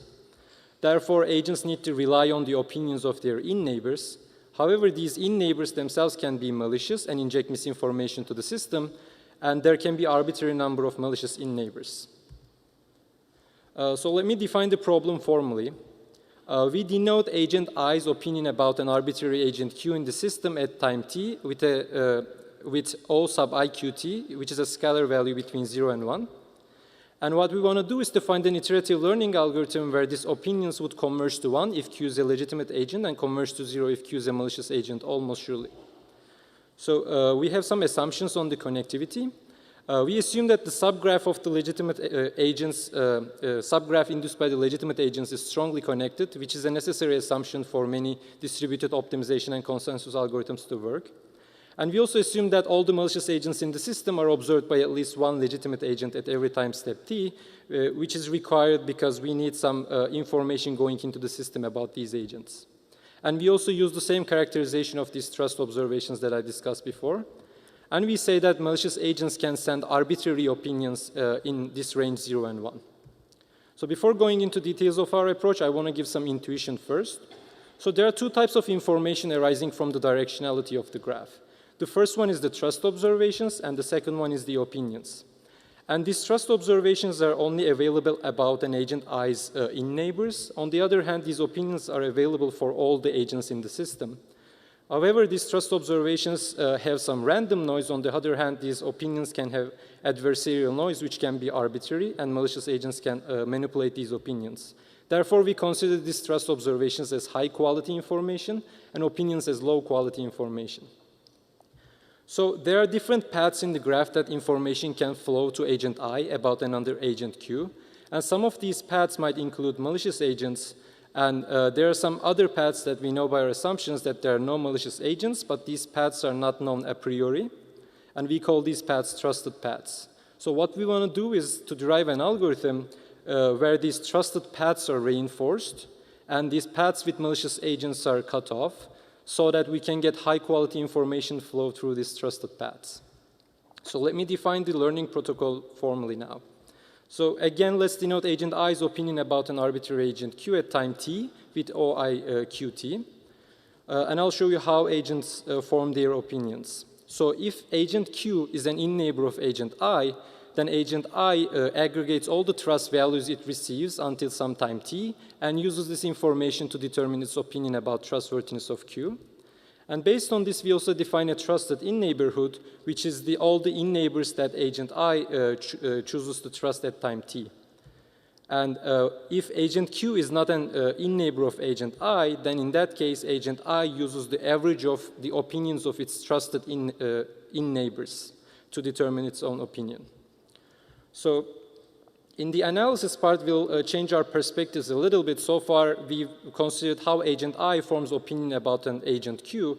In this case, we consider an arbitrary agent Q, and we look at how other agents in the system learn the trustworthiness of agent Q. So our first lemma shows that directly observing neighbors of Q will converge to the true opinion of Q after some random time TF almost surely, which essentially comes from some previous work by Yemini and co-authors, which says that all the legitimate agents can learn the trustworthiness of all of their in-neighbors almost surely after some random finite time TF. And our main theorem here is that shows that all indirectly observing agents can also learn the true trustworthiness of other agents in the system, and I'll focus more on that part for this talk. So how do indirectly observing agents learn the trustworthiness of an arbitrary agent Q? Well, they need to rely on the opinions of their in-neighbors. However, these in-neighbors also form their opinions in different ways, and we categorize them according to that. So we consider indirectly observing agents of Q with set C sub Q, and directly observing agents with set DQ, which are essentially out neighbors of agent Q, and there are also some malicious agents in the system. Then we define and aggregate opinions of these agents in vectors according to the categories that they belong. And using that, we can represent the evolution of these opinions in the matrix form as follows. Essentially, each of these matrices captures the contributions coming from different categories of agents. And this matrix WQT, ijth element of this matrix essentially represent agent I's opinion about agent I's weight on agent J's opinion, which comes from our update rule. So next, we analyze this system dynamics. So following from lemma 1, we have the following almost surely after some time TF. So after time TF, the contribution coming from malicious agents will be 0, and the weights on the indirectly and directly observing agents will be fixed. However, I want to clarify that this TF is not known a priori since it's random, and we use it for the sake of the analysis. And also the opinions of directly observing agents will converge to true trustworthiness. Based on this, we define an error in the opinions of indirectly observing agents, which is the difference between opinions of indirectly observing agents and the true trust vector. And after rearranging this error term and using some matrix inequalities, we can bound the error norm with the following inequality. And we want to show that this error goes to 0 over time. And to show that, we need to show the matrix W bar CQ is a convergent matrix. And to show that, we rely on the theory of substochastic matrices. So by definition, this matrix WQT is a stochastic matrix, and therefore WCQT is a substochastic matrix, which is a non-negative matrix with row sum up to at most 1. And the theorem by Azimzadeh says the following. So let's let agent I be an arbitrary agent with row sum equal to 1. A substochastic matrix W is convergent if and only if for all such agents I, there is a path from I to an agent with row sum less than 1. Then we can use this theorem to show that W bar CQ is convergent. Which brings us to our main theorem. So let Q be an arbitrary agent and assume that there are some indirectly observing agents in the system. Then our theorem says that W bar CQ is a convergent matrix and the error norm goes to 0. And I'll briefly go over our proof sketch. So let's say I is an indirectly observing agent. If I has a directly observing neighbor, then I's row sum will be less than 1. And if I doesn't have a directly observing agent, then by our connectivity assumptions, there is at least one legitimate agent in the system directly observing Q. And since the subgraph induced by the legitimate agents is strongly connected, there is a path from I to a neighbor of directly observing agent. And since this holds for any I, then matrix W bar CQ is a convergent matrix by the previous theorem. And the error norm goes to 0. And this theorem essentially shows that using our learning protocol, all the legitimate agents can learn the trustworthiness of all the other agents in the system almost surely. And then we validate our theoretical results with some numerical studies. So we consider two cases. The first case when legitimate agents have a cyclic communication graph, and in the second case, we have an Erdos-Renyi communication graph to capture both low connectivity and high connectivity cases. And we model the malicious agents as follows. They always send the wrong trust vector, and they form random connections with legitimate agents. And trust observations are sampled from two different uniform distributions for malicious and legitimate agents. And we also define a mean square error, which is the average error of opinions of legitimate agents. And we consider the case with 80 legitimate robots and 120 malicious robots, and we have more malicious robots than legitimate robots. And as predicted by our theory, in both cases, the errors in the opinions converge to 0. So to briefly wrap up, we introduced a learning protocol that enables agents to learn the trustworthiness of other agents in the system over directed graphs, and hopefully building on this, we can develop more resilient algorithms for directed graphs. Thank you for listening, and I'm happy to take any questions that you have.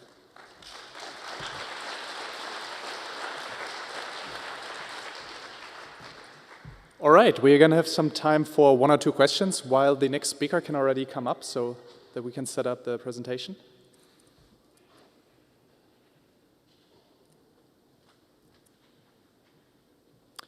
Any questions?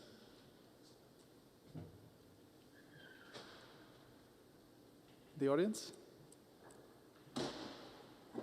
One. Hi. So I have a question regarding the placement of the trustworthy agents in the graph, and how does that affect convergence? Yeah, so the almost sure convergence result does not depend on that, but the convergence rate might depend on which agent that you're trying to learn and how the connectivity of the graph is affected by the placement of legitimate agents, as long as the subgraph of the legitimate agents is strongly connected.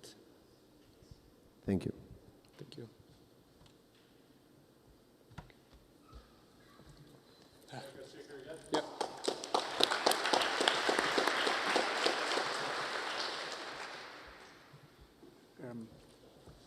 Just full screen for you? Yes, please.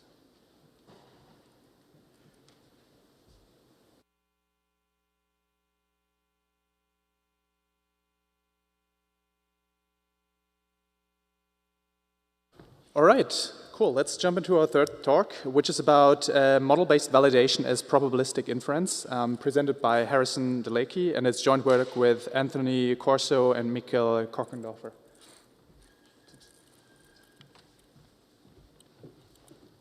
All right. Hi, everyone. My name is Harrison, and I'm excited to talk to you today about our work on model-based validation as probabilistic inference. And before I get started, I want to speak a little bit about autonomy and safety critical systems. So as I'm sure many of you are aware, autonomy is being considered and has been implemented in safety critical applications like aircraft collision avoidance and self-driving cars. And in these applications, like especially aircraft collision avoidance, it's seen success in improving the overall safety factor of the application, and there's been good progress in the work in self-driving cars. However, environment disturbances in these types of systems can lead to rare and multimodal failures. And we're talking about failures in safety critical systems that can mean fatality or loss of life. So it is important that we validate or evaluate the safety of these systems before they are deployed. So that brings me to validation of autonomous systems. So when I talk about validation, I mean trying to discover paths to failure due to disturbances from the environment in simulation, so we can evaluate the safety of the system. So I typically think about kind of 3 different tasks that we could solve when validating a system. On one end of the spectrum could be falsification, where we try to add disturbances to the system just to find any kind of path to failure. If we think that some disturbances might be more likely than others, we can put a distribution over those disturbances and try to find a sort of most likely failure estimate. And then we can even go one step further on this sort of far right side of the spectrum and think about failure distribution estimations. That would be trying to find, ideally, every path to failure, as well as the associated likelihood.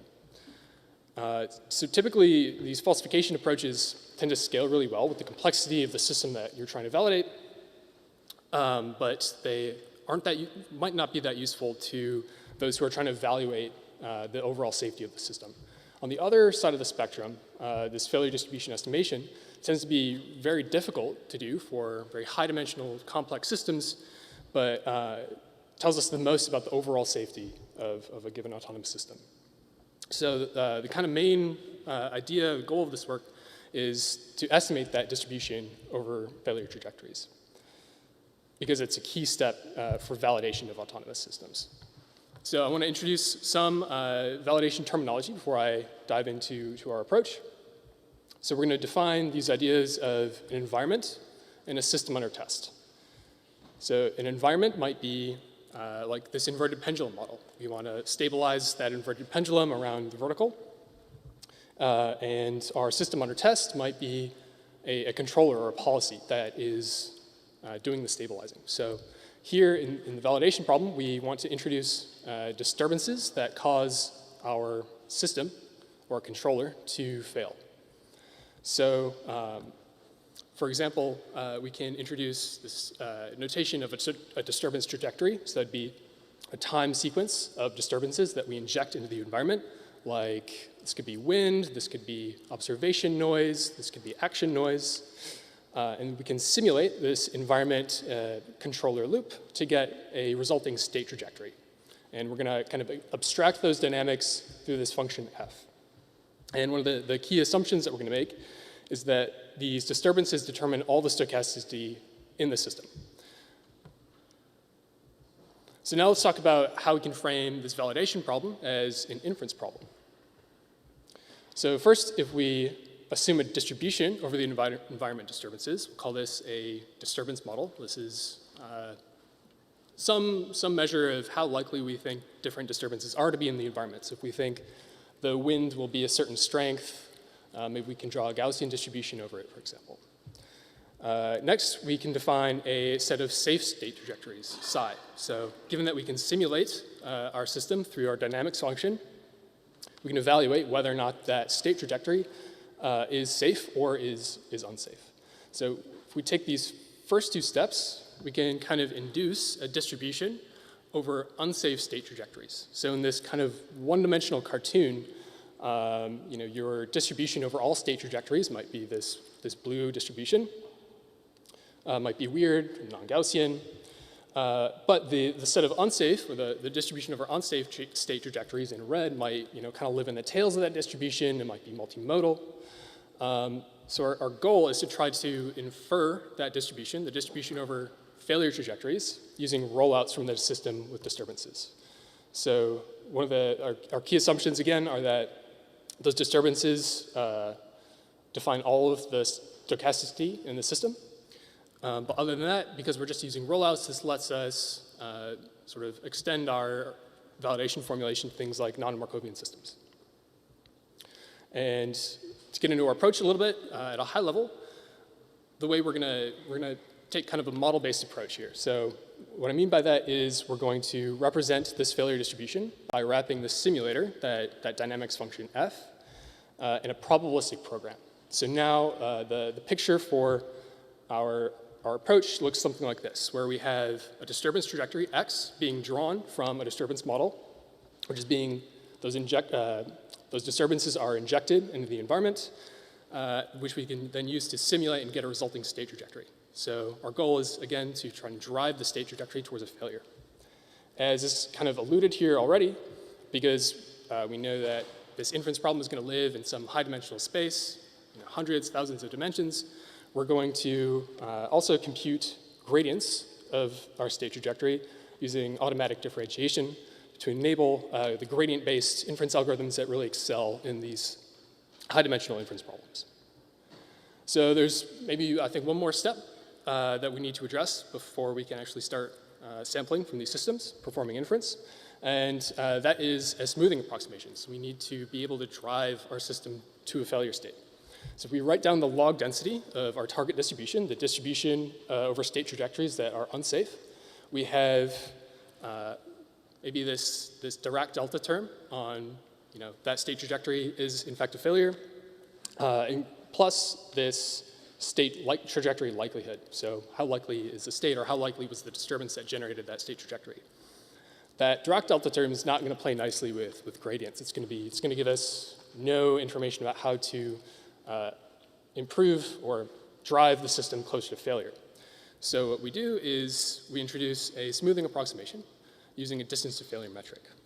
So in our approximation, we turn that Dirac delta term into a zero mean Gaussian with some small variance, and with some small variance epsilon, so some smoothing parameter. So now we have a smooth, continuous log density function that defines our target distribution, the distribution over failure trajectories, and we can use any gradient-based probabilistic inference algorithm to try and draw samples from that distribution to estimate the distribution over failures. So now we'll talk about some experiment baselines and the metrics that we use to evaluate this method. So we compare against two gradient-free baseline samplers, just direct Monte Carlo and particle Gibbs sampling. In terms of metrics, I'll talk about three in this talk. So we have first the failure likelihood. So we want to see that the likelihood of the failures that are sampled using our method have comparable likelihood to Monte Carlo, which is guaranteed to sample the true distribution over failures. We also want to look at sample efficiency. So how many failures can we generate per second of sampling time? Finally, we also have a coverage metric. So we don't just care about sampling many failures, we care about sampling many diverse failures to capture that distribution. So this mean dispersion metric is kind of there to capture this the multimodality that we're looking for. And we evaluate our approach in three different systems. So first, everyone's favorite inverted pendulum problem with a neural network policy that we're validating learned using PPO, reinforcement learning algorithm.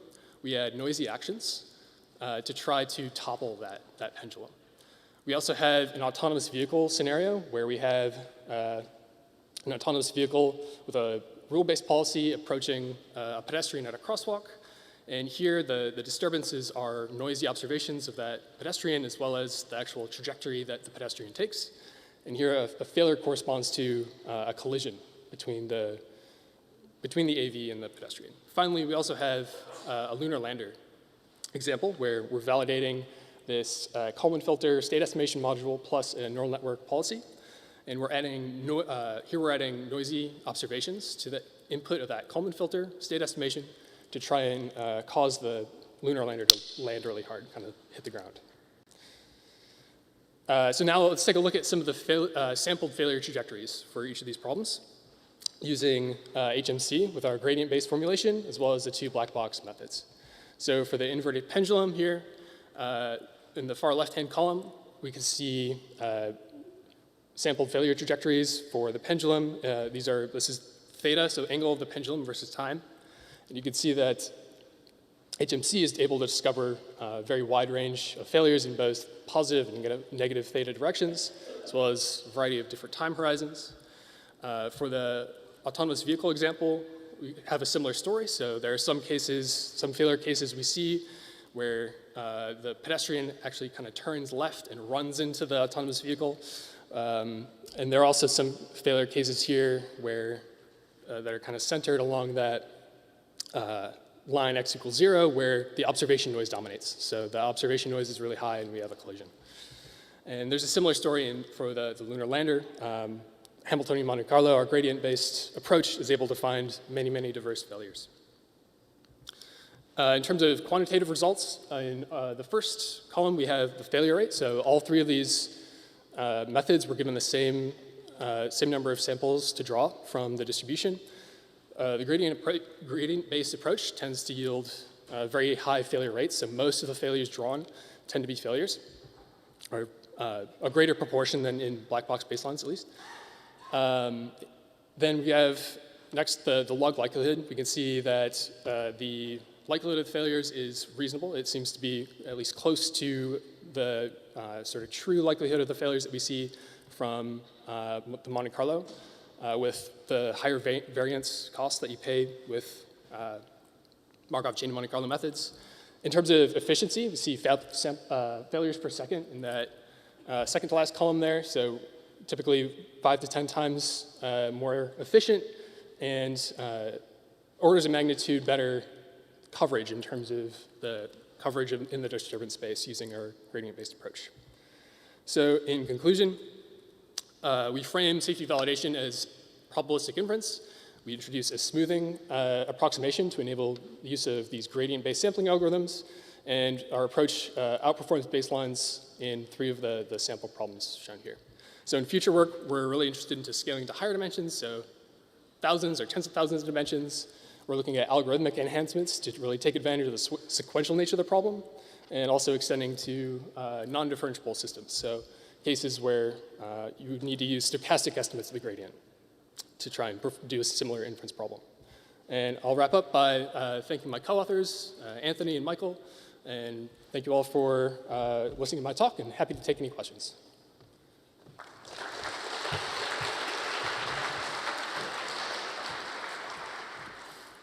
All right, thank you. So we again have some time for 1 or 2 questions while the next speaker can come up. Is the next speaker here? Ah, right here, yeah. Any questions in the audience?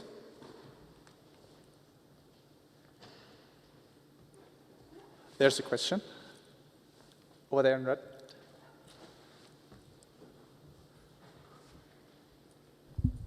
Hi, thank you for the great talk. I was wondering why HMC does substantially better than the other methods in terms of the coverage metric? That's a great question. So my intuition is that because HMC has gradient information, it enables much better exploration of the kind of that underlying space of failures. So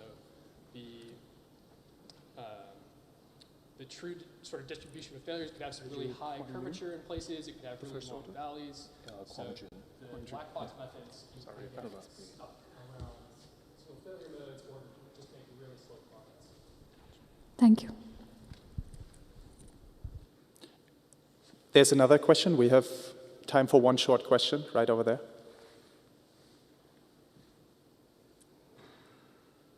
Yeah, thank you for a great presentation. I have a question about it seems to me, please correct me if I'm wrong. It seems to me like you just fix one control policy and then you find a disturbance distribution to a Taylor control policy, but what if I change another control policy? Does your disturbance distribution still work for that control policy, or how do you have next step for it? Thank you.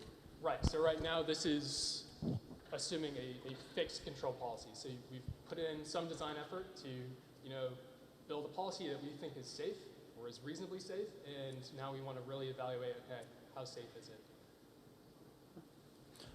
Okay, let's thank the speaker again.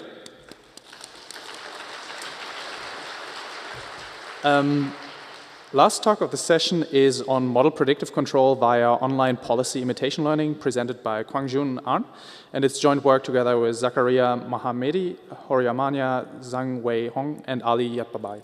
Thank you. Hello, everyone. Good afternoon. Thank you for sticking around. Today, I'm going to talk about the model predictive control via on-policy imitation learning. This joint work with these collaborators, and we're all from MIT. So let me begin by breaking down the terms in the title.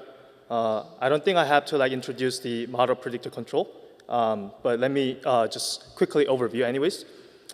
So for that, let's focus on the linear system. For linear system, when there's no constraint, we all know that the LQR has a nice closed form solution.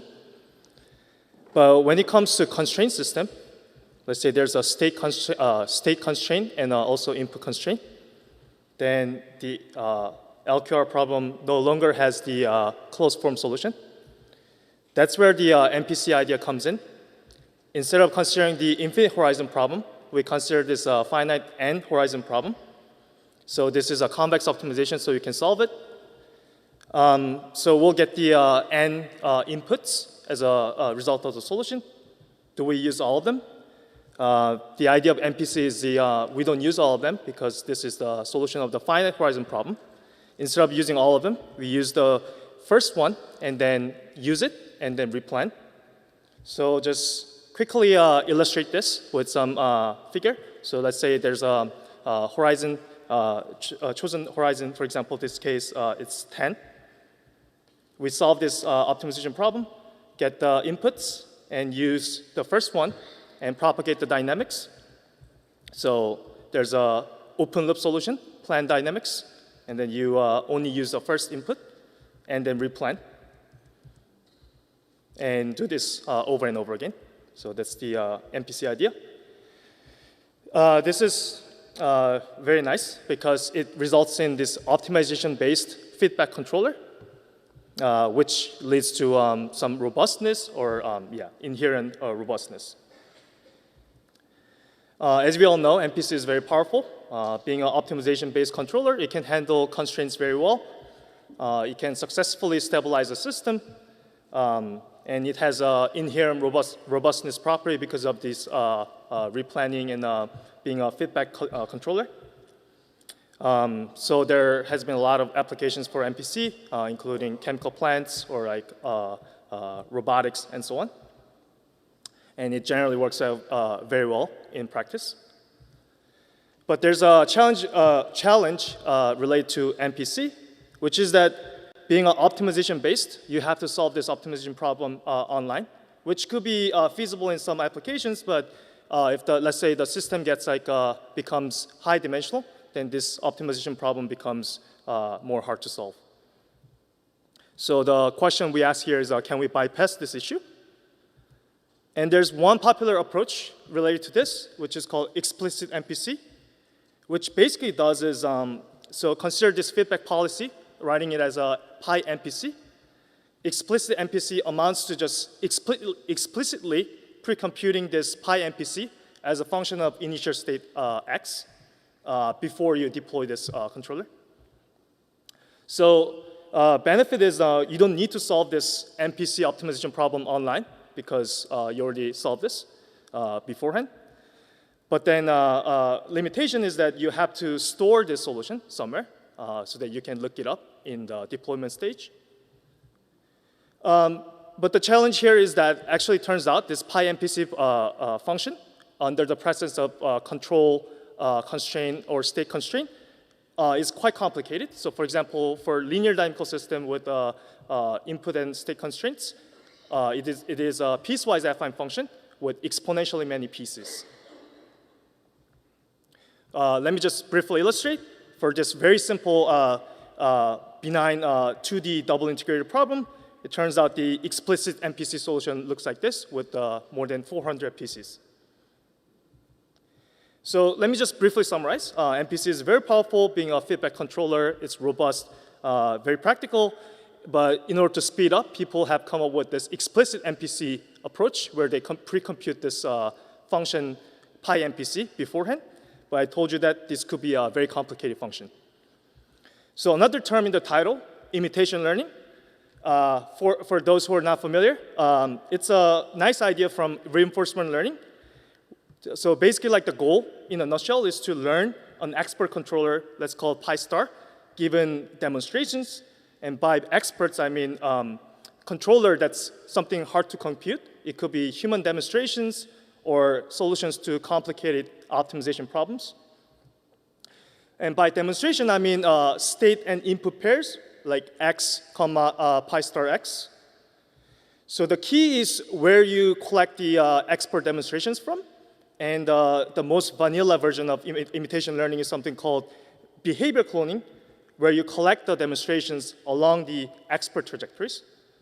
So more specifically, behavior cloning, let's say x star is the trajectory from the expert policy. You collect this demonstration along the expert trajectories and set up some ERM, like solve this regression problem with an appropriate functional approximator like a neural network and get the learn policy. But there's a well-known, so far, I talked to you about the model predictive control. And the issue here is that the pi MPC could be a quite complicated function.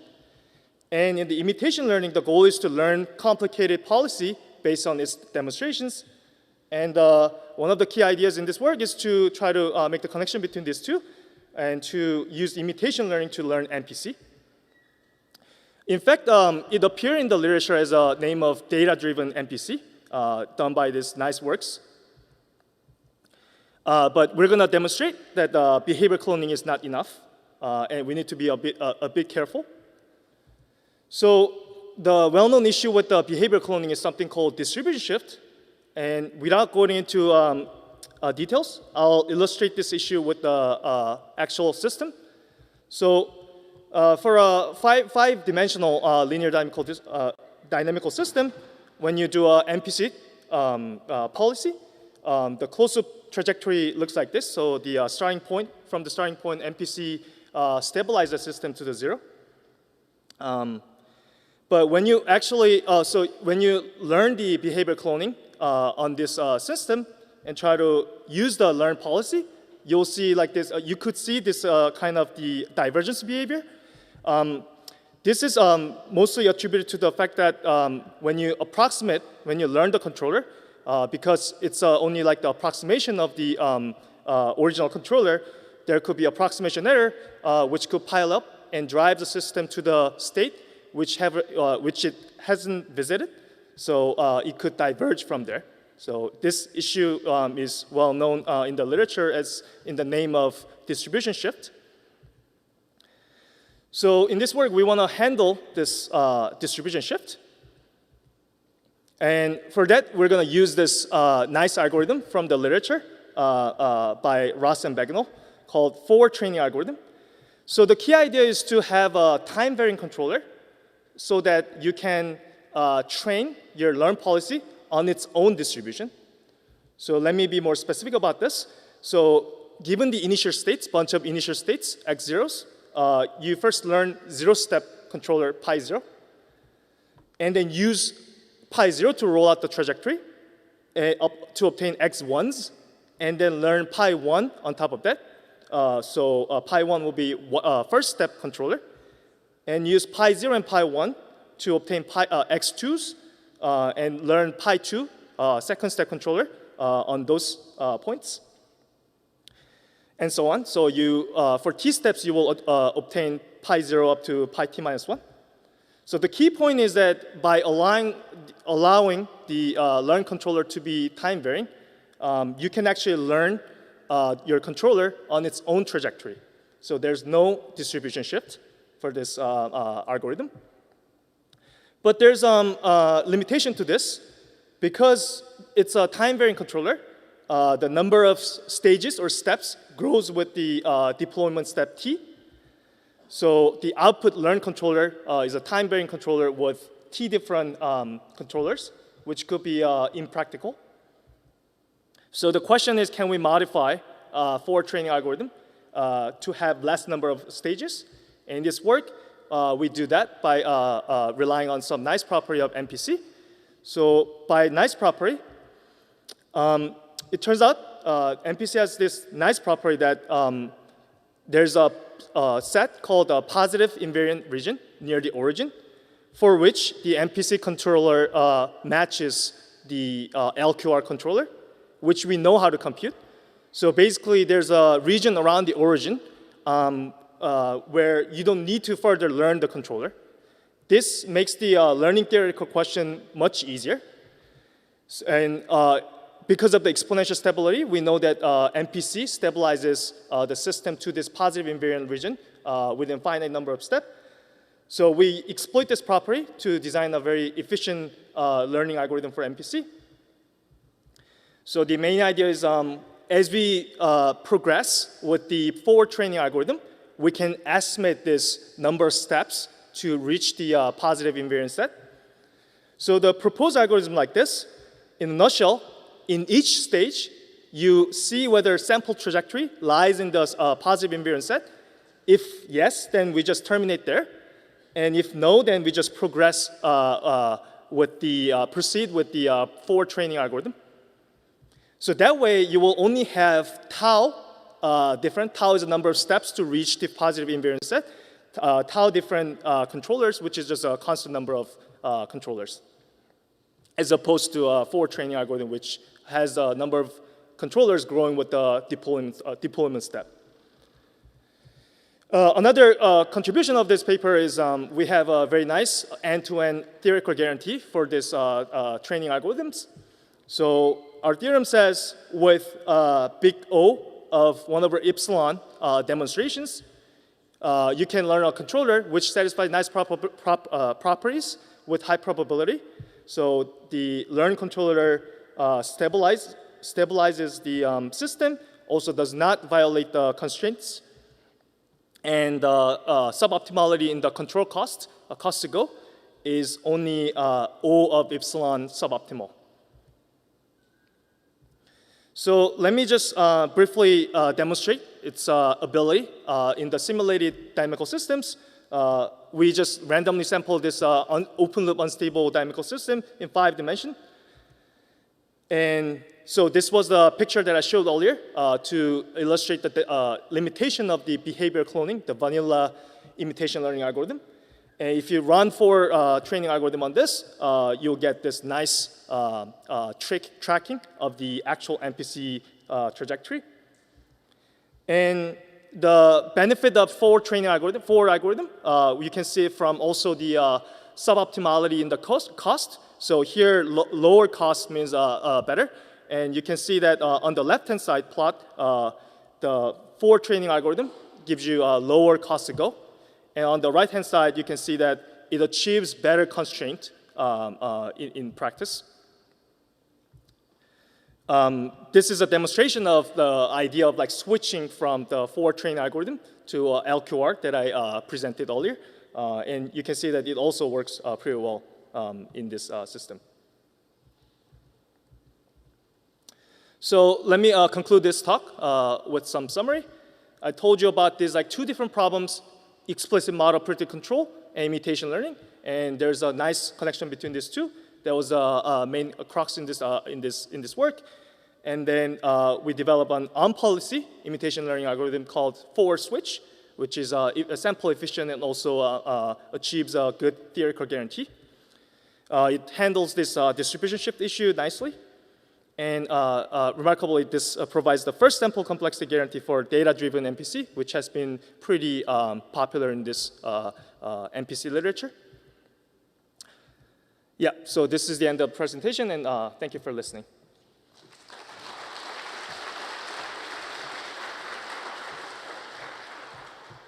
All right, thank you so much. While Nick is setting up the award and special announcement, we have time for one question, if there's one in the audience. There's one, yeah. Thank you for the talk. Yeah, maybe I missed something, but how do you obtain the expert control policy PyStar that you use? Oh, so in this application, it will be like given an initial state, you set up the MPC problem and solve the optimization problem, and the solution of the input will be the expert demonstration. Okay, so it just amounts to like solving one convex optimization problem. Okay, so just a part of the problem, just a small section of the problem that you solve. Just like one convex optimization problem, yeah. Okay, okay, got it. Thanks. Does that answer your question? Okay, let's thank the speaker again. All right, and with that, I'm going to hand over to who's the... All right, I'm very happy to invite Alessandro up to make this next special announcement about L4DC next year.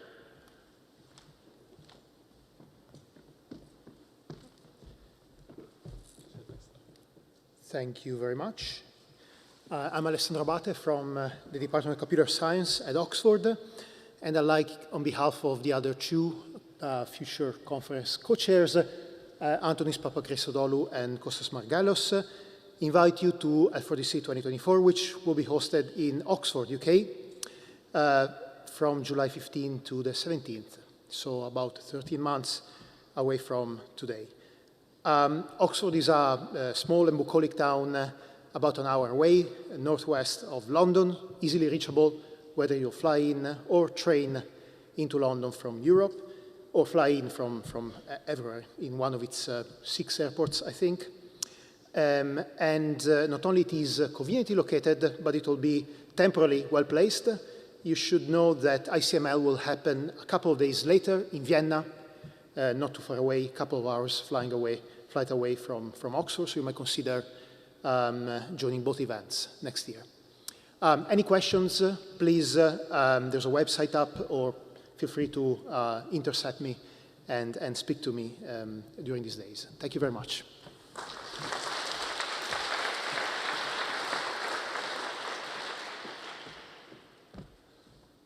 Alrighty, and then one last quick little thing to get through, and then we're gonna go get some coffee. So, starting last year, L4DC started presenting a Best Paper Award. So for this year, we had Claire Tomlin chair our Best Paper Award, and we had a really great mix of folks from industry and academia, from machine learning and from control to evaluate these papers. You can see the list of these folks up there. In terms of how we went about doing this, we had that each paper that had been selected for an oral presentation was additionally reviewed by 2 committee members and assigned a score. According to Claire, who apologizes for not being able to be here today, the winner of this year's Best Paper Award really was the clear choice among all of the oral presentations. And so I'm just drawing it out a little bit for suspense.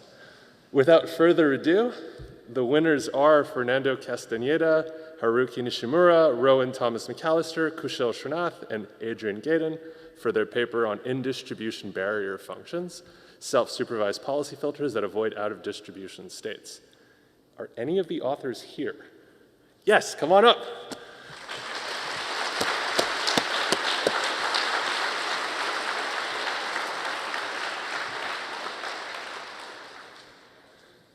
Alrighty. So we have got a certificate for you, and we have some for your co-authors as well, but why don't we get a picture here. All right. Yeah, you got, yeah. Alrighty. Congratulations. All right, these are for your co-authors as well. And alrighty, so we're gonna head back over to Houston Hall. We have coffee followed by posters, and then after that, we're gonna head just down the way in the same building to Bodek Lounge for our reception, where we have some finger food and beer and wine for you. Thanks everybody for a great first day.